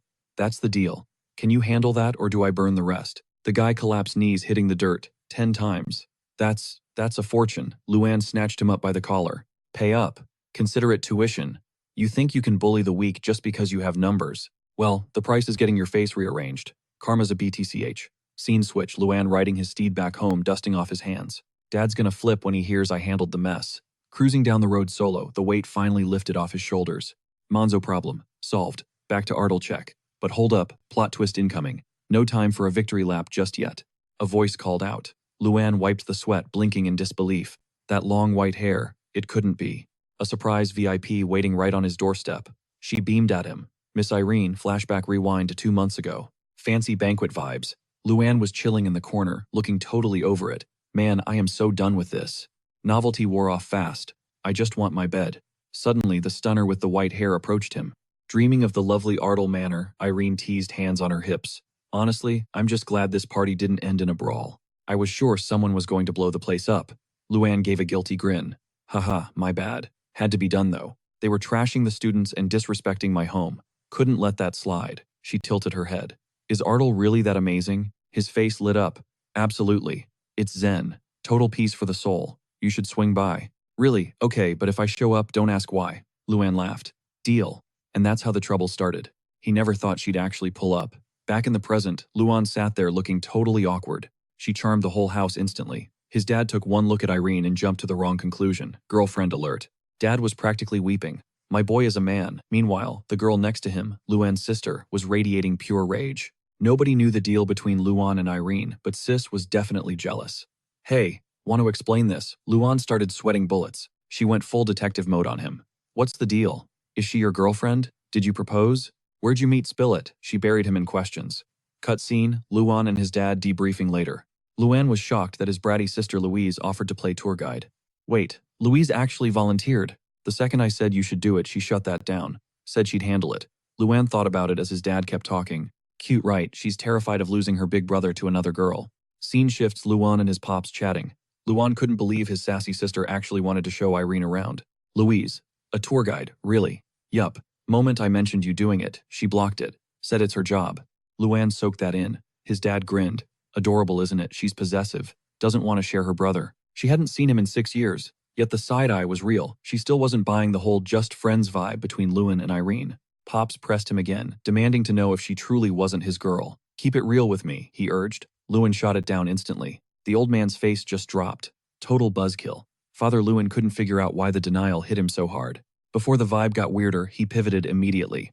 Let's table the personal drama and talk business. Beggins, get in here. The heavy door creaked open, revealing an elderly gent rocking a brown beard and hair to match. He hauled a package over to the father-son duo. Lord Ardale gave him a polite nod of thanks. Then his father turned and shoved it right back. "Lewin, I can't take this cash." He was literally returning the bag. Lewin clarified it was his personal stash, not House Ardale's treasury. He couldn't grasp why his dad was blocking the transfer. "You're still in Ardale, aren't you?" The reply was soft but heavy. "Yeah, nobody's doubting you're the heart of this family. But you've got a ton of responsibilities outside these walls, right?" Lewin went quiet, staring at his old man with a heavy gaze. He dipped his head, fighting the gloom. "I know you're just looking out for me. You're a man of code and honor. I respect the hustle, but it stings that you always handle the estate drama without looping me in." He felt the ache in his chest. Summoning every ounce of guts he had, he voiced his true thoughts. The word came out firm. "No. I want to burn my cash for Ardale, same as you, father." Hearing that, the Lord's expression instantly lit up. Beggins jumped in with a chuckle. "Haha, just so the young master knows, your father has been bankrolling Ardale with his own private funds this whole time." Lewin's dad gave him a gentle nudge. "Going forward, I'd appreciate you running things by me before making snap decisions." Hearing the lecture, the man forced a grin and scratched his head, looking guilty. "You got it, my lord. Won't happen again." Lord Ardale spun back to his son. "Look, I appreciate the vibe, but I can't take it. You aren't ready to carry the weight of this estate." He snatched the purse. "We're still owed 3,600 gold, correct? That's exactly what we earned. Finding this now is like stumbling on a rainy day fund we totally forgot about." He leaned in, whispering frantically to Beggins. 3,600 gold, how is that even right?" "I definitely handed you 10 times that stack," Beggins explained. He didn't ask for the rest. He was stone cold serious that day. "I couldn't exactly bring up punishment." The two kept going in circles, pacing around the topic like wolves eyeing a meal. Why is father so hard-headed? Seriously. Lewin had quit trying to charm him with those blue eyes and that handsome mug. He glanced at Beggins, who looked stressed but kept that smile plastered on. "Our lord's always been built this way, hasn't he?" The old man offered a warm, knowing look. Lewin's vibe mellowed out, a faint smirk tugging at his lips. Looking at his dad, all he could say was, "Yeah." Lewin stepped out into the fresh air, spotting the beauty strolling through the courtyard. She was walking with little Luina. Lewin called out Miss Irene and closed the distance. He asked if she was vibing with the tour of Ardale. Right on cue, Luina dipped to give the lovebird some space. Leaving Irene, standing there totally awkward, the kid flashed a bright grin, waving as she backed away. "Play nice with her big bro.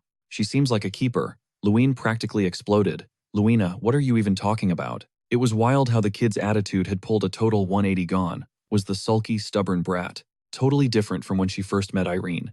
Her parting shot left Irene scratching her head. Why is she talking so weird? Face burning red, he shyly asked her to hang out. "You, want to walk for a bit?" As they strolled, Irene gushed about the sister. "Luina is literally adorable. I wish I had a sis like that." He was stoked to see them clicking. Then she hit him with a worried look. "By the way, Lewin is something eating at you." He seemed spaced out. "Is it that obvious?" He didn't hold back.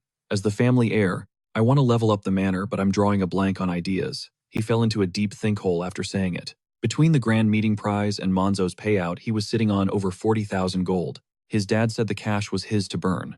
But while his brain was spiraling, she spoke up. He couldn't turn off the estate manager mode, even though she traveled all this way to Ardale. Realizing that his face went green, he looked like a total frog. It finally clicked. She made the effort to come here, and he was basically ghosting her to her face. She might be salty about it. He switched gears immediately. "Haha.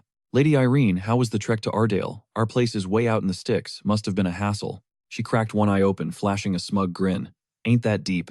I touched down 2 days ago."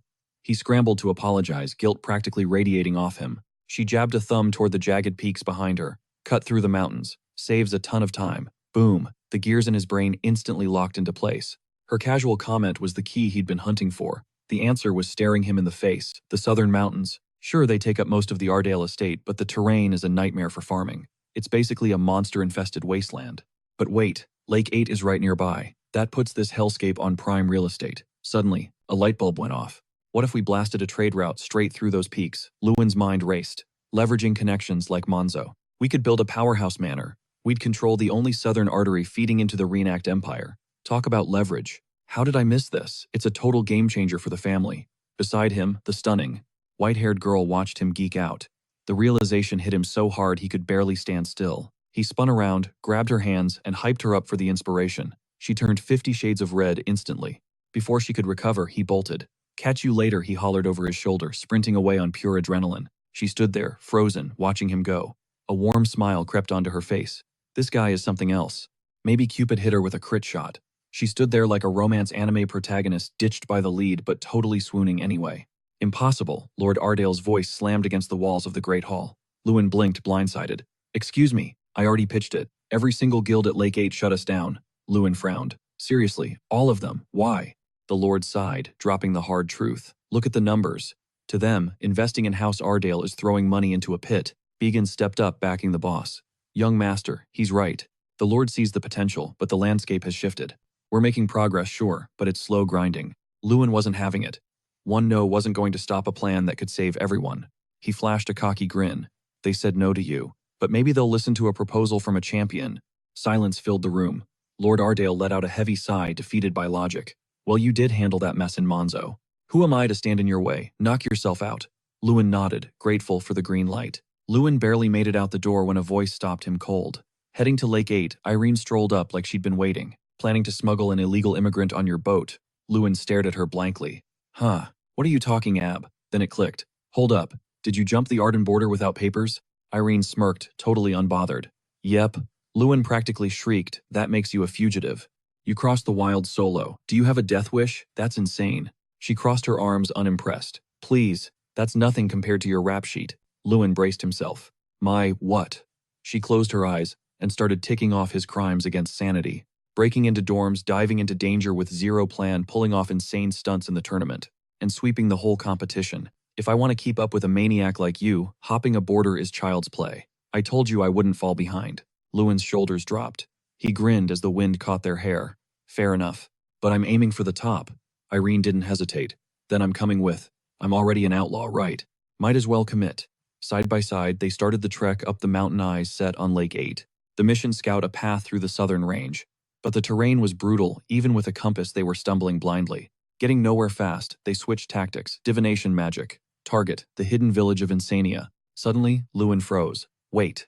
Using magic during break is a massive violation of school rules. As they scrambled over rocks, a nagging voice echoed in his head. Aren't students banned from casting spells off campus? Fine, you navigate with the compass, then Irene shot back. She'd been spamming tracking spells since she stepped foot in Arden. But there was a glitch. Her spell locked onto humanoid signatures, all right, straight into a den of hungry werewolves. A wall of fur and teeth surrounded them. Lewin didn't flinch. He launched himself skyward, charging a spell mid-air. Boom! He slammed down with a shockwave of golden energy. The earth quaked, leaving the lead wolf staggering in a blaze of magic fire. With the alpha down, the pack crumbled. They wiped out the leader and bolted. Amidst the chaos, a mysterious quest notification popped up. Lewin blinked at the screen, speechless. A quest triggered by tracking magic traces. Weird. But they kept moving. Luck was finally on their side, no more beasts. A grin broke across Irene's face as the destination came into view. Looks like we nailed it. Welcome to Lake 8, a massive guild hub where the Great Lake 8 meets the ocean. Imagine Althea, but with way more hustle. It's a neutral zone, technically under the Empire, but kings don't rule here. Instead, representatives from the 8 merchant guilds run the show. They call themselves co-representatives, ruling this mercantile nation that absolutely dominates continental trade. Word on the street, they'll even do business with pirates if the margins are right. In this place, cash is king. She tilted her head, checking Luann's vibe. So what's the play? He didn't hesitate. Straight to the Golden Hall. The Golden Hall isn't subtle. It's a massive palace, dead center of the city, where the bosses hold their noon summits. Perfect spot to crash the party. But naturally, the gatekeeper NPC blocked the path. Do you have an appointment? Luann kept it chill. Nope, just waiting. Mind running a message for me, the guard sticking to the script. Looked ready to shut them down. No official paperwork usually means you're waiting an eternity for verification. With total confidence, he projected his voice. Tell them, Luan Ardale is here, with Irene Browns. The moment the name dropped, the guard froze. Wait, the Luan Ardale, the Grand Tournament champion. My bad, I didn't recognize the drip. I'll announce you instantly. Luan crossed his arms and let out a laugh. See that, Irene? He wasn't surprised this was calculated. Clout opens doors and they were ushered in immediately. First thing they saw, a statue of an angel rocking a solid gold cloak and trumpet. Pure flex. It was blinding. Irene gasped that the Golden Hall definitely lived up to the hype. Luann nodded. No kidding. It made House Ardale look modest. Approaching the massive white doors, the guard bowed like he was meeting royalty and ushered them in. Luann psyched himself up. Stay cool. I'm here to talk business, not beg for scraps. He threw the heavy doors open and owned the room. A pleasure. I'm Luan Ardale. Every head snapped in their direction. In front of them, a round table packed with elites, leaving just 2 empty seats. The whole room watched as they took their spots. Finally, someone broke the silence. Thought the rumors were fake, but here you are. Saw you dominate in Althea. You were a beast. A bearded guy raised a brow. So what brings a top-tier mage to our neck of the woods? Luan did the mental math instantly. Okay, the champion title carries serious weight here. He internalized the win. My rep from the grand tournament is the only currency that matters right now. Was worried about crashing the party, but looks like we can talk. The tension broke, replaced by laughter and whispers. If this makes us money, I'm all ears. Haha, don't rush, I'm intrigued too. While they laughed, Luan dropped the hammer with a stone-cold face. I'm here to negotiate trade between Ardale and Lake 8. The room went dead silent. The smiles vanished and confusion rippled through the back corner. Irene leaned in, whispering, Luan, think you just killed the vibe. The murmurs started up again. One guy turned to his neighbor. Ardale, rings a bell. Where is that again? The other guy shrugged. South of Radian. Tiny place. The woman behind them propped her chin on her hand. Joining the roast. Oh, that backwater. Didn't they try to peddle Keystone fish and potatoes here once? Think their lord visited. How'd that go? The man waved it off. We rejected them. Hard. 8 votes against. 0 in favor. Unanimous. No. The woman asked, why? Because the other explained, there's 0 profit margin. Totally one-sided deal. Luan sat in the silence. The presiding representative smirked. Well, guess that wraps up the meeting. Luan felt the heat rising. These guys were sharks. The second their profits were threatened, the hospitality evaporated. He wasn't a new generation mage anymore, just a country bumpkin from Ardale trying to snatch their coin. Their disdain was loud and clear. Irene looked uncomfortable. It felt like history repeating itself. But Luan, he pushed his chair back and stood up. Hate to see you folding before seeing the cards. Here, 30,000 gold. Total. The crowd was stunned into silence. Luan flashed a winner's smile. Now, are you gentlemen interested in a deal? A city where 8 lakes crash into the sea. No kings here.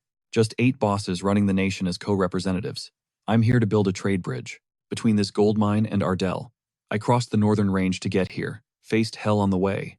But if I nail this negotiation, it's all worth it. Luan's eyes blazed with intensity. So what's the verdict? Hungry for a deal now, I'm buying weapons worth 30,000 gold from Lake 8. Right now. Here's the deal. Open the market for Ardale's goods. The guy next to him looked like he swallowed a bug. 30,000 gold. Are you serious? What are you, planning a full-scale invasion? That's an insane amount of firepower. I kept my mouth shut, letting the question hang there. Just as I predicted.